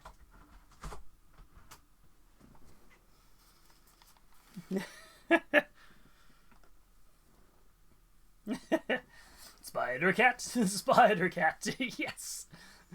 Oh, that's true. Yeah, I could do it off the weapon types and stuff. Yeah, I hadn't really thought about what I was going to do with Goose. I was thinking more I was going more, he's infecting the ground around him. But I could do some goo drips if I feel it needs a bit more.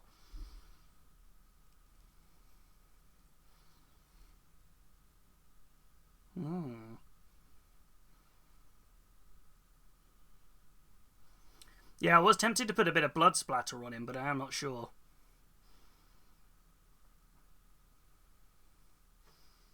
I was also tempted by a bit of gloss varnish or hard coat on his little pustules, just to make them really like... Ugh. Milkshake's enjoying sniffing the outside air now, don't you, buddy? You enjoying that? It's okay. Milkshake's not excited that he's got a trip on Wednesday. He's got to go to see the cat doctor. No, he's not happy. He needs to go and see him just for a checkup. He's because he's hit the ripe old age of 14, so he needs a bit of a checkup. And also we need to have a checkup so he can have more of his meds. No. You want to give pets? Okay, we'll give pets. We'll do the pets on the big camera. Hello. Oh, there you go. There's your little petties. Hello, Bubba. Hi. Yeah.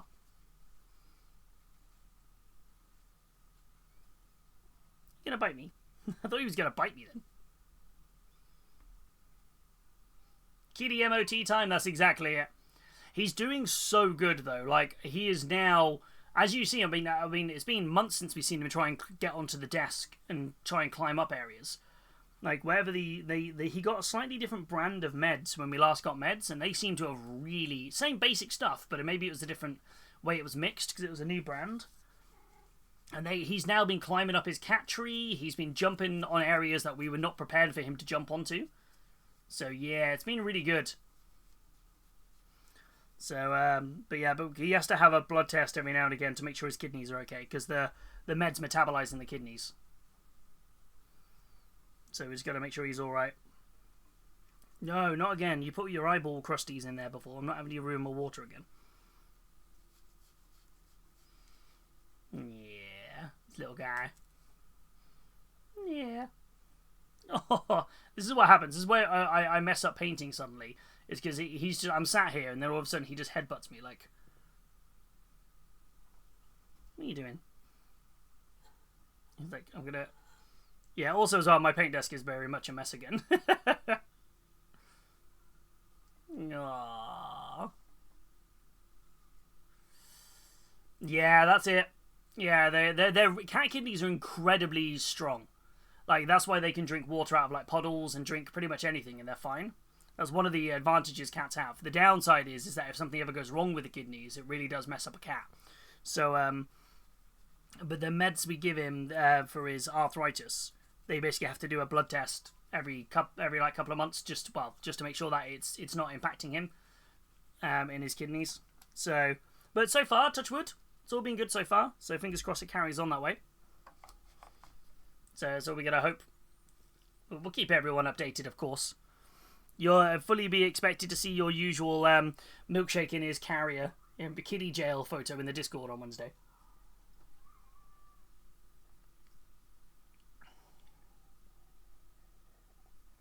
Every time I start painting, the desk becomes a war zone. 100%, right? It's always the way. Hey, Captain, how you doing? I hope you're doing well. Okay, I'll open that back up for you so you can go back on the windowsill. I don't think there's any treats in here for you at the moment because you realise that the bag was open and you keep knocking them everywhere. Meow. Meow. No. He's like, fine. Turn away from me, father. How dare you? Oh, pudding! Captain Mannerings! Thank you so much. Just a little streak. It's a streak, nonetheless. We don't shame based on the size of your streak. Thank you so much for the sub. That is incredible. Thank you so much. So it was on Facebook and the Inter got trigger happy. Oh, there we go. Okay. So yeah, we'll see it at some point. We still got to wait, what, 40 minutes? That'll be fine. I love the way I open this to get more natural light in. And then my camera lens struggles more. I look like I'm darker. Hey, Bubba. So if I'm going to put a little bit of this dirty down moss in places. This is dirty down moss. You can't have this. Because I feel like it could look quite nice on these bits of like grass and stuff here. Just, I need to heat up the moss. So, I know I've just BRB'd. I'm not going to full BRB. I am just going to pop and get some warm water to put this in there for. So you wait here, little buddy. You wait here. Milkshake is on guard duty. I'm hoping he's not going to cause any shenanigans while I'm out the room. He's 100% going to cause shenanigans. I just need to get myself a little pot of warm water to get the best effects out of the dirty down moss, so I'll be right back. And I'll do my stretch at the same time. Ooh.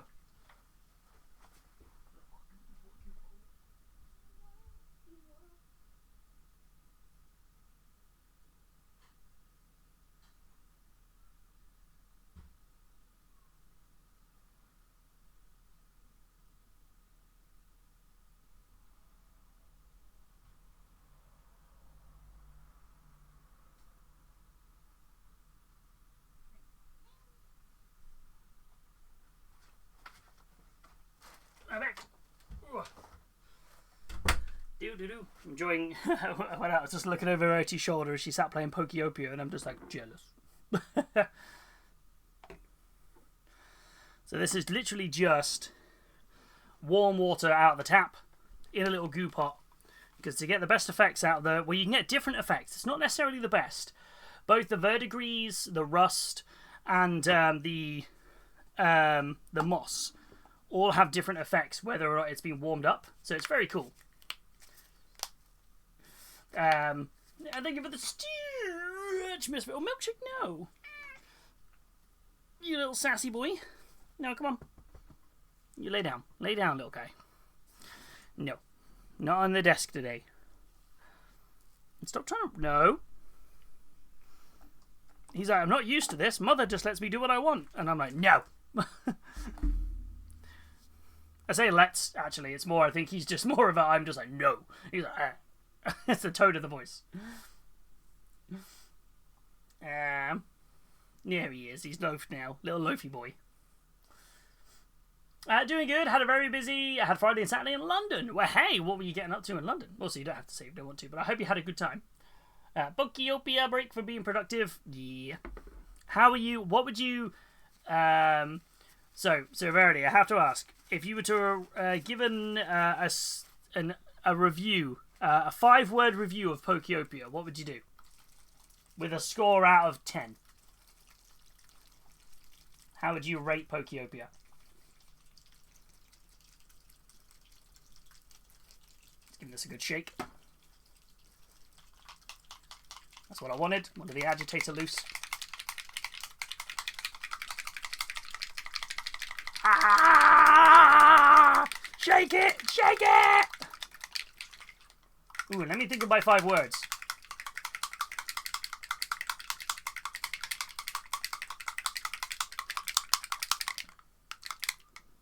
Back in we go.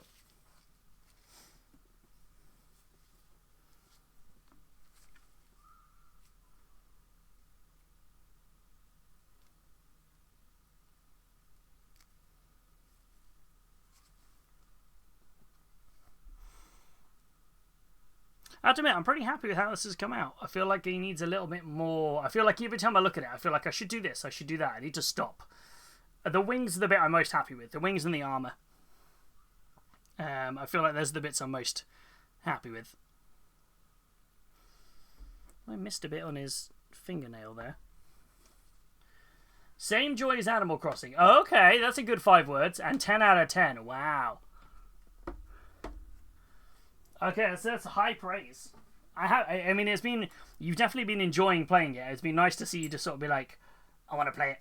That kind of thing. It's definitely scratching that itch if you want to play it.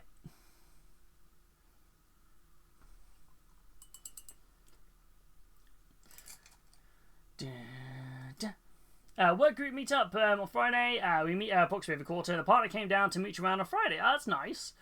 So we went to a natural history museum on Saturday before coming home. Ooh, that's awesome. Did you get one of the really cool Pikachu Pokemon cards from the? No, that's the history museum, not the art museum. Oh no, yeah, natural history museum, isn't it?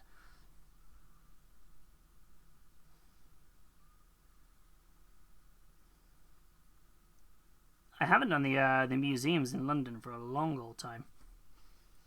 I think the last time I went around the museums in London, I think there was a James Bond exhibit for Die Another Day. There's definitely been a while. It's not the same as Animal Crossing, but in terms of creative game, getting really stuck into it makes me happy. I feel like from what I've seen you play, it gives me more... Animal Crossing and Minecraft had a baby. And then there's a Pokemon skin on it. Oh no, couldn't work out how to get into the Pokemon event, but a lot of it was sold out anyway. That's a shame. But I'm glad you had a good time, though.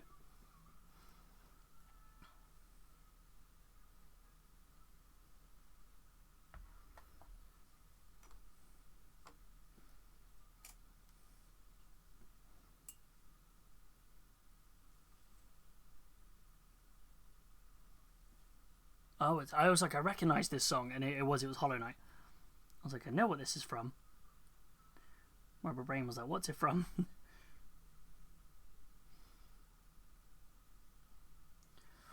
We went for mostly the dinos and the rocks for science, though, so that's cool. Yeah. I do love a good museum. It's one of the nicest things that we did when we went on our honeymoon to Japan was actually we went around the museum in Ueno. And I feel like it's something that doesn't show up on a lot of lists of people to say like, oh, would you recommend doing this? And I'm like, yes. If you're ever visiting Japan, go to the museum in Ueno. It doesn't appear very highly on a lot of people's list or ever at all of like, these are things you should go and do. But it was just so nice. It was just such a good day. There was so much to see. So much like Japanese history. A lot of the stuff was like quite fun and interactive as well, which I think is nice for museums. Yeah, I'd very much recommend that. It was one of the first things we did, and it was great. I haven't been there since I was very small. Yeah, it's been a long old time since I've been to the History Museum.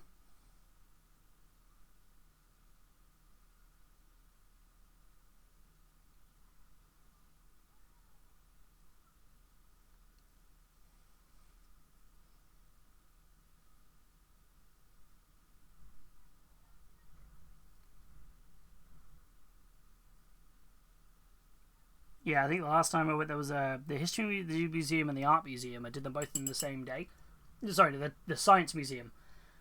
The Science Museum and the History Museum. We did them both in the same day, and there was a James Bond exhibit in the Science Museum, which was really fun.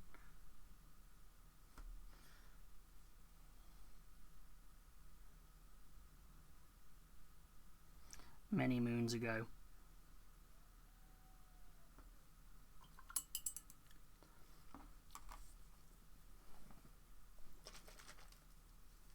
Do I need to... I have an open bottle of this somewhere already, or do I need to open a new one? I have an open one. I can see it in the distance. So so for anyone who hasn't already seen that the preview went up accidentally early, what are we thinking we're going to see today? There was a volcanoes and earthquakes thing with a Kobe quake simulator. Oh, that's cool. That's so cool. Was it like, this is cool? Oh my god, it's terrifying. Like, ah!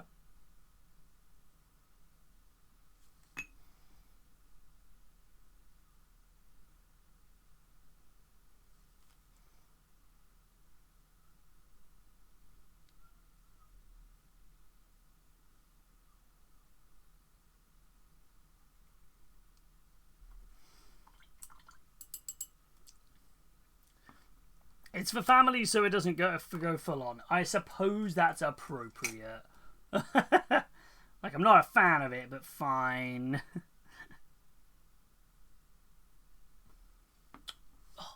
I feel it should go the other way around. It's like, if your kid's been well behaved or not well behaved.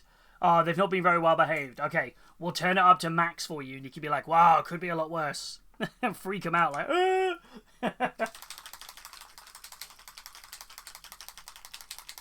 reasons why I'm not a parent.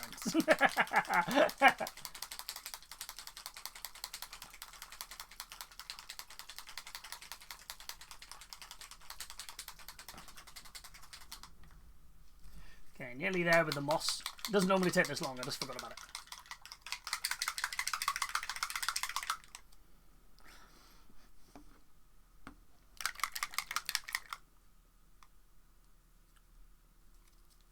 I think another few seconds. Water's cooling down now anyway. I think some of the littles we saw were pretty freaked out enough as it was, so that's fair. It's like, wait a minute, whoa. Whoa, nearly, whoa. Mm.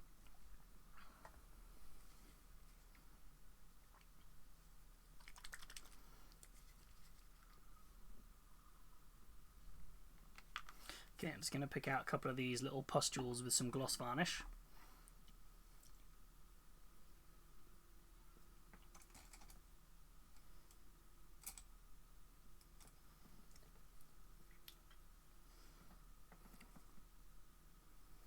I'll take a little bit.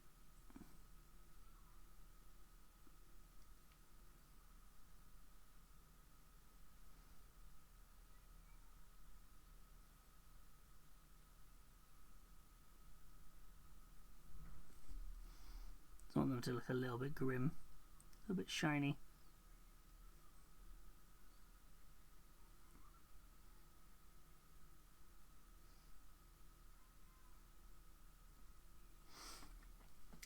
Just picked up the first issue of Spearhead. Watch this turn into an army project, right? What? It's such a bargain. I picked mine up the other day from Tesco's, so I was like, woohoo! I feel like I've already got Skaven and Stormcast, and I've not really touched any of the Stormcast from to be fair, I have only painted up the Annihilators from the Dominion box, and I've not painted up a single Stormcast from the Skaventide box. I've done a very bad job with my Stormcasts. I feel I'll probably look to shift them on, actually. It's probably my plan. Because I feel like if I'm not going to do anything with them, they're just going to sit there and gather dust.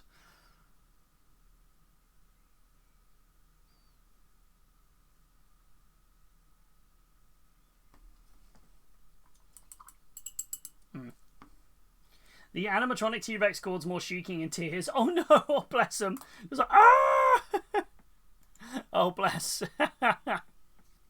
Oh, bless him. That's bless their hearts. They just put like, oh no, no. It's like, it's scary. Oh. Oh.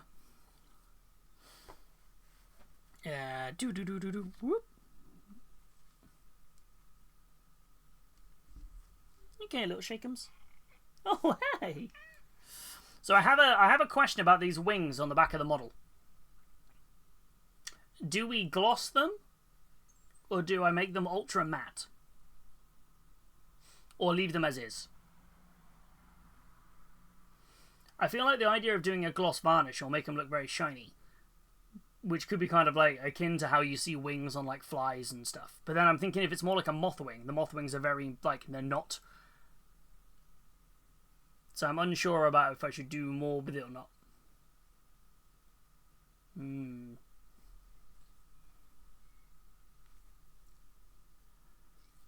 So I'm unsure.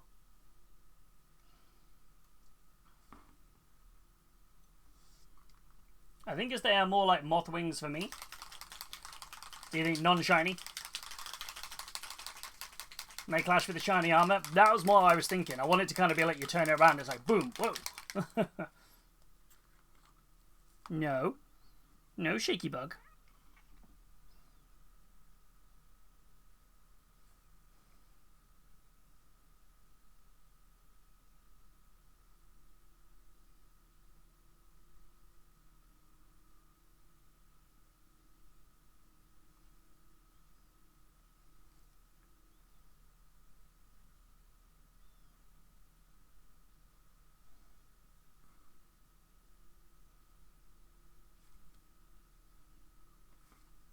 This is the dirty down moss effect because it's near the edge of the water. I wanted to kind of this was I can't remember who recommended it actually in the chat. I think it was Tempest. Tempest said in chat about, oh, you should try the moss effect, and I was like, hey, you know what, that's a spot on idea. That's what we're giving a whirl.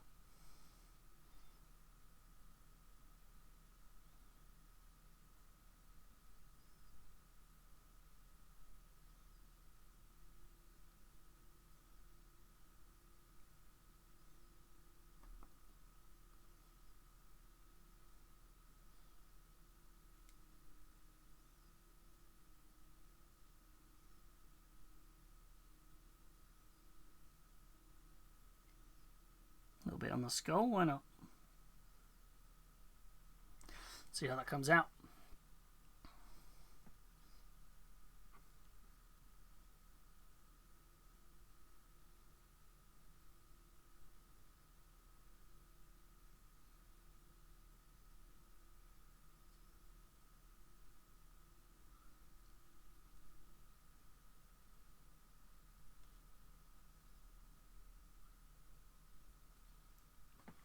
See how that turns out on there. Yeah, one of the ridiculously overpriced restaurants, there was a kid with a dino ice cream cup that had chocolate dinosaur surprise inside, which he then had to execute. That's cool. Even as an adult, I'm like, that sounds awesome. Not even just like from the point of perspective of a kid. I'm like, that sounds great. Milkshake is sulking in the corner. He's like, oh, Milkshake, why are you sulking? He's like, no. No, you won't let me on the desk.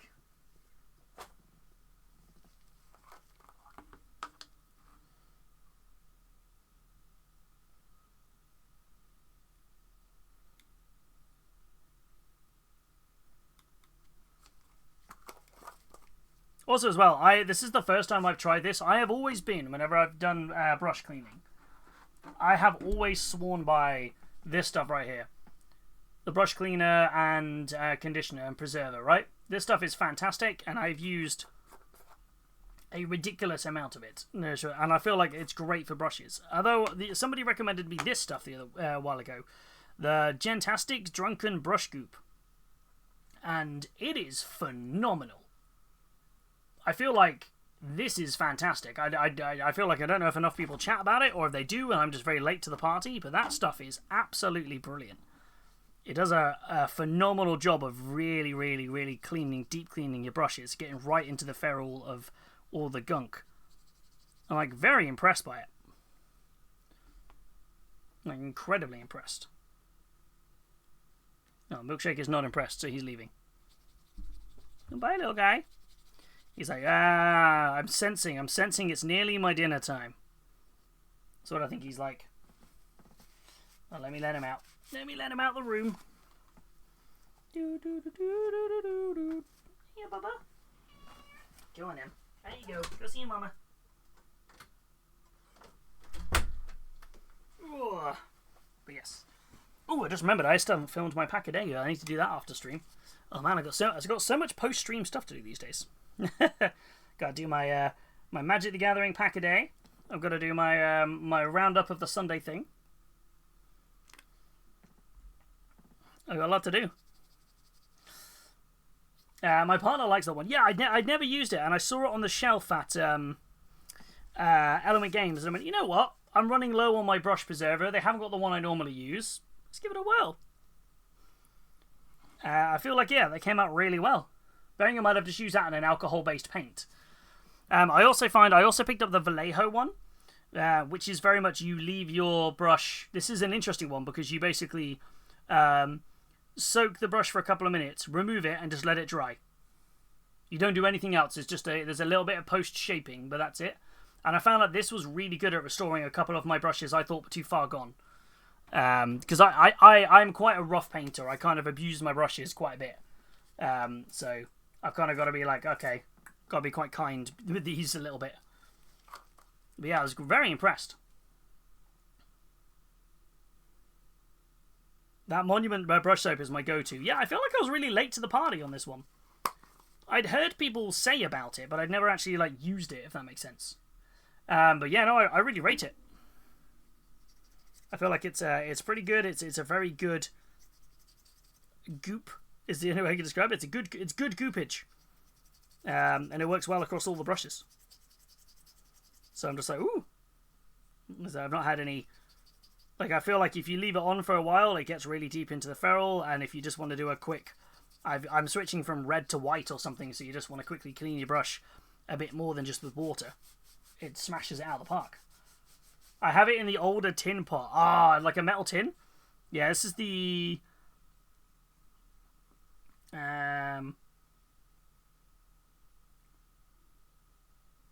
was it? Yeah, the 2.0. So I guess it's in the new plastic tub.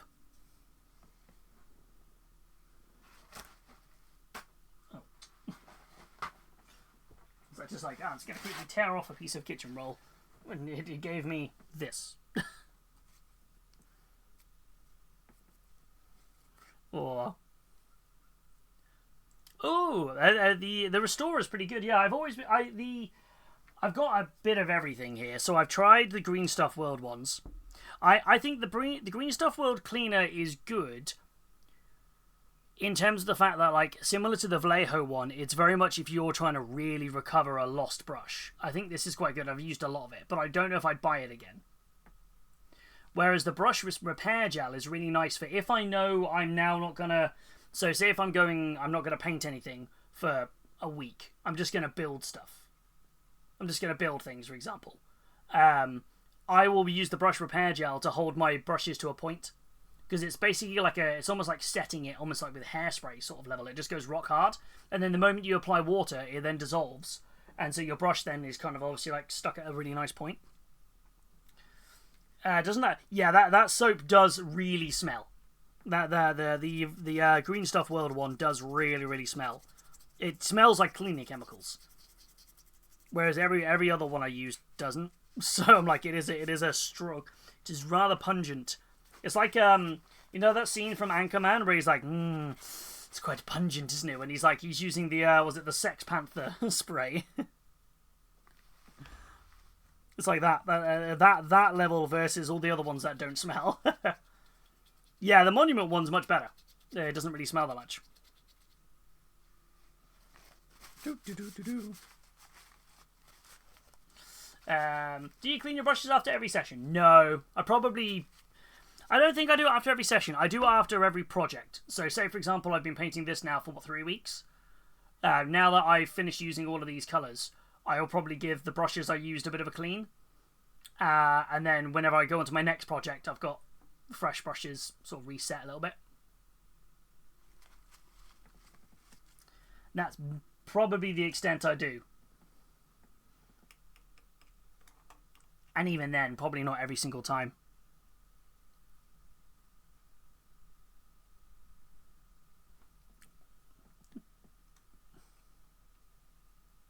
What about everyone else? Do you guys all, every time without fail, deep clean your brushes? Or are you more of a as and when, or do you not at all? Minor update. Jack jumped onto my lap, burped in my face, and ran off. I think he's starting to forgive me. Yay! He's like, I can't be too mad at you, but I'm still going to show that I'm mad at you.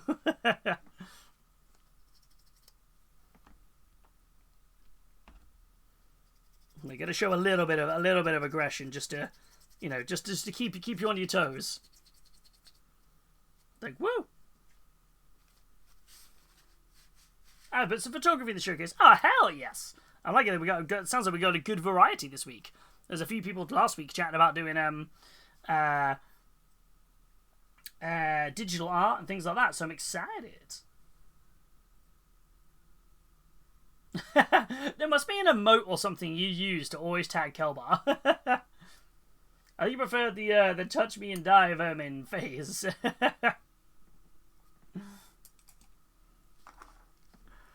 Okay, we're nearly there. I feel like I'm quite happy with how that moss is going to come out. Not so much on the skull. I feel let's remove a little bit of it on the skull.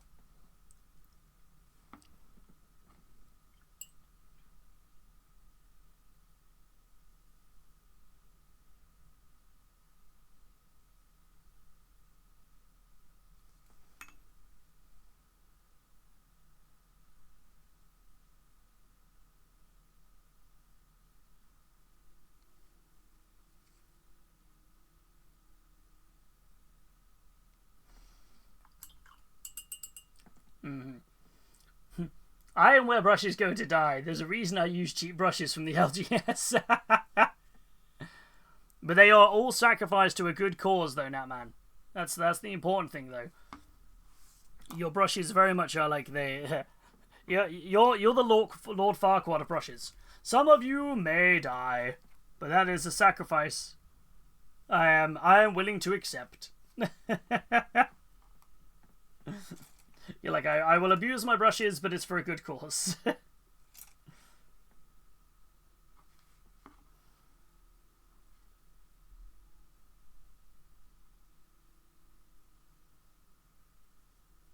To be fair, I'm probably not far off that myself, though, the amount I do abuse my brushes.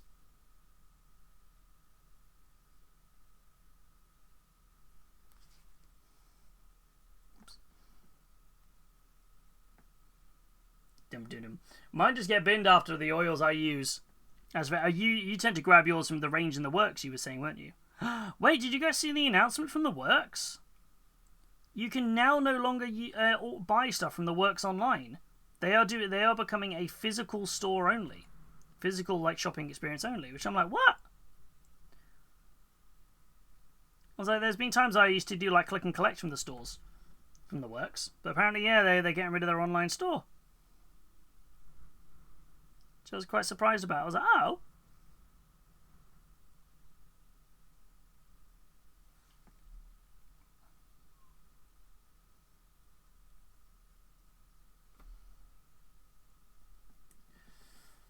Yeah, prediction for this week's announcement. Squats! Squats! Squats! Squats! Squats! Squats! Everybody squats! Squats! Squats! Squats!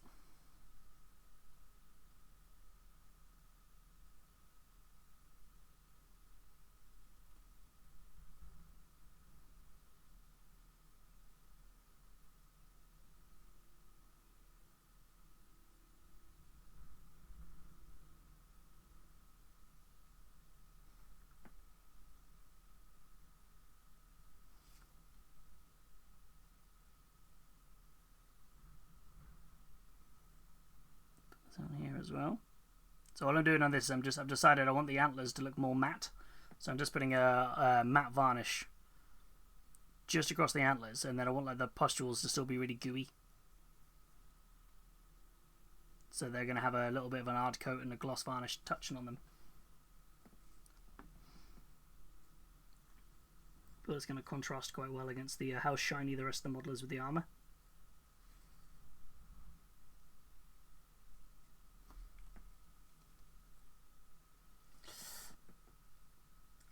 They're never gonna go. They're going full blockbuster. Never go full blockbuster. I'm with maggots though. Maybe we need to go back to blockbuster. I'm I think it's one of those things. Maybe it's just the nostalgia goggles, but I feel like I do miss. We never had a blockbuster where I grew up. It was always it was Choices. If anyone remembers that, it was like a blockbuster style video rental shop sort of alternative. And I always liked going around it because I always enjoyed it being Friday after school, and it'd be like, let's go rent a video game and a film, and I would love it. It was like my favourite time of the week. It was such like a really good, yeah, let's go. So I feel like I'm quite nostalgic for it.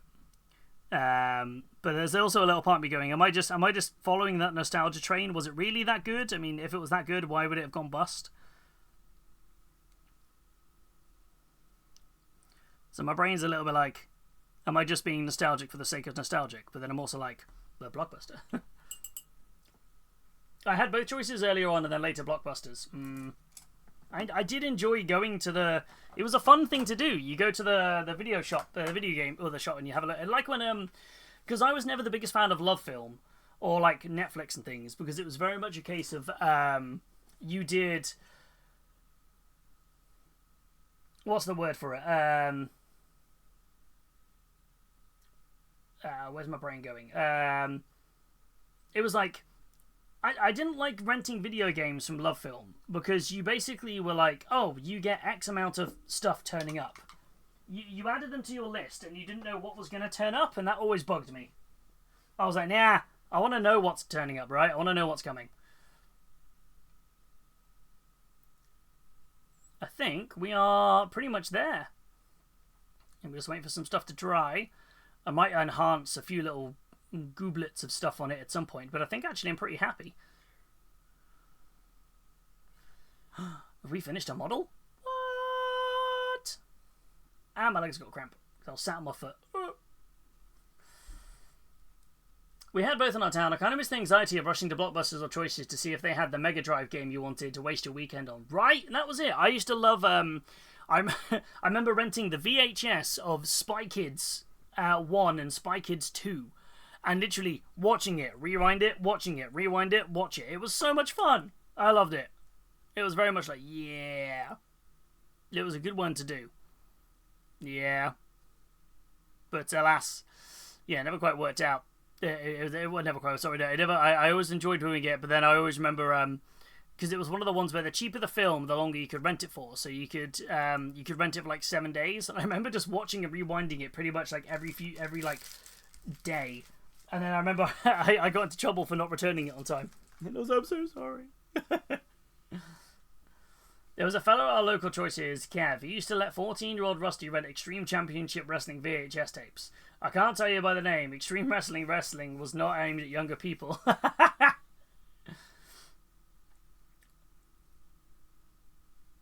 I've been searching for the last 2 hours trying to find the Frankenstein monster-type heads from the official GW parts.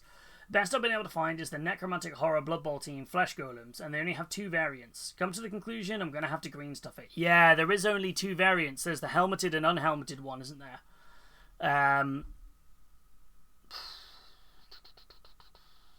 What else we got? I'm trying to think what else might have a Frankenstein-y golem style. You know, I really can't think. I think that's the only thing I can think of is the flesh golems from the Necromantic Horrors. Yeah, I really can't think of what else would need to be.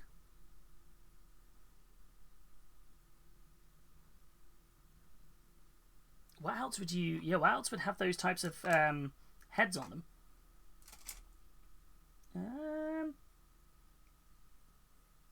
No, that's all I've got.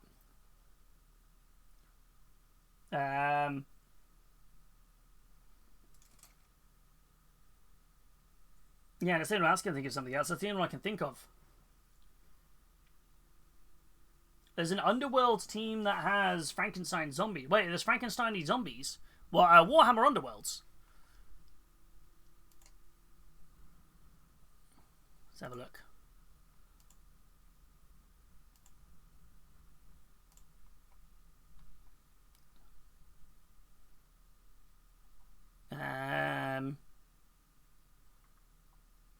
The Death one.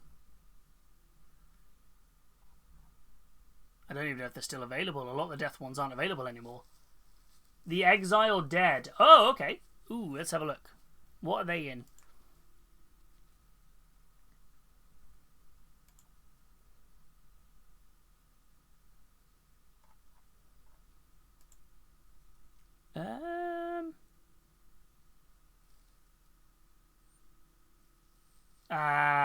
Yeah.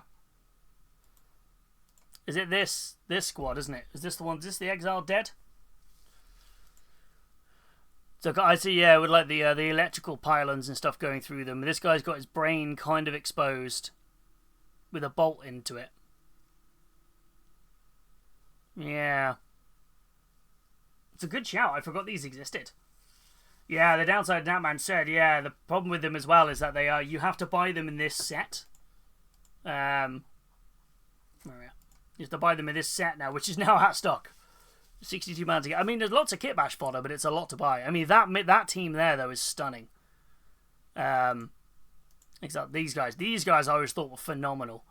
Really beautiful sculpts. I'm sad we didn't get more of these.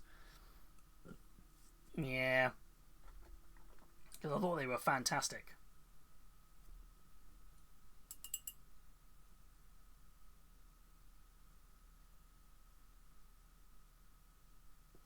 Right, let's do the rim of the base.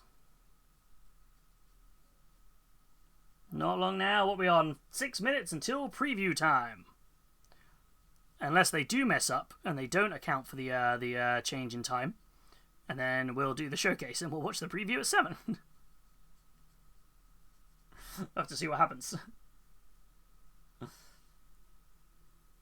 Are they too small? Are they? Yeah, the Frankenstein heads are pretty good. I don't know if in the sprue, I might have 2 spare, Natman. I'm gonna have to go through the box because I know I built. You had 2 flesh golems, and I can't remember if on the sprue you got to pick both.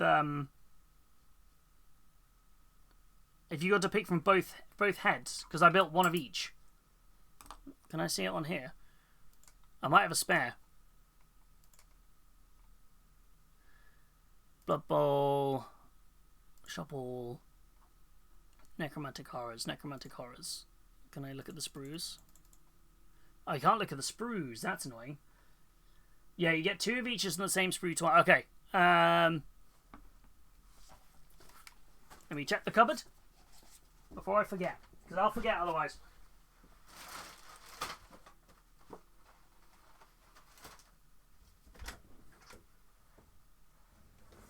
Where did I put the box?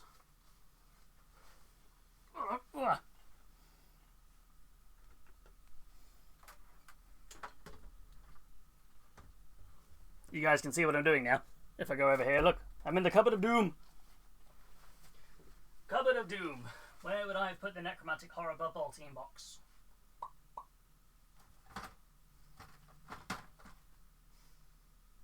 Let's see if I can find where it would be.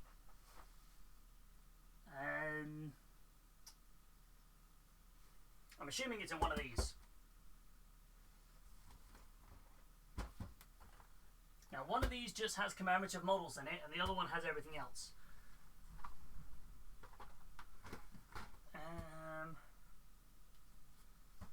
Make sure it's not here anywhere. This is partially opened boxes of kits.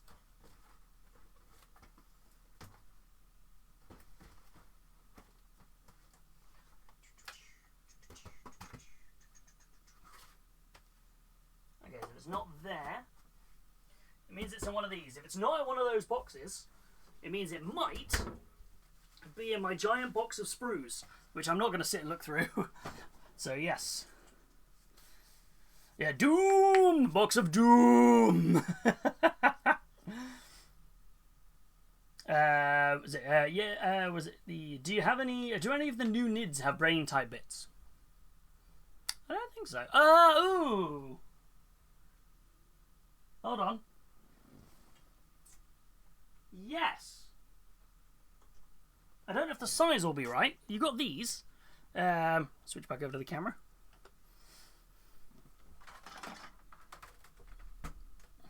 Hey. You have these, Natman. These come with the Neurotyrant. Is that a bit too brainy? Could that give you a good brain start point?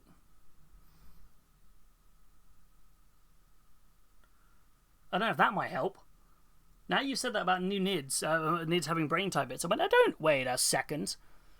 And these will be the Neurotyrant was in the starter sets. So I feel like there's probably a lot of these readily available for quite cheap. you might just have to clip down some of these parts. In terms of size, when in doubt, Space Marine. Probably a bit too big. Looking approximately Ogryn size head. It's to go on the Phalanx robots. Ah, yeah. Okay. What else have we got for brains? Brains. I'll have a look and see if I can find that sprue, because I know I didn't use everything on the kit. And if I find the spare heads, it'll be one helmeted and one unhelmeted. I'll push them down to you.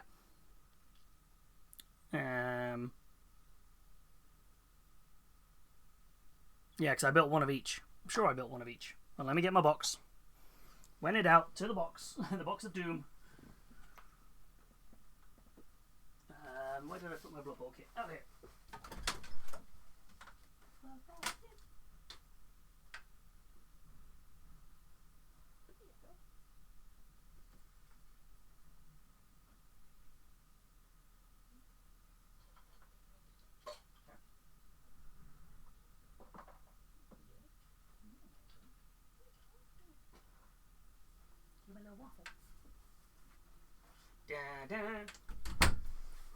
Yeah, let me just double check what I actually got. I got my box for my Blood Bowl team.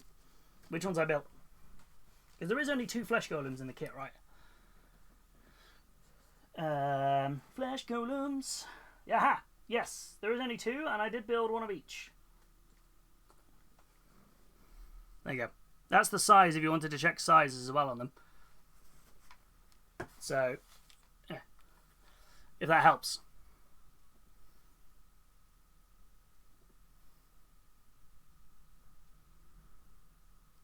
So they're pretty, yeah, they are larger. Again, if you put them next to a Marine. They're not hugely huge, but they're definitely bigger.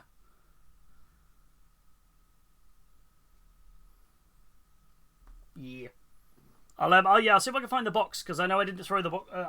If I had parts on the sprues, one of the reasons the cupboard's so full of stuff is I don't tend to throw the boxes away until I've sorted the sprue. So if I haven't removed the sprue, if I haven't taken the bits off the sprue, it probably means that it's in the box. If not, it'll be in one of my boxes under my desk, where I've sorted everything out. How many do you need for your Thanatars? Or Thalaxes, sorry. Not Thanatars. Thanatars are the much bigger ones. You're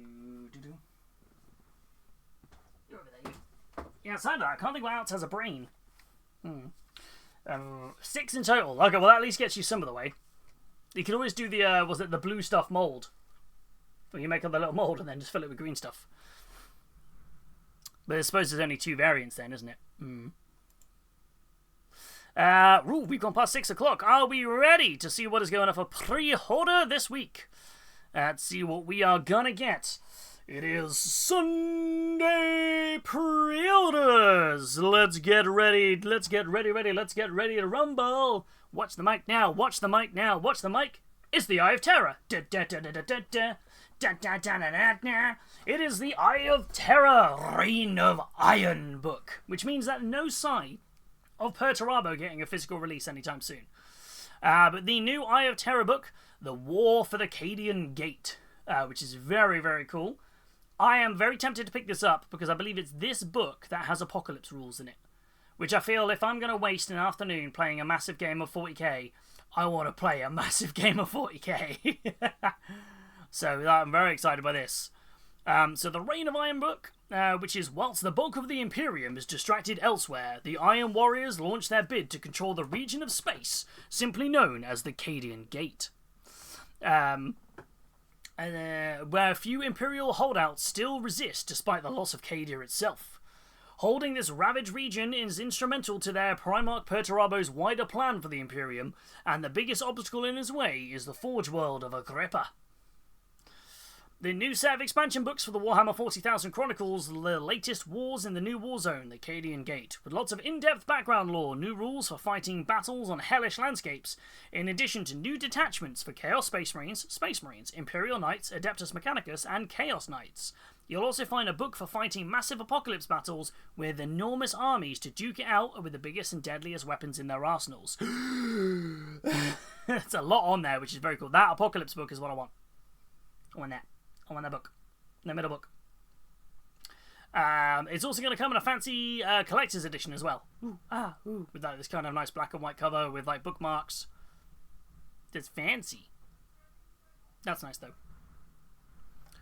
You then have Craven Morn himself, leader of the primary Iron Warriors war host, bearing down over Agrippa. Craven Morn is a powerful warlord and expert battlefield commander with a taste for brutal head-on assaults. Famous for leading the charge in his Land Raider and for his Terminator bodyguard, he makes the perfect warlord for Chaos Space Marine armies, swearing allegiance to the Iron Warriors. See, I told you it'd be squats. That's it, he's very squat looking.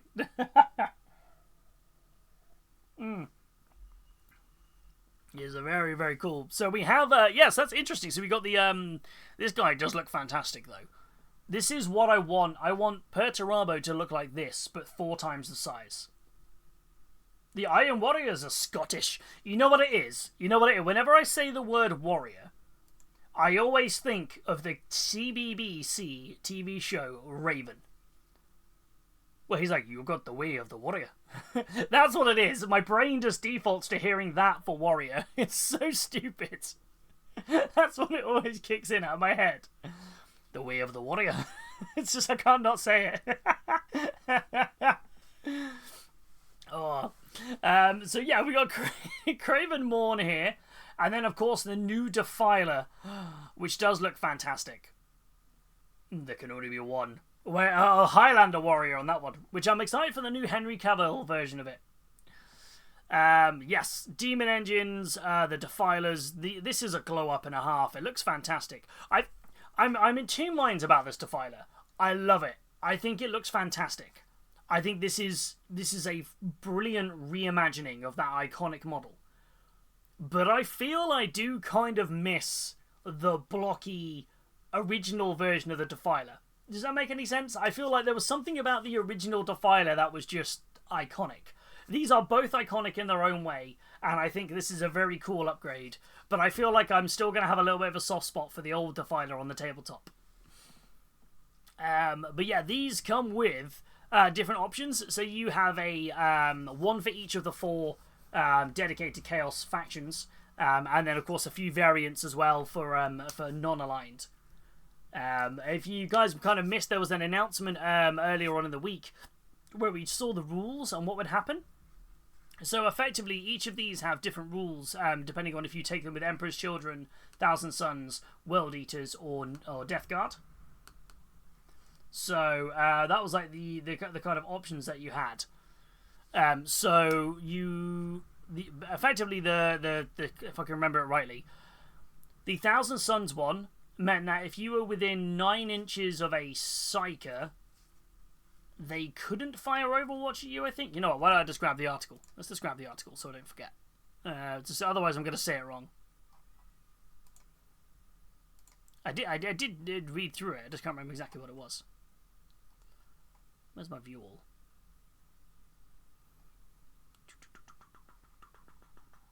Next.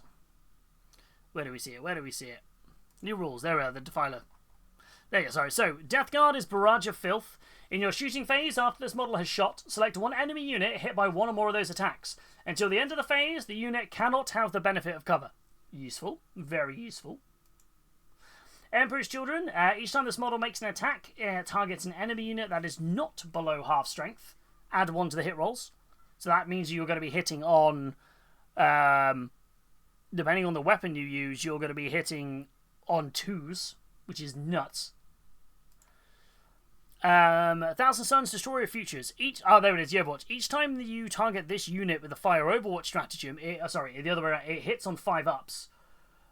If those attacks target an enemy unit within 9 inches of one or more of a Thousand Sun Psyker unit from your army, you're doing Overwatch on 4-up. Which is really... Considering how many weapons this thing has, this can put out a lot of damage and kill a lot on Overwatch. And then the World Eaters, at the end of your opponent's movement phase, you can select one enemy unit that will set up on the battlefield within 12 inches of this model. This model can then either be shoot that unit, but only if it's eligible, or declare a charge, which is kind of cool. So you can kind of lock something into combat straight away. That's very cool. The original bin. There's something so nice about the original. I don't even know if the original's still available to purchase, you know. I imagine somebody has bought them all up. Let's have a check. So see if there's any still on the web store. I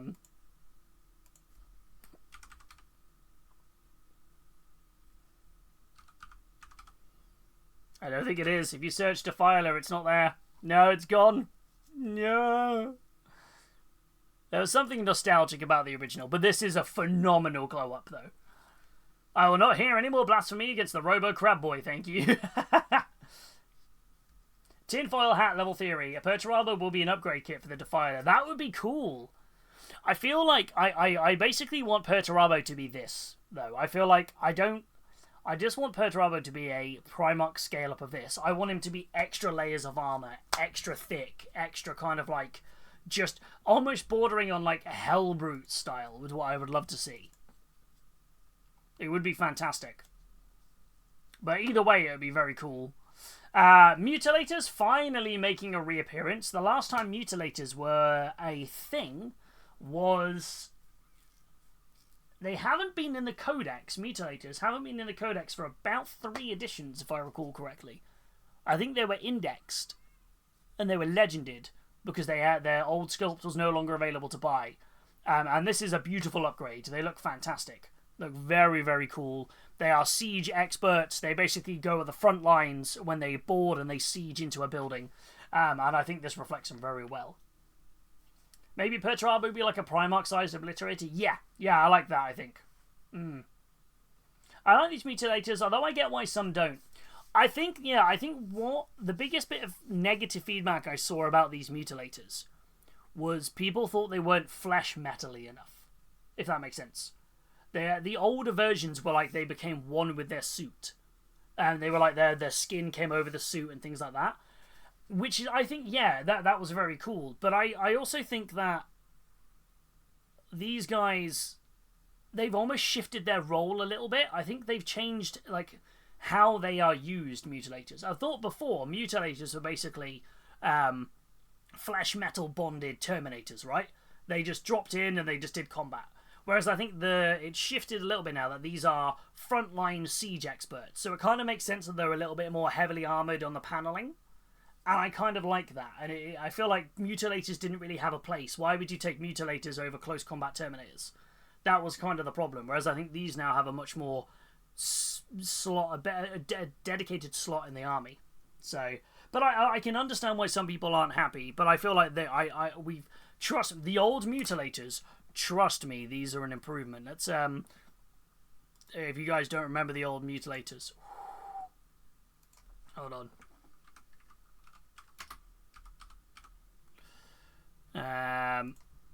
They were a thing.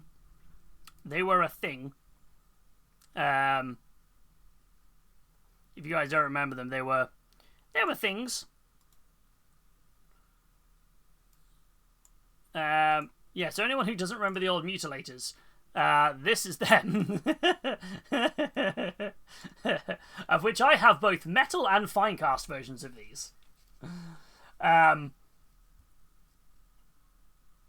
Yeah. At the time, these were fantastic, because I thought they were so cool. I thought they were so like, whoa, this is so totally different, right? This is something totally different. Like, really enjoyed it, really liked it. But then the problem was, so these arms, so this arm over here is 4 parts.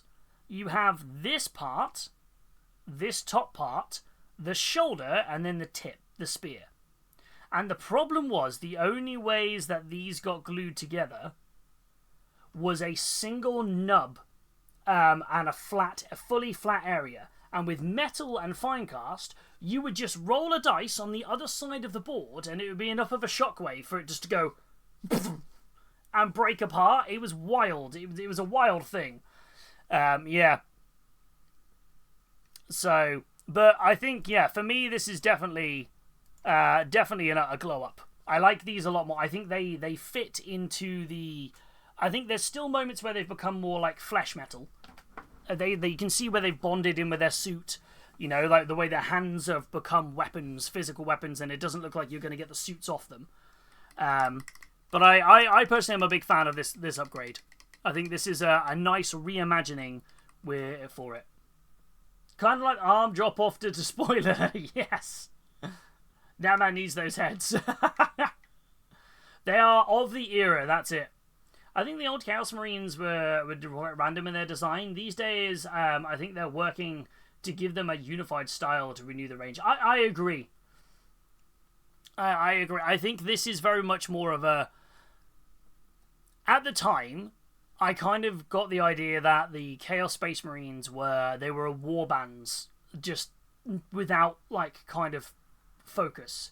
I feel this is kind of bringing them back into, oh no, they are a fully functioning big bad enemy, and I think that works really well. I'm a big fan of that. The upgrade sprue is also coming as well. The upgrade sprue you have for it. This is the Iron Warriors one. You get the hammer, you get shoulder pads, you get cool new helmets. Unfortunately, the stripes don't come on the shoulder pads. You have to paint those on yourself. But you do get some decals, I think. Oh no, you don't. Doesn't say actually. Interesting. I thought you would have got some decals with it, but apparently not. Stop. Hammer time. Can't touch this. So yeah, so they look really cool. And then a combat patrol, which is an interesting combat patrol because the only new thing in this combat patrol is the upgrade sprue, which is kind of interesting. So you get a Warpsmith, which has been out for a little while, Chaos Terminators, and then is it a Havocs and a squad of Legionnaires. Now the Legionnaires are the ones from Kill Team, so they are the more upgraded versions of it, and you get the Iron Warriors upgrade sprue. But I think from a combat patrol perspective, you wouldn't put the name character in it. A Defiler is too big for combat patrol, in my opinion. I think it's massive. And then the Mutilators, I don't think would fit in a combat patrol style game. So I think this makes sense. But I know there's a lot of people have been a bit grumpy about it, going, oh, but we haven't got this, we haven't got that. And I'm like, I can kind of get the grumpiness, but I'm also like, you know what, it is what it is, right? It's just one of those, like, you know, you're going to miss stuff. You know, Combat Patrol itself is its own game type. It's not so much let's start again, like it was. That used to be a starter set, whereas Combat Patrol is now its own game type. Hello, how are we doing, Pom? How are we? Ooh, funky Iron Warriors dice. Ooh, we're going back to square dice. Square dice for 40k. That was always the difference. 40k dice were square, and Age of Sigmar dice had the rounded corners. And then they flicked between them for a while. But that is not all. Adeptus Mechanicus fans, Thalia Gould, or Thulia Gould, is coming. The Magos herself, who is basically leading the defense of the planet on the Forge planet of Agrippa. She is very, very cool. Very, very cool. I like her a lot. I think she's a great looking alternative kind of like tech priest, because she's one of the what was it from? I can't remember what it was called. Ah, cool. I need her. Yes. Oh, I feel like you're gonna have some fun kit bashing this. But there's a lot of really cool stuff in this sculpt. I'm like, ooh. Sorry, at the same time of doing this, I was just, I've knocked over one of my paintbrushes, so I'm just picking it back up. Yeah, I like this a lot. I think she's great. I think there's a lot of detail on her. But I think like it's really nice. She looks different enough from like Call and things like that, which is really nice. She can be Iron Warriors too. You're like, we'll put her in Iron Warriors, it'll be fine. Crab people. You know what? The rumors are true. They are bringing out a brand new crab army. The only downside with the crab army, it can just charge sideways.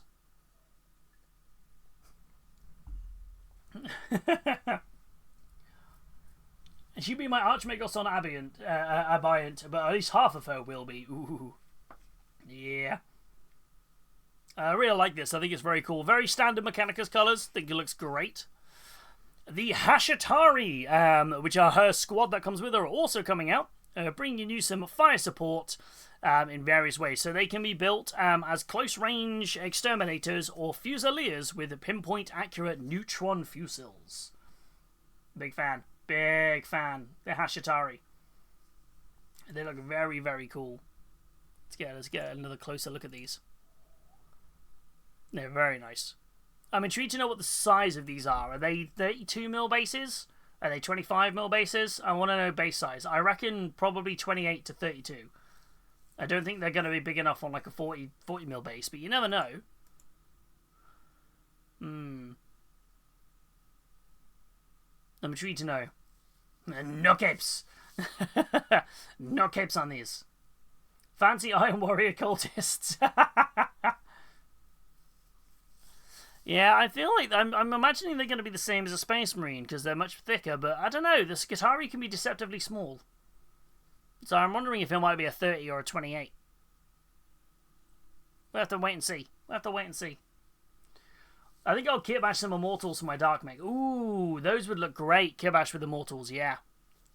I kitbashed the Skitarii Vanguard with all the capes with my death marks, and they were really fun to kitbash together. Imperial Knight fans, the new Knight Destroyer is also going to be available. This is a middle knight, so this is bigger than a Helverin and an Armiger, but not as big as a Questorius. So kind of like little ickle knights.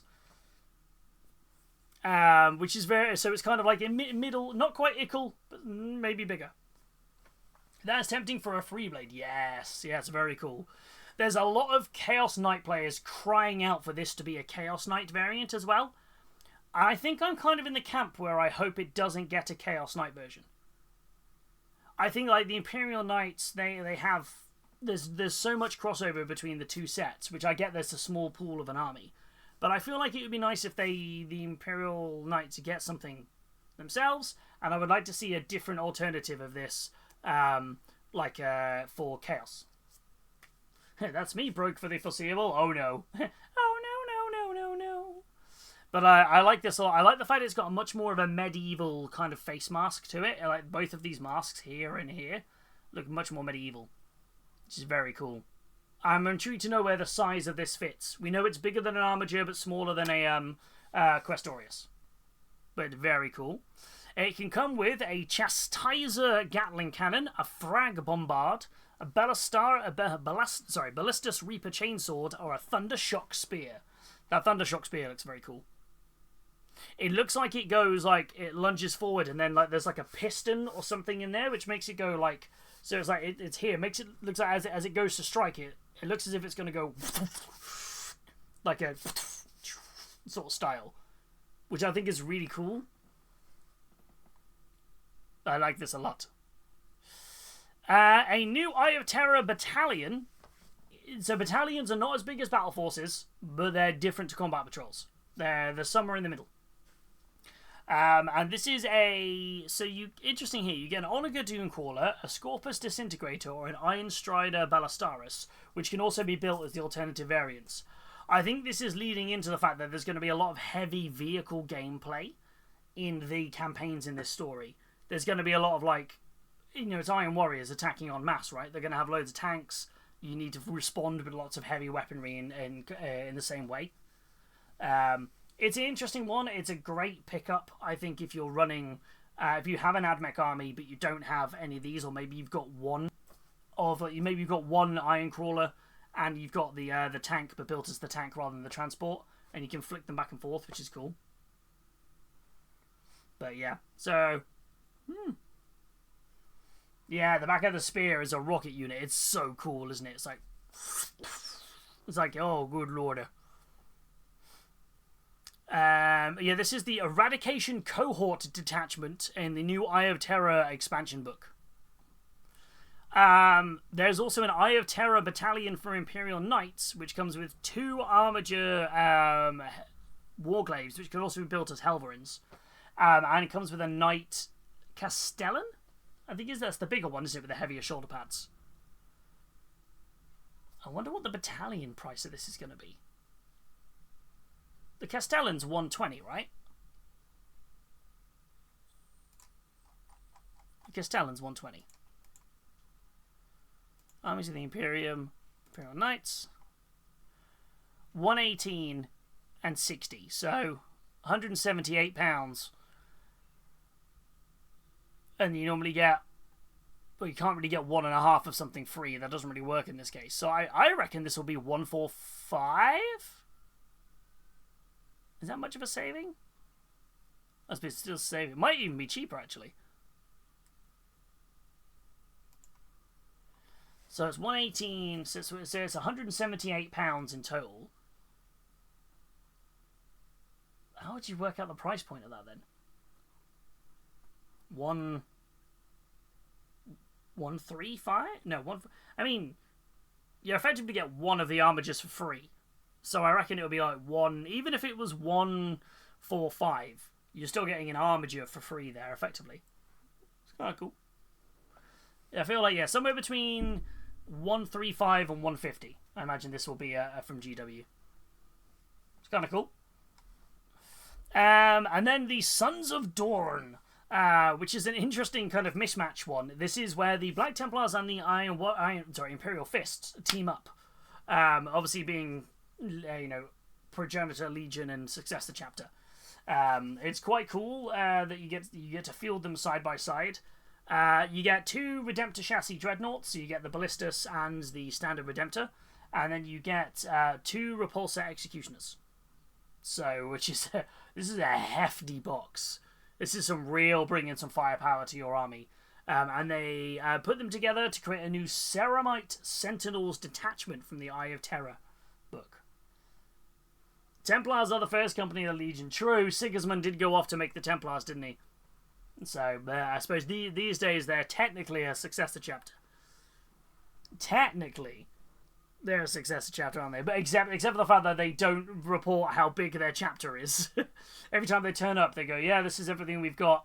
Everyone else is hiding on the other side of the moon. Like, I don't know what you're talking about. We're definitely not full Legion sized. That is a box indeed. That is a box. That's a lot of tankage in there. Oh yeah, they're Legion strength easily, yeah. But shh, don't tell the High Lords of Terror that. It's fine. But yeah, how much is a Repulsor Executioner these days? I've never bought one, actually. The Redemptor Dreadnought is the only... Yeah, the Redemptor Dreadnought is the only Dreadnought I've never built. 50 quid for the Redemptor. Executioners? Are they out of stock? 45 for the Ballistus. And the Brutalis is there as well. Wait, are they out of stock of Repulsors? They are. 71.50 for Repulsor Executioner. Wow. So that's what, 143 for the 2 Repulsor Executioners. A standard Redemptor... Well, Ballistus is 44.50, so you're talking 180... 187.50 plus a standard Redemptor, which is what, another 50. That's like a 230 quid's worth of stuff in that one box. That's no, I didn't realize the Repulsor Executioners was so expensive. That's wild. 50 quid for a Dreadnought? Yeah, 50 quid for that. I mean, they are massive, I suppose. But yeah. I guess the only Redemptor Dreadnoughts I own, I've only ever bought as part of a kit. So, but yeah.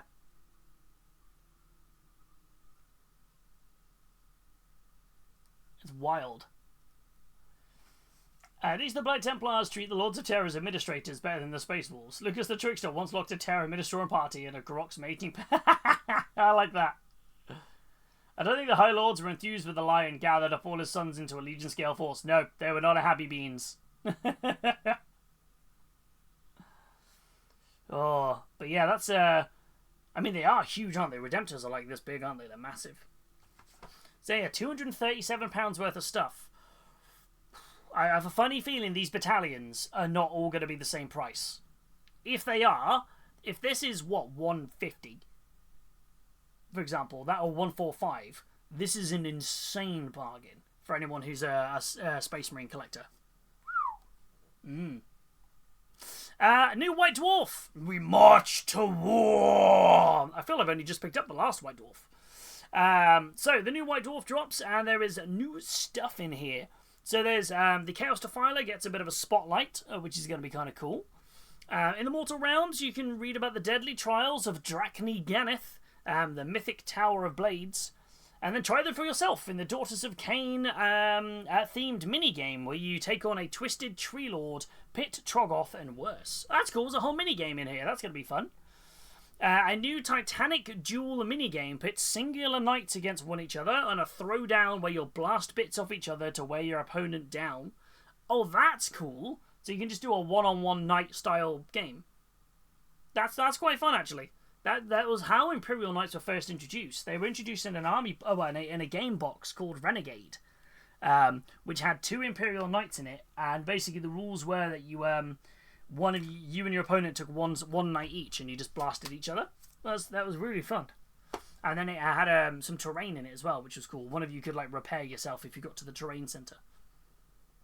Yeah, they already did that, wasn't it? Yeah, the whole box game when knights were first introduced. I always remember it causing a lot of controversy in our local Games Workshop, because basically we all queued up to get in and get the box of Imperial Knights, and the guy who was at the front of the queue bought out everything. He bought it all. He bought out. They had a dozen boxes in, and he bought all 12 boxes.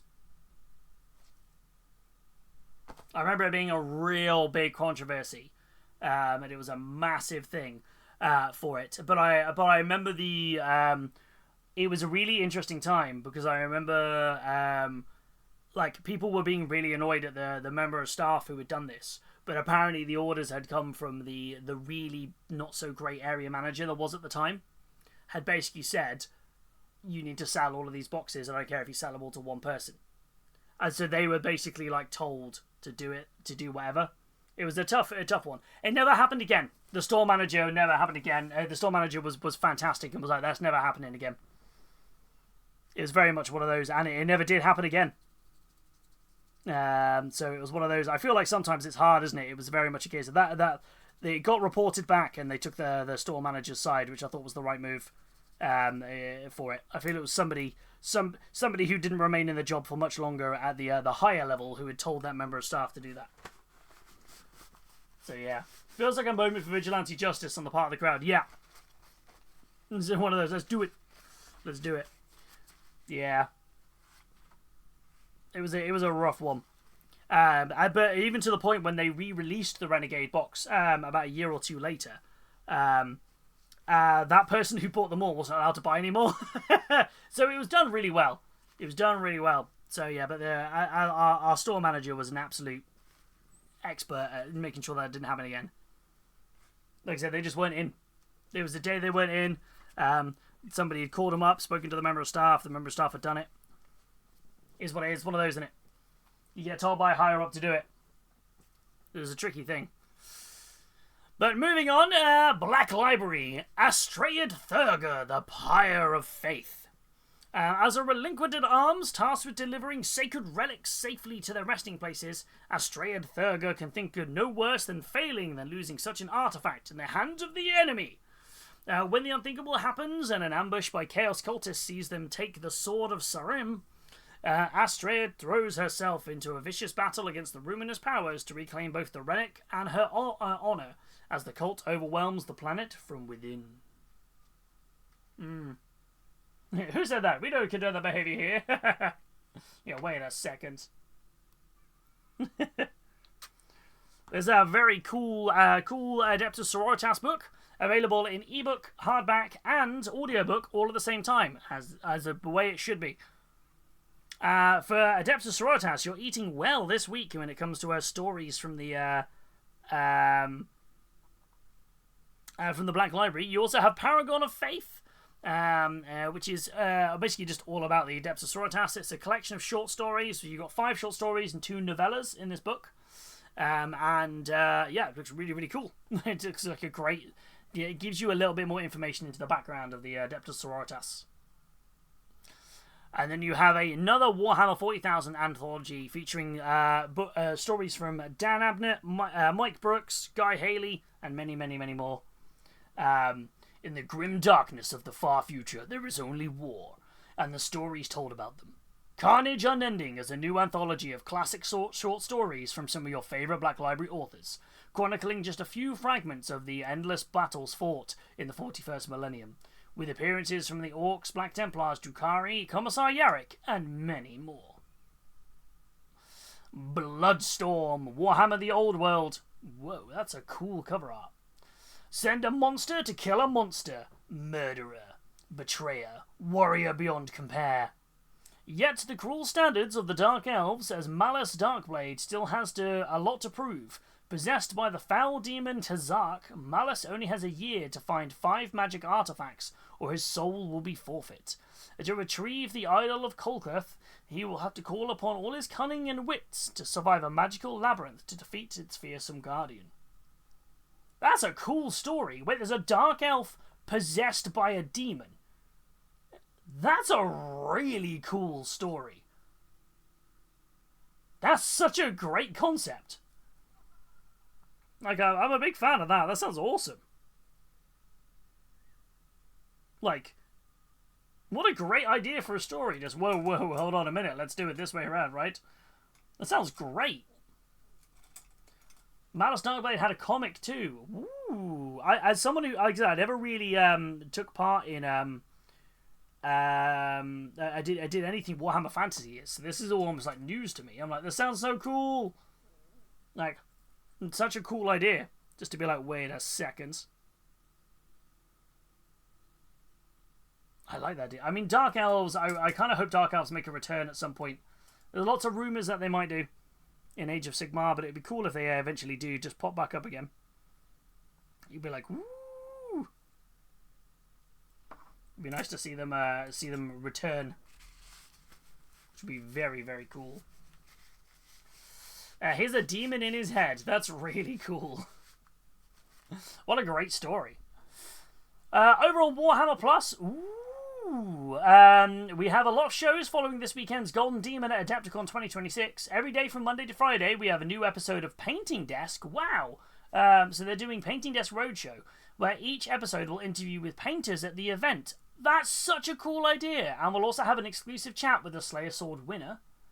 Oh, that's fantastic. Then we have, over in, elsewhere on Warhammer Plus, Trans in the Infinite continues his Tesseract trials with a burning question. Out of the exceedingly choppy orcs and world eaters, who shoots the best? And Lawmasters heads to the Mortal Realms to learn more about the Hellsmith of Hashut. And the Warhammer Vault opens again with 2 more issues of White Dwarf 507 and 508, joining the vast backlog you can read with your Warhammer Plus subscription. What is this? What is Warhammer Plus? Tells you all about it here. Here at Warhammer Community, we are not slowing down our coverage of the groundbreaking new edition of Warhammer 40,000. With more information on another miniature reveal coming. We also can't forget about the fracas on Armageddon either, so if you're wondering exactly where Commissar Yarrick has been lately, you'll want to check back with us this week. If you want to see all the winners, be sure to check out the Warhammer Community on Sunday evening US time. We'll have incredible miniatures right here. I don't think anything's dropped yet, has it? No. because it's the time frame. So it's not going to be until what? I don't think the awards show happens for at least another 4 or 5 hours our time. If not later, it might be more like midnight. So yeah, I'm excited though for it to pop back up. We'll chat about all of the stuff on Wednesday stream. We'll have a chat and we'll talk about the cool new sculpts. All the winners, sorry, not the coolest, all the new winners and things, which is going to be stunning. I'm excited to see how people place. Very excited. And there we go. So, anyone going to be picking themselves up some Iron Warriors, or a new Imperial Knight, or some Adeptus Sororitas? Oh wait, no, there wasn't. Adeptus Sororitas books, or there's a lot of stuff. Who's thinking of picking stuff up? Well, what are we thinking? It's interesting that they're going to have an exclusive interview with the Slayer Sword winner when the contrast isn't owner. I know, yeah, they must. I guess it's going to drop later, and they're going to film it today, I would imagine. Adepticon.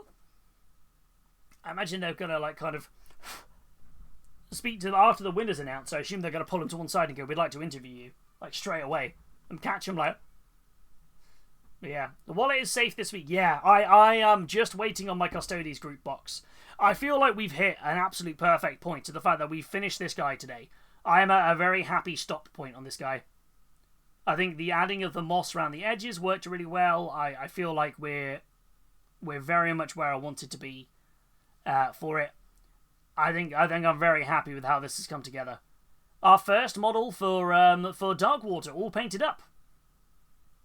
We tried new techniques on this, so I can tick off a box on my hobby bingo. Very much tick off a box on the hobby bingo. And speaking of ticking things off, where's my book? My book of things I wanted to do this month. Where are we at? Dun, dun, dun, dun. There we go. So, things I wanted to do this month. Darkwater. Try True Metallic Metal. We tried the True Metallic Metal paint styles, and I can tick it off. Galgus Pust. Completed it, mate. We did the miniatures for Mind Mini, so I can tick that off. So, what have I got? What have I got to finish off? So, the drop pods, I'm going to put a pin in the drop pods because I realised I bought the wrong box of drop pods. So, everyone's claiming their daily beans. Beans. I love it if the winner says, "Nope, you shouldn't have assumed," and then leaves the sword. I will get the Bloodstorm book when it's on Audible, but nah, I'm good. I do have a big order of Daughters of Cain to put in, though. Ooh, yes. I feel like for me, nothing from me this week. I am no rush to get the Apocalypse rules. I think I'm hoping somebody I know will pick up the book and I can borrow their rules. So I wanted to do all of the bases on my Enforcers. I have started them, but I haven't finished. I have started doing the squad. I've painted 2 out of the 10. So I've started on 50% of the squad finished. I've got 2 finished. I haven't finished building the Sanction Automata and the Astarte supports either. So I'm getting there. I reckon I'm going to finish the Mastodon because I've only got 1 left to finish off. And I'll finish the Command Squad. That's what I'm thinking. That's what I'm thinking of this one. So we'll see how we do. This is my goal is to do this by the end of March. So I've got 2 days really to do it. So I know I'm not going to finish it all, but I feel I've ticked off a lot more than I haven't, if that makes sense, which makes me very happy. A lot of it's the building. The building slows me down. I'm quite a slow builder. So then I can start thinking about my plan for quarter 2 next and figure out what am I going to carry over and what am I going to start. Obviously, the biggest thing is going to be the Custodes Battle Group box. So that's the one. Hey, Jet, how you doing? I hope you're doing well. How would you feel like a challenge? What's the challenge, Corvus? What are we thinking? What's the challenge over here? But no, really happy we finished this off today. Really happy that Galgus is all done. Just a quick update on the Citadel Painting app. It has now changed its name to the Warhammer Painting app. I figured it was going to come at some point. It'd be a Warhammer colour now, wouldn't it? Yeah, that's it. Yeah, the Warhammer colour app. We knew it was coming. It makes sense. Doing good, thanks to you. I'm doing very well, thank you. I'm really happy that we've got this guy finished off today. Very, very happy. We've got the nice big poppy wings. We got his like kind of him infecting the ground around him as he sets forth. Gelgus here looking mightily pusty. as grim as that sounds. And I think I think I'm happy I can call him finished. It's taken us, what, 4 streams? I'm not counting Wednesday. We didn't really work on him. So, yeah. Which I'm kind of fun.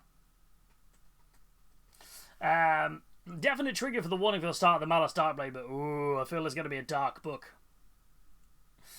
Each quarter you have to finish something old, like a single mini from your box set from the cupboard of Crying Projects. If you fail, it's 2 beans from the pot of gamble. To be fair, that is something I'm working on anyway. So, I feel like I'm already doing that. So if I don't do one, then yes, we'll do the beans.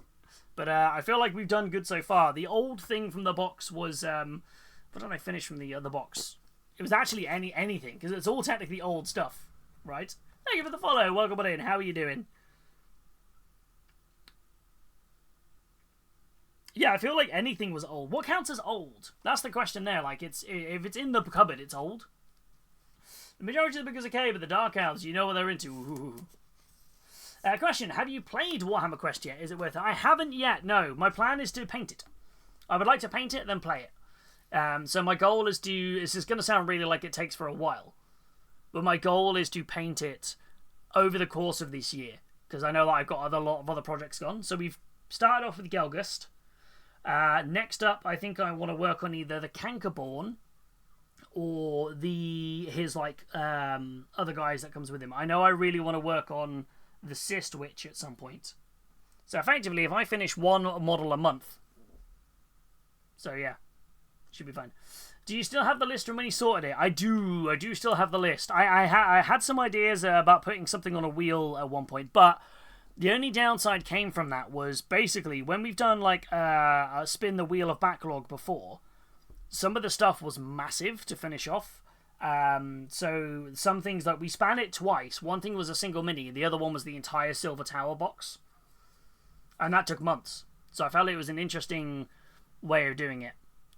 But no, I to be fair, a lot of my stuff in the cupboard is all up on eBay at the moment. I'm just trying to shift down to stuff that's been in there that I know I'm not going to paint. I don't collect that army anymore, or I've got commemorative models I don't need anymore. So stuff's getting shifted slowly. Ooh, I'm the same. I want to paint it before I play it. Maybe a quarter of the way through. You're definitely further than me. I'm this guy. So, well, I'm really happy with them though. I feel he came out pretty fun. I love the wings. I feel like from the front, I'm like, he looks like kind of every other Demon Prince, not in a bad way. He just looks like every other Demon Prince, and then boom. Do you have a link for your eBay page? I don't actually. I don't. I'll sort something at some point. There's only a couple of bits on there at the minute. A couple of commemorative models. I'll when I put more up, I'll pop it up on eBay. I'll pop a link in the Discord. It's a slow burn project. I guess I'll post some Dark Water for the showcase. Hell yes!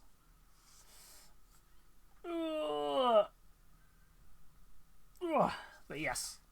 Right. We are now going to get ready to do the Sunday showcase. So I'm going to take a little bit of a breather. Stretch my legs as I always do after the preview. And then when we get back, we are going to go through everyone's finished hobby projects in the Discord. I feel there's a lot in here. There's a lot in here, so it's going to be interesting to see how much they're... we've got a lot to get through. But yeah, we'll be back in a couple of minutes, and we will see you shortly. We'll grab yourself a snacky and a drinky. I'm going to get myself a cup of coffee, and then when we get back, it's all about your projects.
Alright. We are back. We have snacks. We have coffee. We're ready to look at all your awesome projects. Let's go! Do. I got coffee. I got a chocolate digestive. I'm ready to rumble. How we all doing? Did we all get snacks? What snacks did people get? How we all diddly doing? Oh, I am ready to rumble and look at what you guys have all been doing. Just no time to have a hot, steamy shower. How dare you reveal what we were getting up to?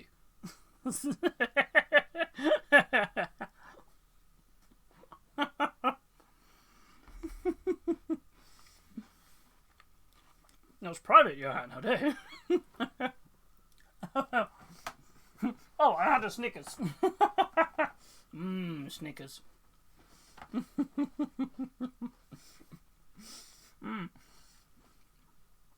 Is there an embargo on preview prices being discussed? Because I got a couple of surprising ones. Yeah, because we can normally figure them out straight away. Well, we're going into the showcase now anyway, so you can pop them in there, but I want to bash through the showcase. Ow.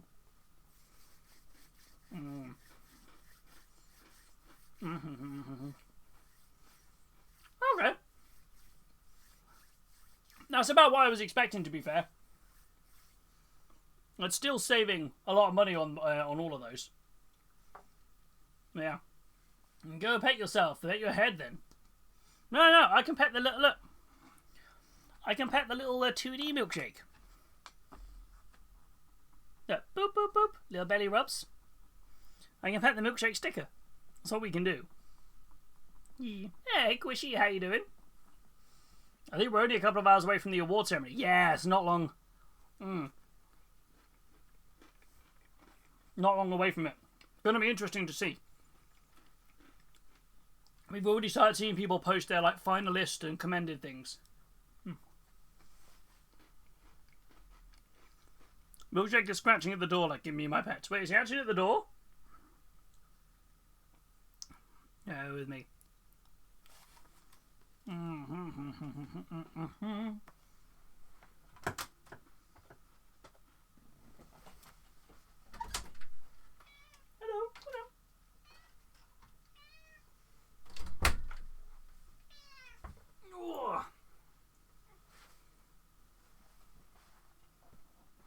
Hi everybody!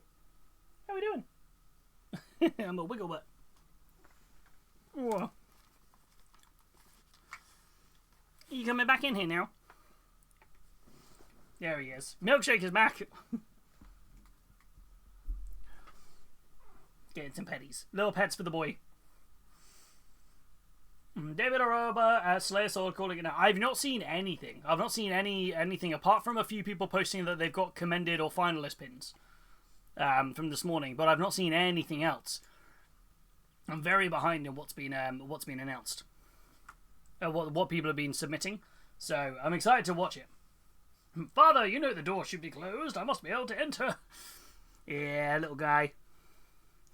The problem is now that he's being able to jump back up and down on stuff, we have to start closing doors because he's just like, he's going to cause chaos and mischief when he does jump in on places. That's the big problem.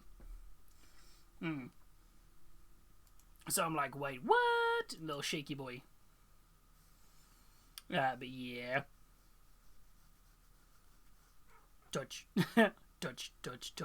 Pet the boy, touch. Oh, he looks so annoyed about that. He's like, yeah, little guy. Oh, take a bit away. Whoa. Yo. How you doing? How you doing, little shaky bug? How you doing? Yeah, little fussy face. There he is. Meow. Then more. Give me more love. Give me more. Boop. Boop. Boop, boop, boop, boop, boop. I know you closed the door for safety, but at my parents' house, most doors left open because of the cats. Yeah, well, it's because we've got the 3D printers and stuff in here. It wasn't that much of an issue most of the time, because obviously with his back legs and his arthritis, he wasn't jumping up on stuff. Now that he's making a really great recovery, we were kind of not really prepared for that. So it is only this door. This is the only door that remains shut. It's just because of the printers and everything, and if he jumps up, I don't want him hurting himself. Oh, that's awesome, Lucas. Yeah, I'm kind of excited to see what everybody gets, and we'll chat. We're going to do a proper chat about it on Wednesday's stream, because by that point, hopefully all the articles will be up, and we'll be able to sit and go through everybody's mind-blowingly painted minis. So I'm excited. Speaking of mind-blowingly painted minis, shall we dive in and look at what the community's been getting up to this week? Are we ready? Are we steady? Kicking off this week's Sunday showcase, we have Krishy, who has been working on some Star Wars Legion minis that look absolutely fantastic. Yes! These look awesome. I love the way that these are reflecting the Battle of... look, they remind me of the Battle of Felucia, because you've got that kind of like alien-style grass on it, which looks awesome. Absolutely awesome. They look fantastic. Milkshake, stop rubbing your face on my glass. They look absolutely wicked. I love the fact that they've got like little bits of battle damage going across them, but yet at the same time they all have a variety of markings to reflect basically who's the sergeant, who's not, who's in charge. You've got the ARC Trooper there at the back with the little the extra guard around the neck. You got your heavy weapons on. This looks fantastic. And I think we forget sometimes Star Wars Legion minis are only tiny. They're only on 25mm bases, but these look awesome. I do really like these. I like these a lot. I like the fact you've chipped into the yellow markings, especially on the shoulder pads, on the ones here on the left. A little bit of sponge work has really paid off there, just to add a lot of, like, they're really in the thick of the war. Which is very, very cool. Which is very, very, very cool. So I like these a lot. Yeah, these look wicked. Really, really nice. Yeah, a big fan of these. We're seeing more and more come out for Star Wars Legion. Star Wars Legion was an interesting one because I got into it when it kind of first started being a thing. But nobody really was playing it in my area, and it wasn't massively available. And then one of my LGSs started stocking it, so I picked up more of it. Really loved painting it, which was really cool. And then it just kind of... It was around the point when it switched from Fantasy Flight games to Atomic Mass games. And it went through the big kind of rules changes, the big kind of like shift up. And then a lot of people moved on to Star Wars Shatterpoint or Marvel Crisis Protocol. And then now it's becoming much more one of their mainline games, isn't it? They've actually moved Star Wars Shatterpoint down at Atomic Mass to being a skirmish game that will get biannual updates. And then Legion is now becoming one of the mainstay games alongside Marvel Crisis Protocol. So I'm excited to see what else is coming out from this. I have always wanted to pick myself up the Separatist tank. Like the ones from the Battle of Naboo and things. So I'm kind of being really tempted to pick those up. But yeah. Shatterpoint has been discontinued now though, isn't it? So it's not been discontinued. It's been moved to a non-priority skirmish game. Which basically is kind of like when they're going to keep supporting it. But there might not be any... there won't be as much support as there has been for the last couple of years. They're focusing on two games. They're focusing on Marvel Crisis Protocol and Star Wars Legion. And I think what they've said is that there will be biannual updates, whether it's rules or maybe one or two releases for Shatterpoint, but that's about it. I mean, to be honest, I don't know what else there was to release for Shatterpoint. They hit it hard and fast. Shatterpoint came out and they went, boom, here is a ridiculous amount of kits and warbands and great rules and cool terrain sets. It landed really well. I think they almost went so quick with it. I don't know what else there is to release. So, yeah. It seems like a bit odd, but I get it though. I feel if it's a big miss not to merge the two so you can use units of one or the other. Oh, the size difference is ridiculous if you haven't seen the sculpts. So, hold on. Let me grab... where are we at? So I'm just trying to grab one of my Shatterpoint minis and I can't seem to see them on the back. Where's he gone? Might be hiccuping away. Yeah, so the size difference is completely mad. So if you have a look, I'm sorry to divert from your models here, Quishy. So that's Star Wars Legion. So that's Count Dooku and Star Wars Legion for it. This is the base size and scale for a single kind of Mandalorian. So they were designed to be very different games. So basically Star Wars Legion is you field an army. Star Wars Shatterpoint is you have 2 skirmish warbands. Yeah, so it's hugely different, like, base size for it. Have I got any more? Try and grab what other ones I've got. Where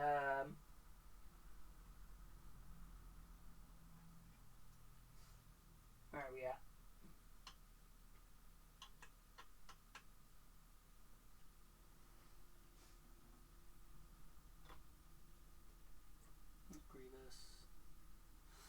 I've only got Grievous. Couldn't find anyone else.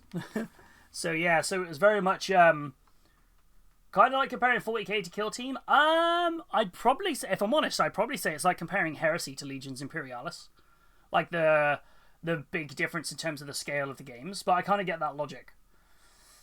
No, there's no Gungan army yet for Legions. As soon as the Gungan army comes out, I'm 100% doing it. Although I do have my own custom Darth Jar Jar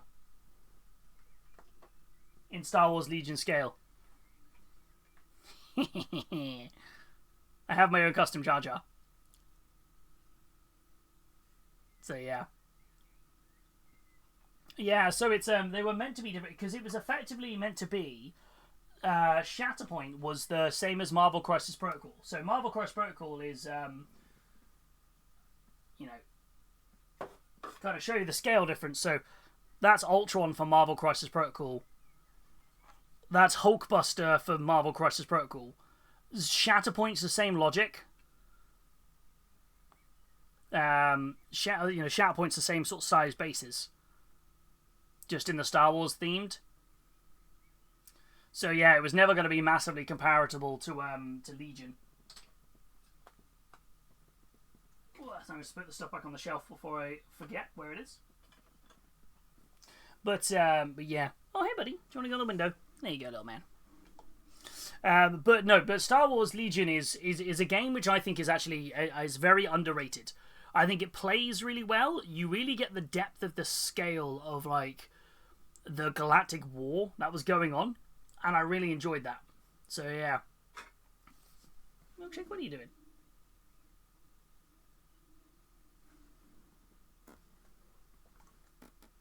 Giving him a poke. So I really enjoyed Star Wars Legion. The rules when it was under Fantasy Flight, though, were very clunky. I think that was one of the main problems it had. I've not played them since they refreshed the rules for the current one. But I'm excited. So, did you replace the handle missing of Darth Jar Jar? Nope. It's still broken. Yeah. Why bust the Hulk, though? He's a pretty chill guy. Sculpts are cool, though. Anyway, pardon my derail. No worries at all. Always happy to... I've got a pile of minis. I want to show them off. I do think one of the bits holding back Shatterpoint is the release times and people's favourite characters not being there. You reckon? Because there's a load of stuff you can get for Shatterpoint. There's a ridiculous amount of stuff. I felt like they were almost releasing stuff too fast with Shatterpoint, because they did a lot of like rapid releases very quickly. Let's try and find the because there was a ridiculous amount that was very quickly. Let me try and find the product gallery. Just go one more. There we go. Yeah, because they did... this is everything that's out for Star Wars Shatterpoint currently. Let me zoom out a bit. So you had... so you had obviously Delta Squad from Republic Commando. You had the underwater guys terrain packs. You had the Ahsoka versus Vader duel core box. Dooku with his guard and Boba Fett. You've got, I can't remember their names, but I remember them. I remember them from the episode, the series, my brain's going for them. Grievous, Obi-Wan, one of my favourite sets, the Witches of Dathomir squad. Mace Windu, You got bounty hunters. So you obviously Cad Bane. You got Greedo. Not Greedo. What's his name? Can't remember. My brain's going blank on the names. Plo Koon with Ahsoka, and his squad, the Inquisitors. They did a lot. They released a lot very quick. I think that was my main issue. Hondo, thank you. Luminara and Barris and Hondo, thank you. I couldn't remember. You got Padme. You got the Rogue One pack, which was really cool. You got the This Is the Way set for the Mandalorians. Vader, Luca during Return of the Jedi, which is very cool. Mando and Grogu. Bounty Hunters, with Boba Fett. Dark Troopers. Ewoks. The Ewoks were very cool. I like the fact they did to the Rebels as well. Like, they did a lot. I almost think they went too fast and people couldn't keep up. Because bearing in mind, to play this game, you needed 2 of these. You picked any 2 that you wanted and they go together, and then you play 2. You basically have 2 warbands fighting off against another 2 warbands. So I almost think they kind of they burnt through some of the fan favorites so quickly. But maybe that's just me. Maybe that's just me thinking that. So Kit Fisto, you got the Clone Force 99. You got Chopper, and obviously everybody from the Rebels set. Lando Calrissian, Hoth Troopers. The rest of the Jedi Council. Krennic. Like they really did burn through quite a lot. So, Milkshake, stop rubbing your face against my glass of water. What's wrong with you? But maybe that was just me. But I felt like it was a really cool idea. If I'm perfectly honest, I just don't think... I think they either burnt through the characters too quickly, or it might just been sales. Maybe it just wasn't... maybe there just wasn't enough of them. There wasn't enough people playing it.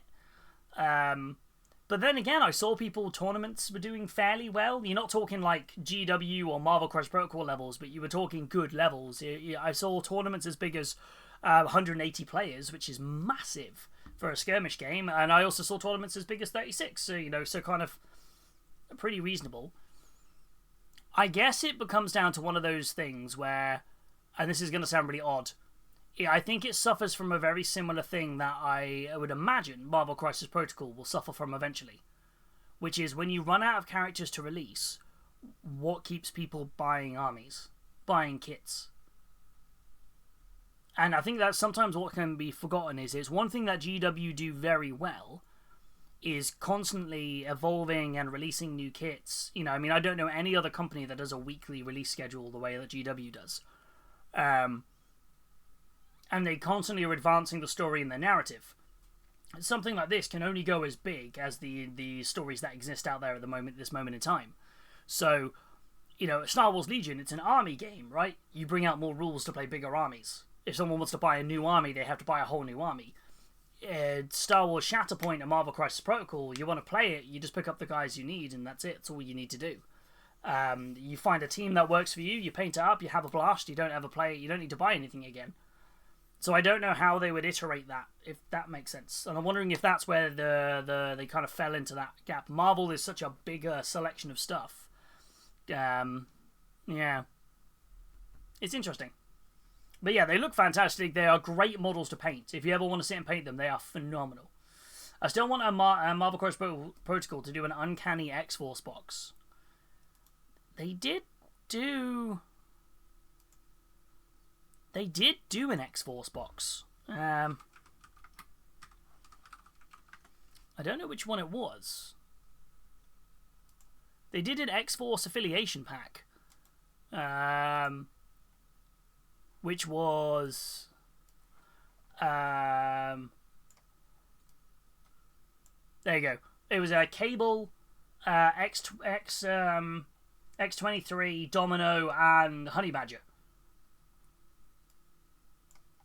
Is that the Uncanny one, or am I thinking of a different one?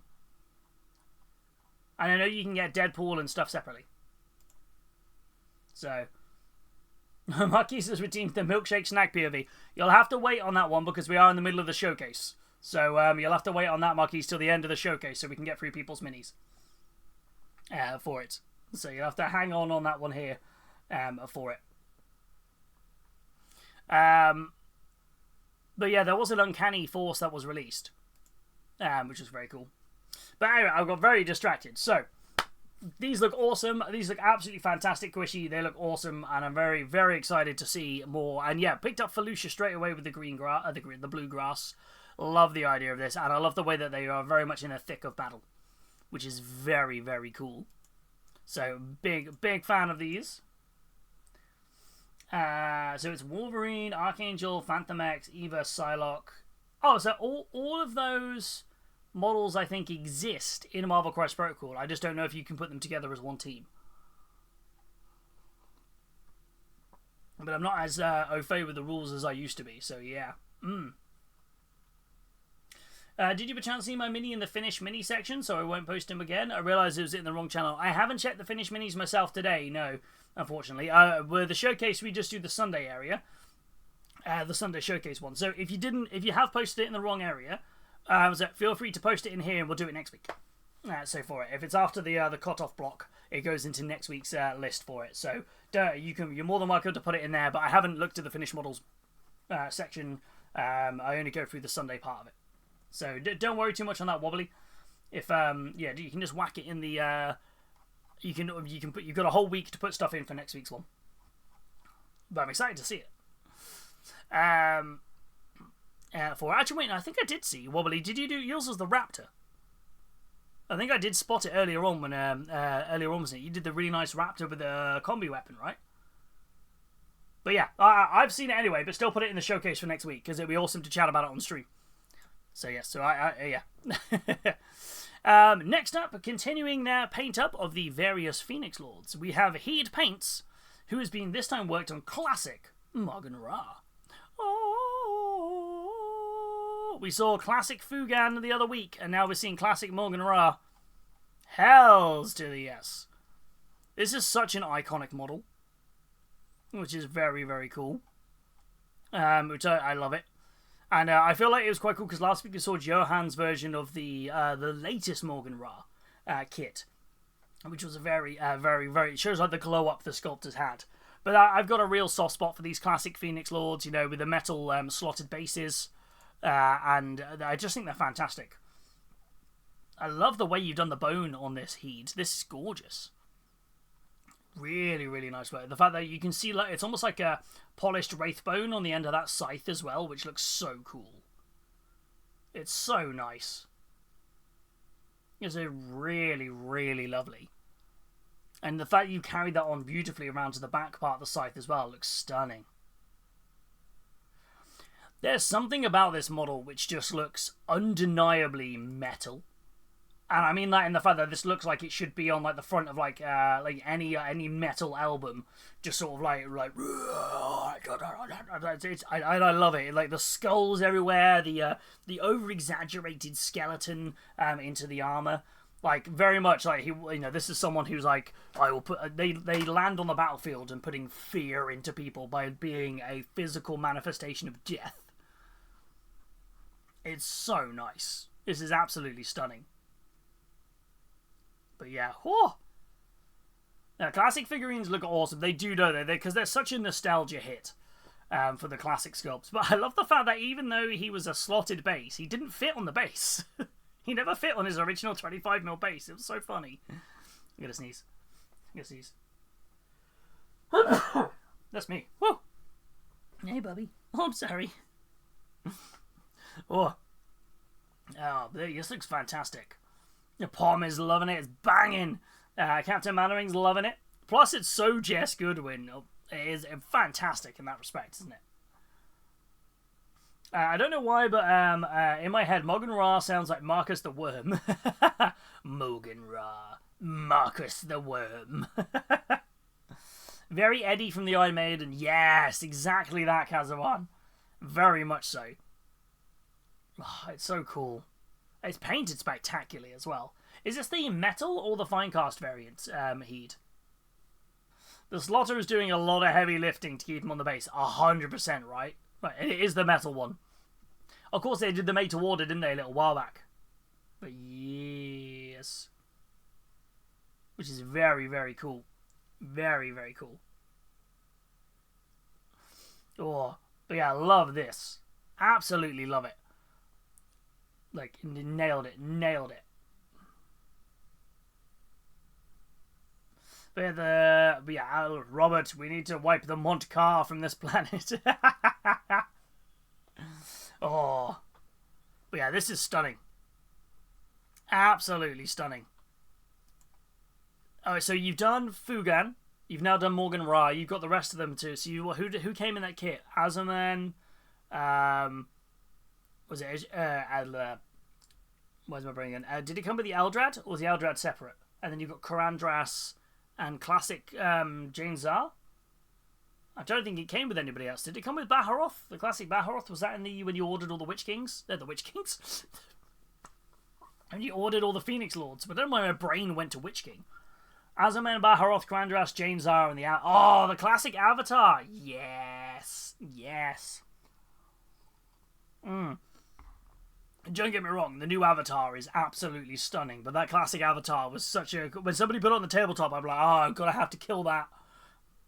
Like, don't let it near anything of mine, because it's gonna kill me. Like, oh, no. Avatar, the last airbender. That's it. That's exactly how it works. Oh, but it is fantastic. Absolutely fantastic. I'm loving this.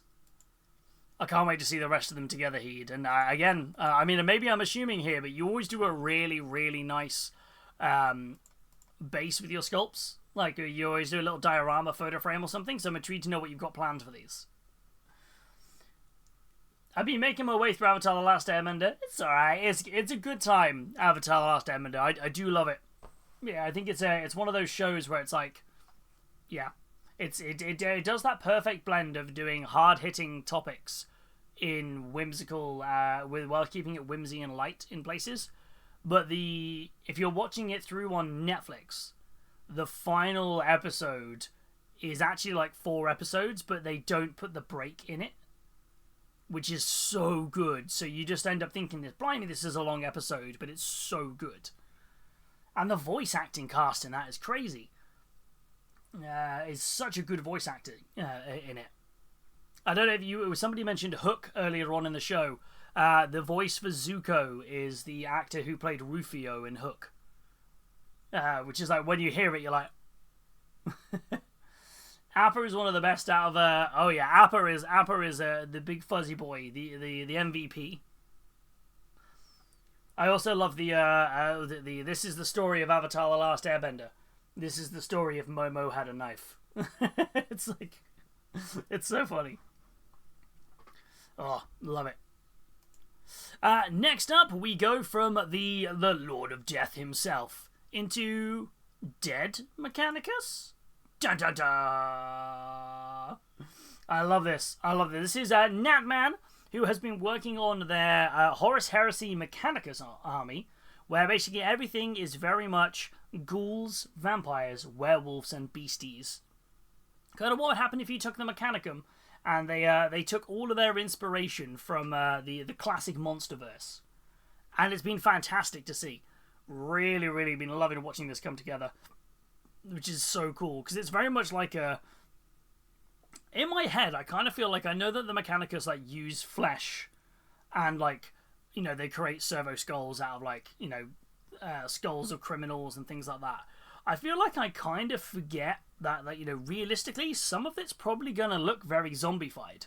And I love the fact that you've really dove in deep and made this happen.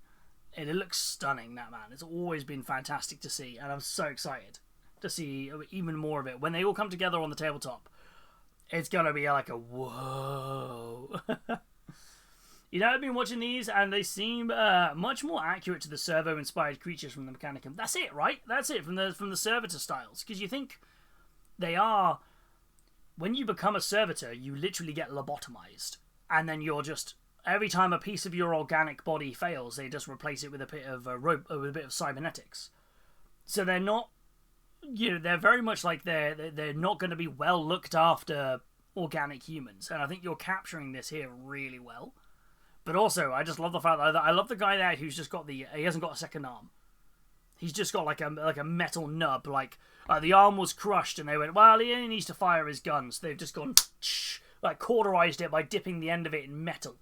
It's like, that'll do. Next. It's very grim. It's very grim dark, and I think this is like almost like you know, you pull the veil back a little bit on what the Mechanicum really is, and you're going to see all of this, and you're like, oh. But these fit fantastically with the rest of your force. You've got a lot of these to get through as well, haven't you? You've got a fair few squads of these.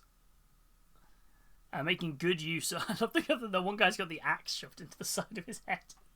I didn't spot it till just now.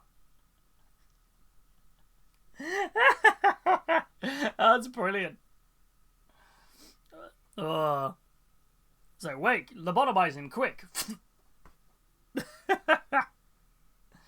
Oh, 10 out of 10. Fantastic. I love it. Love it. Thank you for the hydration. Like, I love the robes on this one. The skin color is brilliant. I feel like that green skin color is fantastic. It occurred to me that they needn't be traitor Mechanicum. There's no chaos used, and that isn't far out of character for the Imperium. That's kind of it, yeah. It's because I know at the start you were saying it was Mechanicum, maybe Dark Mechanicum, but I think you can run it interchangeably. I think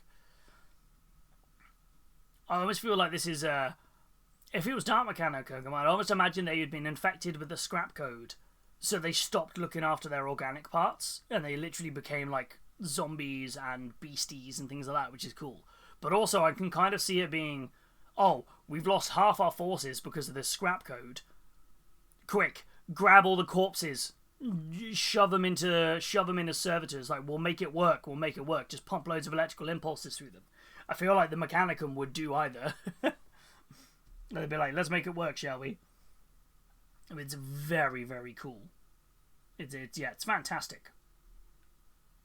Like, I love it. I think it looks brilliant. Absolutely cool. And I love your armor color. I keep saying it, but the armor color is peak. Peak, just whoa, whoa. It's so nice. It's just, it's stunning. Stunning! Absolutely stunning. Law says that the Admech need organic tissue. Doesn't say anything about living. That is very true. Very, very true. So what's next on the painting station have you got today? Have you got more of these? Are you working on something else? What we got? What's next? What's a cooking next up? I'm intrigued to know what you're like what you got cooking over there, Nedman. The Magos started draining human blood to extend their lives, but okay, are tithes still being paid? Yes. Okay, carry on. That's it, isn't it? So, yep. They literally, if they could have replaced it with non-organic, they would have. But they're like, hey, why do we need to? Like, yeah. There's 15 more of these. Are you breaking it up into 4 5s or 2 10s? Or are you just going, I'm going to bash through all 20 of these in one fell sweep? Oh, they look brilliant. I'm loving these, Natman. Hell to the yes. Yeah, I'm just like, yeah, I want to see more. Show me more. Show me more. 5 a week is a goal. That's a nice goal. That's an attainable amount. That's 1 a day with 2 days off. That's how it works, right? Or as you did on Wednesday, you did 3 very quickly. You're like, let's go. I love it. Next up, we have Anubis. Anubis has been busy working on some... Ooh. Oh, hello. Oh, I like these. This is a Stormcast Liberator, but it's giving me Bretonia vibes. It very much... I don't know if that's intentional or not, but it's hitting me with those, like, kind of... Almost imagine it would be sort of like, Bretonia style, where, with the vibrant colours of the... like the old world with that kind of split on there. They look really nice. Is this for a custom chamber, or is this like it's kind of honoured by the kind of because the Bretonians had a lot of that, didn't they? They had a lot of quartered colours, half colours, a lot of different panels of armour. Like could be old Empire style. This is very cool. I'm liking this Anubis. This is really, really nice. Like, ooh. And those lines you've got going down there are super straight. Fair play to you.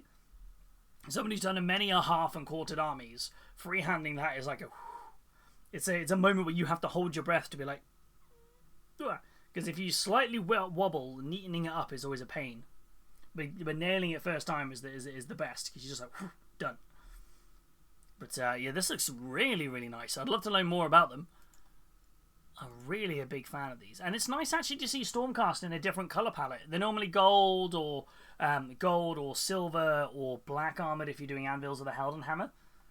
So it's really lovely to see, like, you know, just them looking great. They're looking fantastic in terms of, you know, a bit more vibrant for it. There is there's the blue one, is it the almost Alpha Legionary colour Pterodon ones. But otherwise, everything's just kind of like, you know, it's really nicely coloured. These are stunning. I'm a big fan of these. I'm a big old fan of these. Oh, milkshake's just making a little... Yeah, it kind of gives me that kind of old world meets Sigmar, and they've been through it. This feels like this wouldn't look out of place as a champion of Sigmar in a old world army. If it was on a square base, I reckon you would have got away with that. That would have been very cool. Honestly, I didn't want it to be a single metallic colour and wanted to be something different. I'm not sure why I decided to go the slit colour. Well, keep it up. It looks awesome. These are going to look fantastic all thrown together on the tabletop. Yeah, these are going to look absolutely brilliant. Like, I'm a, like I said, big fan of these. Big old fan of these. Yeah, they look awesome. They look really, really nice. And again, it's nice to see alternative colour schemes for armies which are, like I said, traditionally just normally one monotone colour. It's like if you'd done like Custodes or something in these colours, like people would have been like, whoa, what are those? Like, it's nice to see. Really, really cool. Yeah, loving these. They look awesome. Absolutely awesome. Yeah, we all know the Bretonians are really the flesh-eating courts. That's true. There might be one or two, though, who might have been saved by Sigmar, right? Hey, Benny, how you doing? I hope you're doing well. Howdy, howdy, howdy. I hope you're doing good. Oh, but you're loving these. And I'm hyped to see more. Like, that shield is fantastic on there. Like, you've nailed that shield. There's not a blob of that red ran into that Celestia grey colour. And that is... no easy feat. Painting white and red, or white with anything, especially if you're slitting it and halving it, that whatever colour goes the other way is going to end up running, so you've done a really great brush control on that. And the base is really cool as well. I love the base. I've got a soft spot for snow and ice bases, so... Good cheers, did a bit of painting this week. Slowly slaying the grey. Hell yes! It's a marathon, not a sprint. You got this, you got this. You just slowly keep chipping away at the grey. Just keep chipping away. You got this, you got this. That's what I keep telling myself anyway. Oh, brilliant. Loving it. Yeah, I love this Anubis. Thank you so much for sharing. These look fantastic. I'm working on another one, but it takes me ages for some reason. The slitted armors always do. Slit armors or alternative things, because you got to think, if you did it just one colour with one level of highlights, you've got to do that once. As soon as you're factoring in other colours here, you've got yellow, red, silver, brown, and blue. So you've got a lot going on here.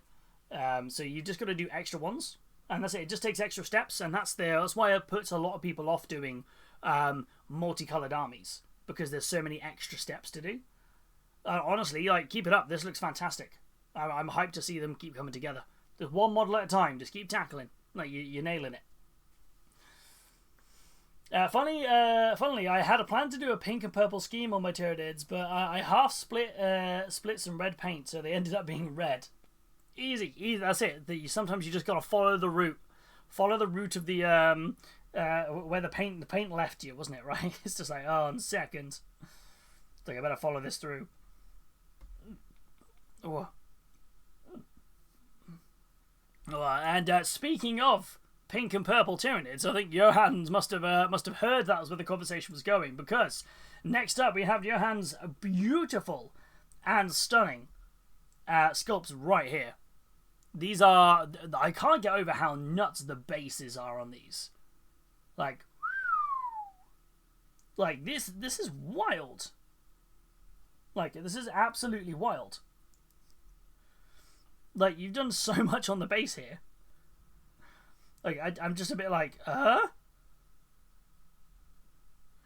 Like, you've done so much on the base, so I just can't quite fathom the fact of how much you've done. So you've got, like, big rocks, lots of tufts, beautiful flowers and leaves and things on it. And then, obviously, the model on top is painted beautifully. And you have a lot of these models. Are you managing to get through, like, most of these? Like, how are you managing... I can't quite get over that. How are you managing to do all of these in one, like, you know... We got the rest of the squads. Like, you've done so much on all these bases. This must be taking you forever. Let alone the paint scheme. The basing itself. Tree bark, sand texture, paste, lots of tufts, and airbrush, and blue below as a glow. These are my first 10 out of 30, and these have taken me about 30 to 35 hours. This is very much, I feel like you're 100% going for one of those events where it's like, you go to a, where's my brain at for it? You go to a tournament and you're like, I want to go for best painted. I don't care if I get the wooden spoon for playing last. I'm coming for best painted, which is always one of the better awards to get in my opinion. Maybe I'm a bit biased, but I do love that award. It's like, yeah, go on, why not? But these look stunning. The time and the care and attention you paid to the carapaces of these is fantastic. Putting in all of those extra highlights. Termagants are one of those models where they are... Termagant, well, in this case, Hormagants, are absolutely stunning. And I think they just get a little bit kind of like... People, myself included, I've been guilty for just batching through them. So, and it's just sort of like, you know, you just kind of go, oh, I'll just batch paint my way through, right? That's the easiest way to do this. You know, I'll make it work. It'll be fine. It'll fit. You know, it'll be all right.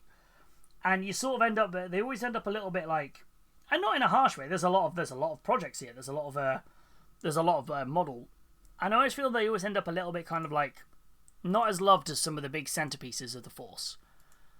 But this is treating every single model like a centerpiece model, and that is not an easy thing to do. The burnout can hit so hard. And I feel like the fact that you've managed to get 10 out of 30 done already to this quality it talks to a testament of your love of the hobby. And I'm really loving this. It's absolutely fantastic. Oh yeah, I'm just hyped to see what's next. Just very, very hyped to see what's next. Do you know roughly what you're working on next?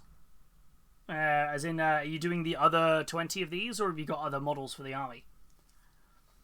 I want these to be as good as any other. Plus the ability to yoo-hoo glue blood on their talons. Yoo-hoo! That's it. Like, what have they been doing? They've been munching. They've been munching very hard. That's how it works. It's always how it is, and it's like, what we will be doing? We munching. Munch. These are stunning. My God.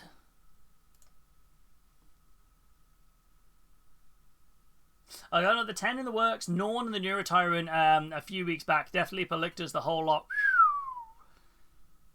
I can't wait to see these go together as a massive force. These are going to look fantastic. I mean, I did all of the Leviathan box in the style of the Lucent Hive from Destiny 2, and that burnt me out. Like, that was very much like, you know, and that was very much a case of I got to the point with the Barb Gaunts and the Termagants of just going, I just need to get through these. And I feel like the fact that you're nailing these is fantastic. Yeah, I still have a bunch of mooks I need to get done. Still trying to decide whether the speed paint versus regular is going to get me a lot done at half decent standard over a decent but slower job. It's sometimes one of those things, isn't it, where it's like, you almost feel, I don't know if anybody else ever feels this, and you never should, but I know it is something that, you know, hits a fair few of us, is on occasion you almost feel a bit guilty. So when you should never feel guilty for your hobby. But sometimes you can feel a little bit guilty for not giving certain models the same level of attention, right? and that's kind of it. You sort of go, I just want to speed paint this army just so it's done. That's completely valid. There's nothing wrong with doing that. As much as a lot of people will sort of go, oh, didn't you want to put a bit more, kind of like, blah, blah, blah, whatever to it. It doesn't matter. Like, whether you want to speed paint something or make every model a showcase piece. It's all about what is relevant for yourself, what time is. And for me, as somebody who's mainly just a painter, I'm quite happy to kind of happily sit in the middle. Some stuff I want to speed paint, some stuff I want to put a bit more effort into. But as a result, I probably paint a lot less than a lot of other people. And I think it's just always, just like, that I really wish that guilt didn't exist, because I've seen so many people fall to that, which is always quite hard to see. Don't get me wrong, this is a personal wrestle. I respect the grind. I'm doing the mooch to this level immensely. Yes, 100%. The Misfit's like, I know the burnout all too well. We've all been there. All been there for the burnout of it. It hits, doesn't it? And you're like, oh no, oh no, no, no, no, no. When it lands, you're just like, I can't do it anymore. I can't. Oh. But yeah, and these are fantastic. Absolutely stunning. And I can't wait to see everything together in one piece. And remember to take breaks, like you're doing today, a good rest day. If you're doing this, please make sure you keep resting. It's wild. But yeah, awesome. Oh, let me hit it a bit. Next up, we have Graham, who has been working on some Necrons. Ooh, I like this. I like this a lot. It's the small things with these that made it bearable. Nice eyes, veins on the heads, and the basing. Hell yes. I am a big fan of these. This is really nice. I love the fact that you've gone for this kind of much more gritty, aged metal. At a glance, this looks like, it's cool, it's silver Necrons. And actually, when you look a little bit closer, you start seeing the really, really beautiful kind of like dark and wear you've applied to it, especially like here on the front part of it. It kind of making it age. It's like, ooh. Oh, hold on now. There's a little bit more depth here. Is that using, out of curiosity, is that like, say, lead belcher with heavy levels of Cryptex Armor Shade? The one that they don't make anymore? Is that what that's got a lot? Is that what you've gone with it, or is this something different? I'm intrigued to know like kind of how you've approached this, because this is gorgeous. That's a big old thing. What's its name? That is the Doomsday Ark? No, the Doomsday Ark's the ship. This is the Annihilation... No, Annihilation Barge is the other one. Why can't I not remember? Is it Doomsday Ark? It's the Doomsday Cannon.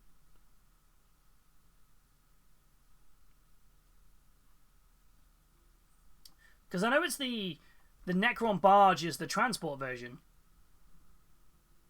I'm drawing a real blank on this. I have one. Why can't I not remember its name?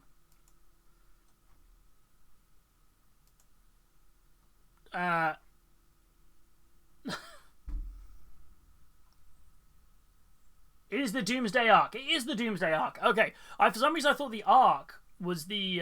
no, it's the Doom Scythe. Doom Scythe and the Night Scythe. That's it. That's the ship. Yeah. I was like, I think in my head I thought the Doomsday Ark was the ship. And I was like, wait a minute. That's not right. I shouldn't have doubted myself. I should have trusted what I was doing. Should have 100% trusted it. I love this. This has to be one of my favourite Necron units as well. Because it's you don't see them on the tabletop very often. Everybody is, for the longest time, always builds them as the barge version. The transport, which lets you regenerate bonuses to your regenerations. So it's nice when you see this on the battlefield because, but it's, a lot of people look at it and go, oh, it's not really massively worth taking because it's a one-trick pony, right? It's just literally just called you fire that cannon and that cannon will kill whatever it hits. Like, it's brilliant, but then it's kind of one and done. So a lot of people, especially in tournament scene, don't really see the value of it. I love that though. That's one of my favourite ways to play the game, is just to have one massive unit that just goes and you just like blow up whatever's there. Like the Hammerhead gunship's the same thing for Tau. I love it on this one. It's so cool. It's currently rare seeing Necrons without tool. Is it really? Oh man, I feel like this is like this should be prime time for me to play some Necrons, but I'm really not. I'm just like, oh no. Yeah, if that's how it's doing, I feel like I'm missing out on playing Crons at this point. This was always my favourite way to play. Having massive big units. This is D6 plus 1 shots at AP 4. Oh! Okay. Yeah, nope, I can get behind that. Yep. I feel like, yeah, I have not played the game at a point where I should be playing the game, because I love my Necrons for stuff like this. Is the driver called Noah? I love it. Hello. Hey, little guy. Look sure you're getting some fussies. Hello. That must hit like a truck. I'm loving it. I'm here for it. But I am loving the colour scheme you've got onto here. Yeah, so Cryptek Shade over Runelord Brass and Dry Brush. Yes, I'm so sad. But wait, when Cryptek Armor Shade Gloss runs out, because they stopped producing it now. And I'm gutted. I bought like four things of it. Where is it?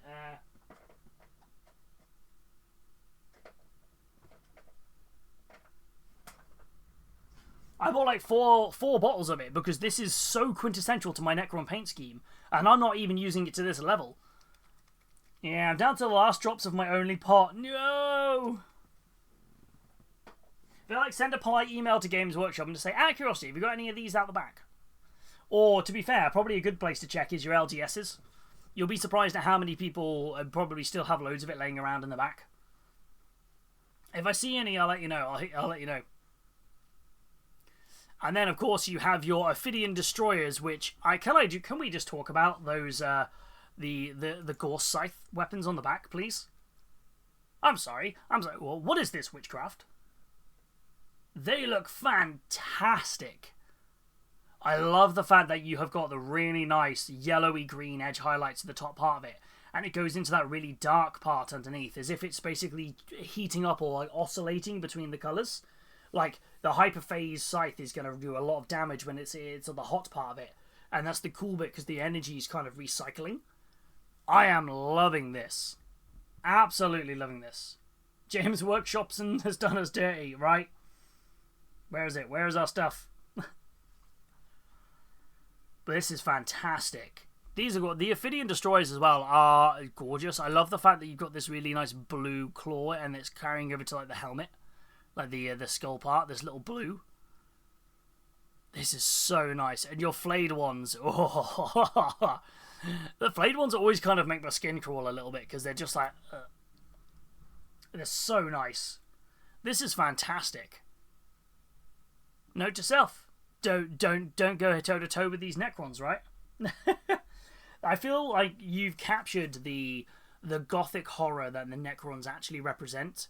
This is like, you know, the ultimate destroyers they are just going to take their time. They have no need to stop, no need to feed, no need to kind of like, you know, sleep. They are just absolutely just going to keep coming. It's a war of attrition against Necrons that they're just going to keep. You'll eventually lose. It doesn't matter how big your army is. You will lose against the Necrons. That's ultimately it. And I feel like I feel you captured that kind of like apocalyptic-y gothic horror in painting these up. It's fantastic, Graham. I'm loving this. Absolutely loving this. I smashed it. 10 out of 10. I love the basing and everything. The fact that the blue from the base kind of matches the same blue you got on the claws. Hey, Grimdark, how you doing? Welcome back. Welcome back. These are gorgeous. Absolutely loving these. I want to see a whole army shot now. I want to see them all together. They look awesome. But yeah, this is fantastic. Thank you, but no, thank you for sharing. These are so cool. I'm loving it. Loving it. Next up, we go from the cybernetic robots of the Necrons to something else in the Grimdark universe, beginning with an N. It is, of course, Nurgle, and it is Rustyr's Great Unclean One. Dun dun dun! Oh, I'm loving this. Let's get zoomed on in here. Oh, I'm gonna completely level with you here, Rusty.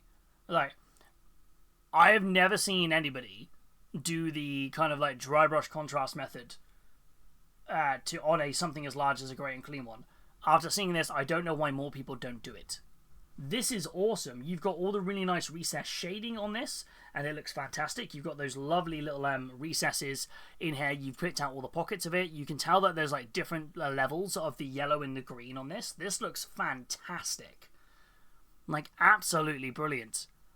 And the fact that this is only taking you, you said it's taking you, 4 weekends of working through. You've blitzed through this. This looks awesome. Like, mine took me ages just to build one. Right, you know, let alone this. This is awesome. I want to get in on the other photo of this because I want to see the other side of it. Where we can... Look at that. That looks like such good, like, kind of like open wounds on it. It's not the super bright, like, crazy, sort of like, almost like a Emperor's Children pink. It's a deep sore that's very much, it started to, like, kind of coagulate with dried blood. And I love that you've captured that on here using the... I'm assuming that's Screamer Pink. It's kind of the colour scheme that's getting me. This is so cool. I think it is, Benny. I think it is. I think it is using that kind of dry brush with... I think you were using... Rusty, you said you were using Warp Lightning mixed with... 1 part Warp Lightning mixed with 2 parts Plaguebearer Flesh for the colour on this? Or did you just go for the Plaguebearer Flesh in the end? I've never seen it done on a model this large, and I don't know why more people don't do it. This looks great. Really, really, really nice recess shade. Like, the shades on this are brilliant. The fact that you can see all, like, the shadows kind of builds into the gargantuan form that this thing has. It's so nice. Milkshake, what are you doing?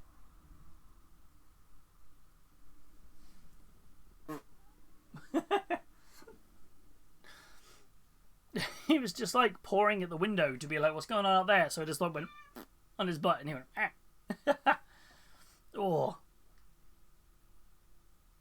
It's just so nice. I love the fact that you put the really nice like sopping wet mud across the base, which looks brilliant. You've nailed this out. Absolutely nailed this out, Rusty. And finished in 4 weekends is seriously impressive. Seriously impressive. Hold on, Milkshake wants to get out of the room. Give me a sec. I'll let Milkshake out. I was going to leave this on the screen for you all to enjoy. I know, Bubby. There you go. There you go, little man.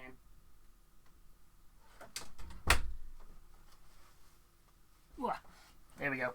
Milkshake has now left the room. Oh, Palm, you were just too late to give him fusses. I did pet him as he left the door, though. But yeah, this is stunning, Rusty. I'm a real big fan of this. This looks fantastic. Honestly, it was just the Airbrush Black Primer, Nurgle Green Dry Brush, and then Plaguebearer Flesh on the skin. Vulpus Pink on the swords and the butt cloth. Steel and copper paint markers on the weapons, and then wash with Agrax Earthshade and Skeleton Horde on the teeth and horns and toenails. Nailed it. Nailed it. I like the fact you used the Nurgle Green for the dry brush over this. That's really, really cool. And the way the Plaguebearer Flesh is like kind of gone over it looks fantastic because it looks like some parts of it are yellow, some parts of it are more yellowy green, some bits are definitely green. Plaguebearer Flesh was a great shout on that. Yeah, these look awesome. Rusty, you've absolutely smashed this. You look fantastic. Absolutely fantastic. So what I'm hearing is now you've got all the other greater demons to do, right? Even more now. I'm blushing so much right now. Good. Good. Take the compliment! But I'm loving it. Absolutely brilliant. And that Vulpus Pink for the inside of the swords. I'm going to have to remember that. That's a pretty good colour. I have it. I've just never used it. Hells to the yes. I'm loving this. Loving it. Loving it. Loving it. Loving it. Hell yeah. I'm just like smiling. I'm just like smiling. Smile and wave, boys. Smile and wave. It's like, oh yeah. Oh, love it. I don't know. Facundus the Bileborn is ready to spread hugs and smooches for Nurgle. Love it. Oh. Next up, we have from Misfit, that's taken a bit of a breather from painting away to show off a little bit of their photography work. You know us, we love hobbies of all kinds here. I have zero skill with photography, so I'm not going to have a clue what to talk about. But photos! Ooh, this looks spooky. Spooky.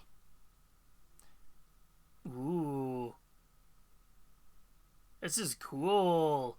I feel like this looks like it could be like a background for like any sort of the horror stories that you read in the 41st millennium, if that makes sense. They're very spooky. Like it looks like what's the word for it? Can't remember. My brain's gone. Like an old school kind of like black and white horror film. It's really, really, really nice. So Misfit's been doing photography sessions, so I wanted to share a bit of that with us today, which is always really nice. You know us, we love all bits of all hobby in here, which is always really nice. Oh, I like this. Kind of as the sunrise or sunset, there's just this little tiny bit of is that lavender or is that wheat? I feel like it looks like it's got a purplish hue to it from my eyes. I often find if I can't get the colours to work, I crank up the contrast and I make them black and white. Ooh, that's reed grass. I wasn't sure. It kind of looked like the little like wheat blossoms or lavender blossoms. This is really nice. You can always see it waving like classic Nosferatu. That's it. That's the one. At sunset as well. This is really nice. Anyone watch Landscape Artist of the Year? I haven't, no. That's not very cool. Ooh. I feel like photography is not something I'm particularly great at. Verity's a phenomenal photographer. But yeah, I feel like I'm bad at doing it. Ooh, I love this close-up shot. I find myself taking pictures of stuff like this with my phone, like zooming in as much as I can. When I'm looking for inspiration on how to do like bases or textures on models. I think this is a great example here of like, you know, little tiny sort of like fungus mushrooms. This looks like it could translate really well over to like Gloomspite Gits. Like really, really, really nicely. The fact that you can see there's all these little bits of almost like dewdrops and where the infected branch of the mushrooms are coming out of it in smaller bits, which is very, very cool. The fact that those mushrooms look both like fuzzy and also like gummy at the same time. Yeah, I found when with my work a little while ago, we went kind of for a walk around some of the local kind of hills in our area, and I kept stopping just to take pictures of like rocks and like moss and various things. They were, "What are you doing?" I was like, I need some inspiration for painting stuff, and this is what this is really good for. It's stunning. Really, really like this. Oh, I should head out to Outmore and take photos, but I might not be good with a camera, but I do get RPG inspiration. 100%. Hey, doing Senjuro as well? I hope you're well. Yeah, but you to know what camera you were using on this one, Misfit. Benny's asking the same question. What camera are you using? This is really nice. I feel like the fact you've got this really nice level of focus is probably like because, you know, yeah. I have no idea if people use the old school film ones or digitals.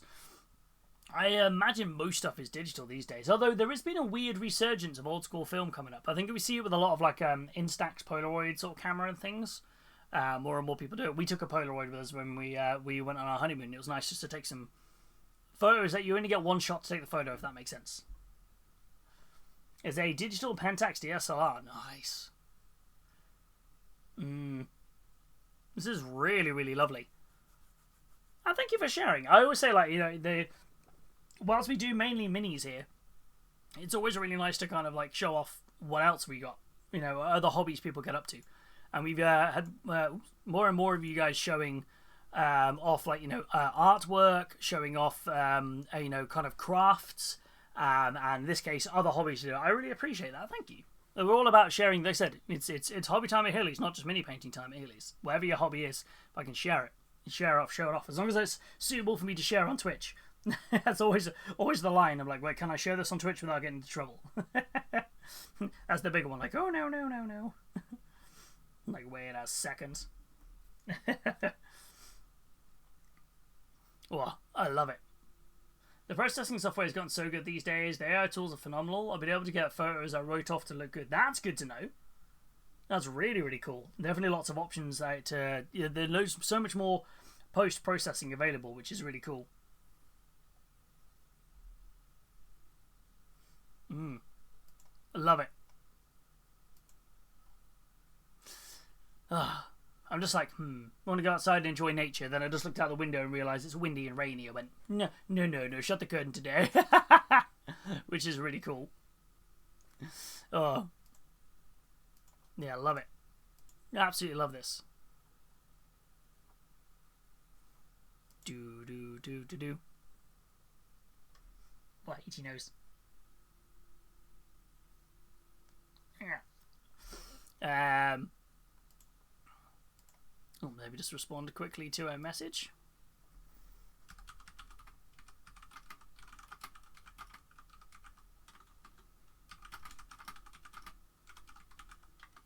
There we go. Ooh, just responded on there. Verity, I have responded to your message in Discord. If you are listening. Next up, we have Grimdark Studios with more Necrons, lots of Necrons. Dun dun dun dun. We have a Hexmark Destroyer. Ooh, I am liking this Grimdark. Going for kind of like Hexmark Destroyer, stealthy unit, deploys in, shoots up with all of its guns, deploys out, teleports out. I love that vibe for it. And this is very much hitting that for me. The fact it's got this kind of jet black, kind of like, almost coating across the metal, kind of shows it just goes, and it zops out real quick. The way that you've done the blues makes me think very much of like lightning for like a teleporter. It's very much giving me that kind of sort of like really, really vibrant, kind of non-traditional like green gorse that we normally see, which is nothing wrong with that. I like the green gorse for me, but I've got blue on my own army, so this is very cool. And anything that's a non-traditional kind of color on Necrons, I think people tend to get nervous about moving away from it. But I think Necrons are one of those few armies where if you paint them exactly like the box art, or if you paint them using whatever wild colours you want, they're going to come out stunning. Because they just look so impressive on the tabletop. Wow, these are so nice. I mean, the really vibrant blue, almost like you're going into cyan levels of blue in for the gorse is really, really nice. Like, I'm loving these. Oh, sweet. That looks like one of those, you ever see the plasma balls you had when you were a kid? You touched it and it like attached. It sort of went to the fingers, like zzz. Like that's the vibe I'm getting from that orb. Love the poppy blues. This is going to be your whole army scheme. Yes. I feel like we should. It would be really funny if we ever face off against each other because I've got white and blue and you've got black and blue. We look like night and day facing off against each other. Which is really, really funny. It's like, wait a second. Oh. I love it. It's so nice. This is so cool. I love the fact that you went for the kind of almost Martian sand color for the base. It works really, really well. That's the inspiration for it. Well, like the plasma balls or the night and day vibe. This is so cool. I'm guessing a fairly straightforward paint scheme, if that makes sense. Like in terms of the fact that it's, I'm assuming you've kind of gone, because it looks like there's a little bit of a shine to the black there. So have you done, like a, what's the words for it? Is this like something where you're using like a black primer, or are you using like a black contrast over like a metallic or something? I can't quite work out if it's the lighting or if there's like a little shine to it. What's the black you've been using?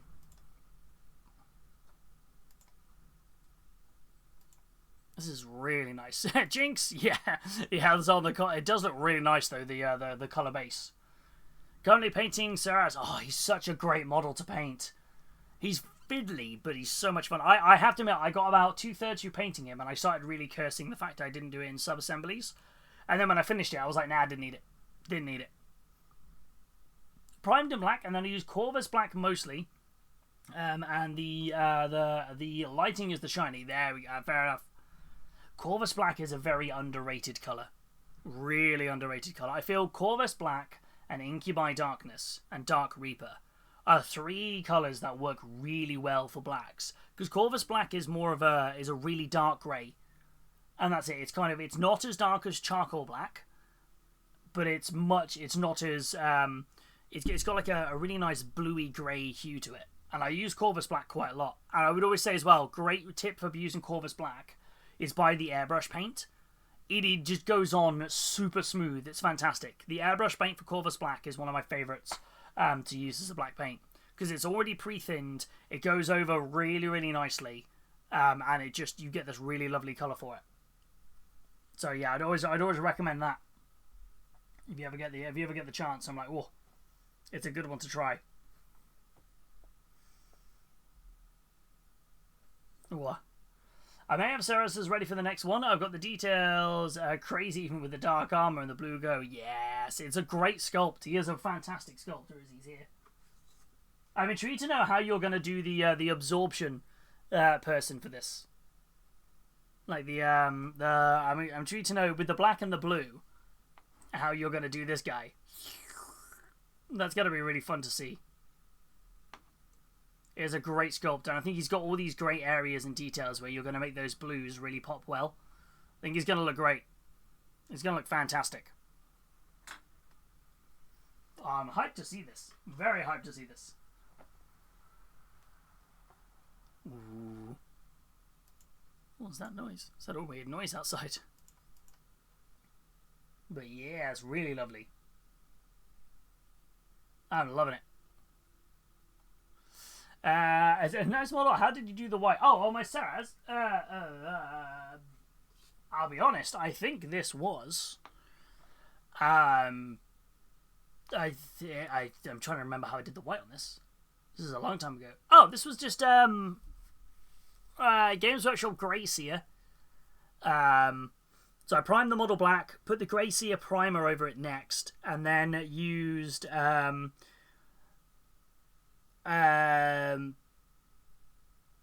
out the pot Grey Seer, because it's not the same colour, it's slightly darker or brighter out the pot. I can't remember which way around it was, and use that to pick out the edge highlights, and then used a titanium white to pick up the highlights even more. So it's a super easy white recipe. And then the rivets and the dimples are using basilicum contrast. There you go for you. Nice super easy white for it. It's a Grey Seer primer is a pretty good shout. And numbers 8, yeah. But yeah, really like that. This is really cool. I'm hyped to see more of this Grimdark. I can't wait to see Saraz next week. Oh. Next up, we have Corvus. I love these. Corvus, who's been working on... Oh, these look fantastic. I feel when my brain is immediately gone with these Corvus. Why do I feel that this is giving me Merlin and Dory just losing the plot? The clownfish is fantastic. I'm loving it. That's so good. And then the blue is kind of making me think of Dory at the same time. I'm pretty sure it's not, but it does make me laugh so much. That clownfish colour, you've smashed that. That's absolutely awesome. Like, absolute 10 out of 10 on that. You nailed it. Absolutely nailed it. Like, that's brilliant. Like, that orange is so in your face. What orange is that, out of curiosity? I mean, because that's nailed it. It's all three of the TT combat oranges. Nice. There we go. Cuties! Finding Nemo and Dory in D&D Mythos Country. Ah, this is so cool. I've been loving seeing you get these. Are these more of the Dragon's Trapper Lodge ones that you've been working on with the merfolk? The Murlocs have gone wild. I feel I can hear them, can't I? The Murlocs. Oh. These shells on the bases really help too, because they're just like boom. I feel like any minute that starfish on the bottom of this excuse me, the bottom of this base is just gonna go, today's the day. The tank is clean. The tank is clean. I had fun with the clownfish, but I'm not sure I can do it another 30 times. God, blimey. What about What about with the clownfish? Colourforge do a bright orange called Convict Orange Primer.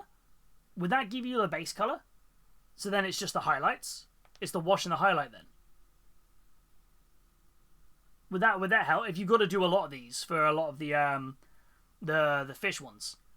There's a really vibrant orange called Convict Orange that the Colourforge sprays come in. So that could get you part of the way there if that's what you're thinking. I don't know if it would look exactly like the one you've used though. So I've got a can of it, although I don't think I've used it yet. I can't remember what I bought it for. Oh, no, I remember what I bought it for. These are so nice. Yeah, I have that. It's the focus I needed for the banding, which is a lot. The tabletop combat oranges do cover really well. Ooh, that's alright then. Ah, that's fair. Yeah, you need to be like... I mean, you could... It'd be double priming.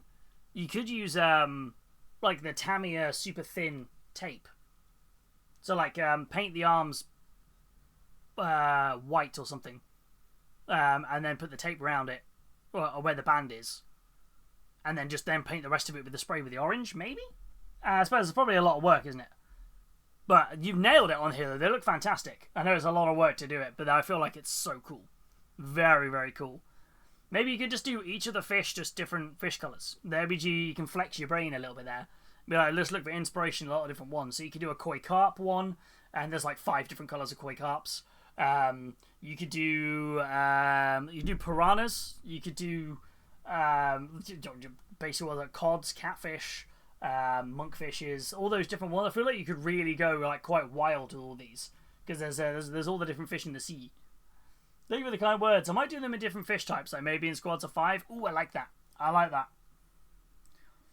Yeah, just kind of mix it up a little bit. Do a lot of different things. That's a good way of doing it. I'm like, yeah. Do it. I love it. Well, this looks fantastic. Really, really awesome. Excuse me. Oh god, it sounds so like... I was like, oh no. Oh, big stretch. Oh, there's schools of 5. Way. I did the loincloth first and had to do the full mini in those colours. Yes, nailed it. It just looks fantastic. Absolutely brilliant. Oh. Next up we have Pom. What is this? Oh, what a throwback.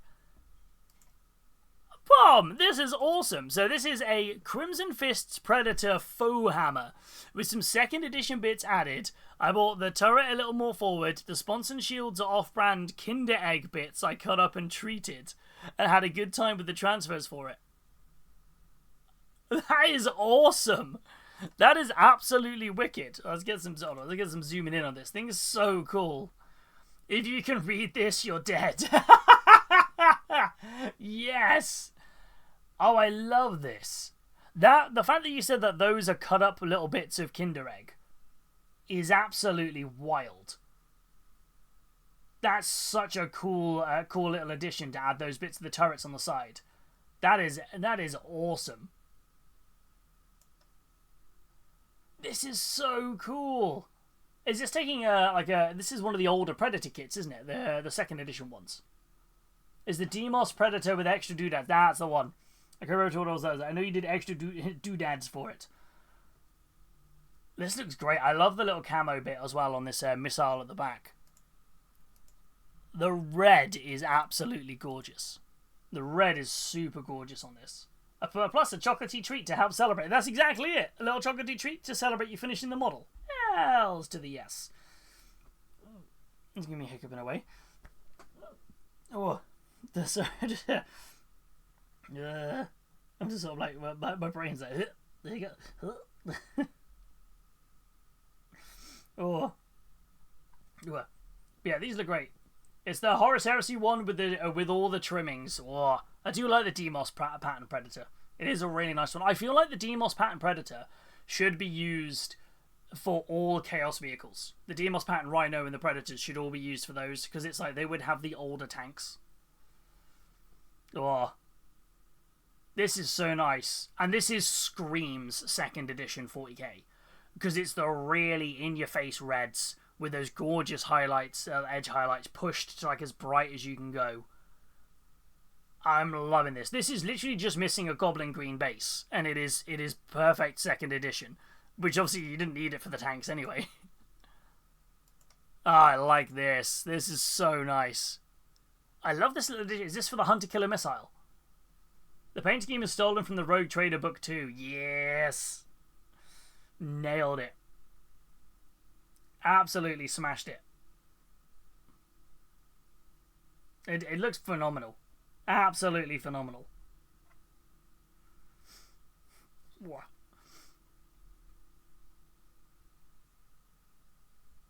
Yeah, look, it looks awesome. No, thank you. This looks great. How do you, yeah, this is brilliant.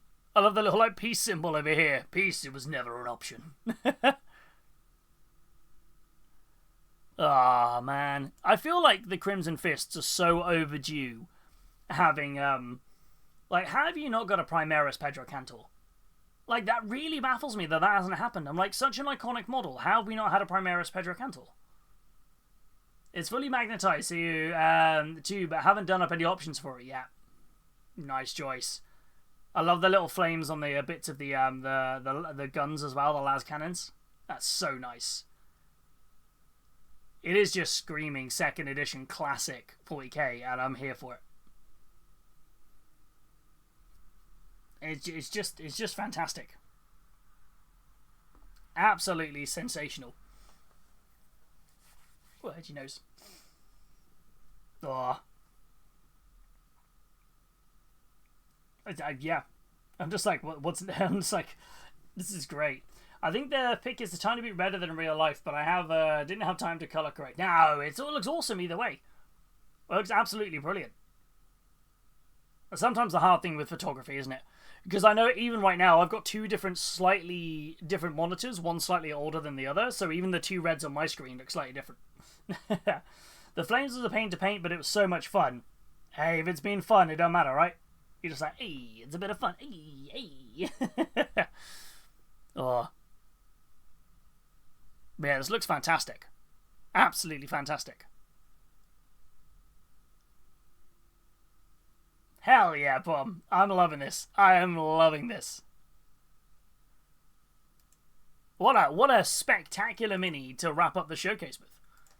Absolutely spectacular. You guys smashed it. You are bringing in more and more every single week. These minis are all phenomenal. I gotta start starting the showcase on time to make sure I'm not here forever, because I just want to talk about how awesome all your minis are. Oh, I am loving it. Absolutely loving this. But smashed it. Absolutely smashed it.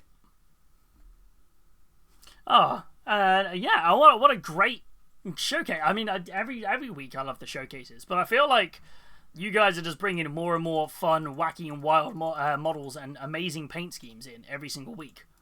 I'm just like, I was here for ages chatting about stuff. I'm just like, let's go.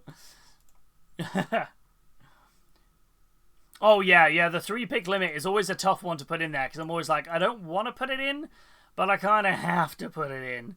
Because otherwise you end up being there for like, I'm literally here for hours. We used to end up having to go until like almost midnight, and I'm like, I can't keep going. So please no. Oh. But yeah, I'm loving this. Absolutely fantastic. Oh, and yeah, today, if anyone missed what we finished off today, we literally finished this guy. We finished good old Galgus Pust is all finished off. Wings are all done. Gross looking base, everything oozing from his feet to pollute everything he touches. And I think, yeah, he's all ready. He's the first model from Darkwater all finished. I think I need to stop working on it, because the more I work on it, the more I'm like, I could change this, I could do that, and I'm like, nah, I'm pretty happy with how he's come out. There we go, good old Galgus. First time using the true metallic metals on a whole model like this, so really happy with how they came together. But yeah, there we go. And the wings, I think, are my favourite. I think that's the bit I'm most proud of on this model. There we go. He's going to look as great as a big baddie on the tabletop for Dark Water, which is going to be really nice to see. Yes.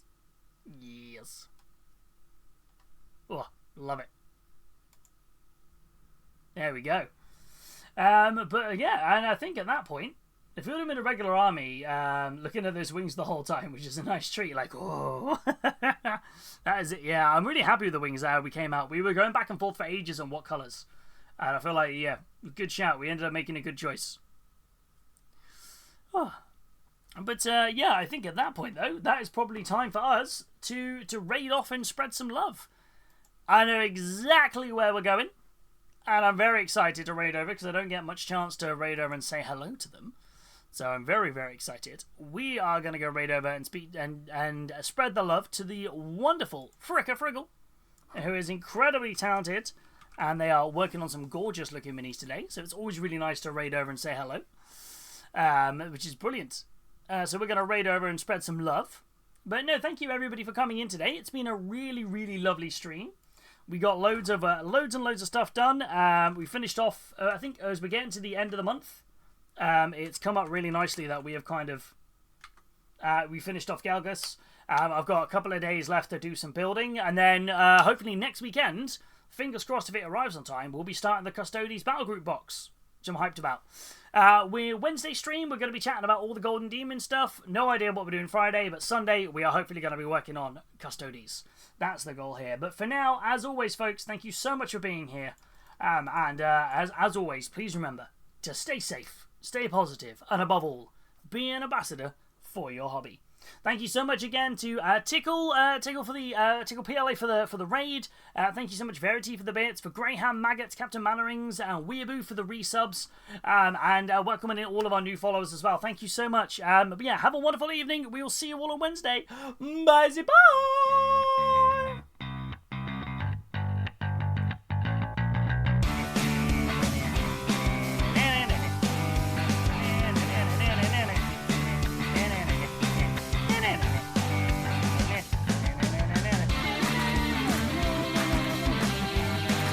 Oh wait, Frickus just come off stream! Oh no! Good, Frickus just come off! Hold on. Wait. Hold on, 1 second.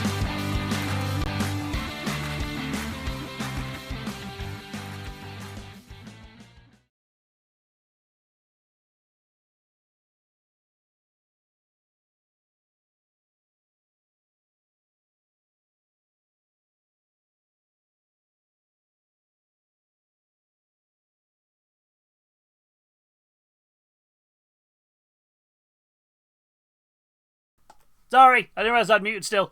Thank you. Yeah, I'm just gonna quickly... Fricka has just come off stream, so we were just about to raid and they've just ended stream. We had like 5 seconds to go. So... Sorry, I thought I pressed on mute. Where are we at? Where are we gonna go? Where are we gonna go say hello to?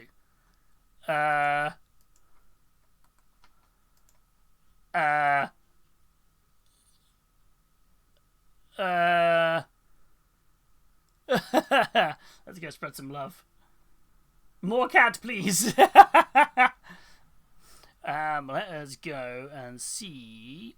Where are we going? I'm trying to see where I can go and return a raid to. That's always my first quick check. Is anyone on who I can return a raid to? And let's go at my list of things. Go my list of people. Bear with me.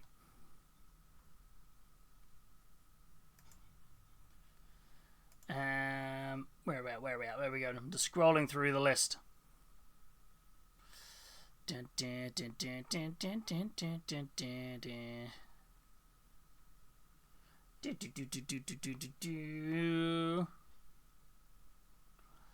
And let us go and quick refresh because I think people are coming off now as well. 8:30, a lot of people come off, so I'm going to make sure I'm going to the right place. And are they on? No, they're coming off now. Ah, everyone's coming off.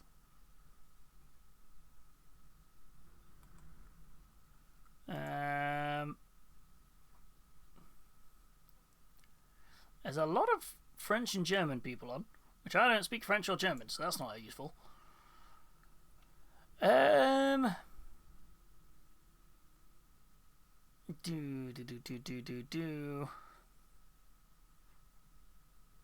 no, I don't know where to... Oh man, this has really gone down the drain. I'm like, I don't know where to go. They're not streaming in English today. They're streaming in French. They are also streaming in French. There's people here who do multi-languages, and there's a lot of French people on.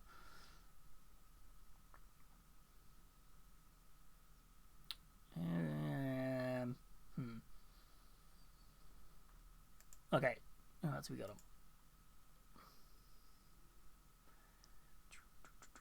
them. I'll tell you what we're gonna do. We're gonna mix it up a little bit. We're gonna go raid somebody who is not painting minis.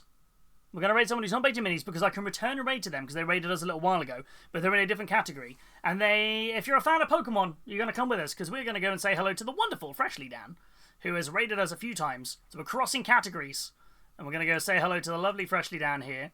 Let's have a look here because I want to. If I can always return a raid, I will do. And I feel like we missed the opportunity because we've been doing so much painting lately. So let's go say hello to the lovely Freshly Dan. They're currently playing Pokemon Pokopia, which is a really fun game, and if you haven't done that, so let's go raid over and say hello to them. I know, we're crossing the streams! So we're going to go spread some love. But folks, thank you so much for bearing with me again. But yeah, we're going to go raid over, say hello to Freshly Dan.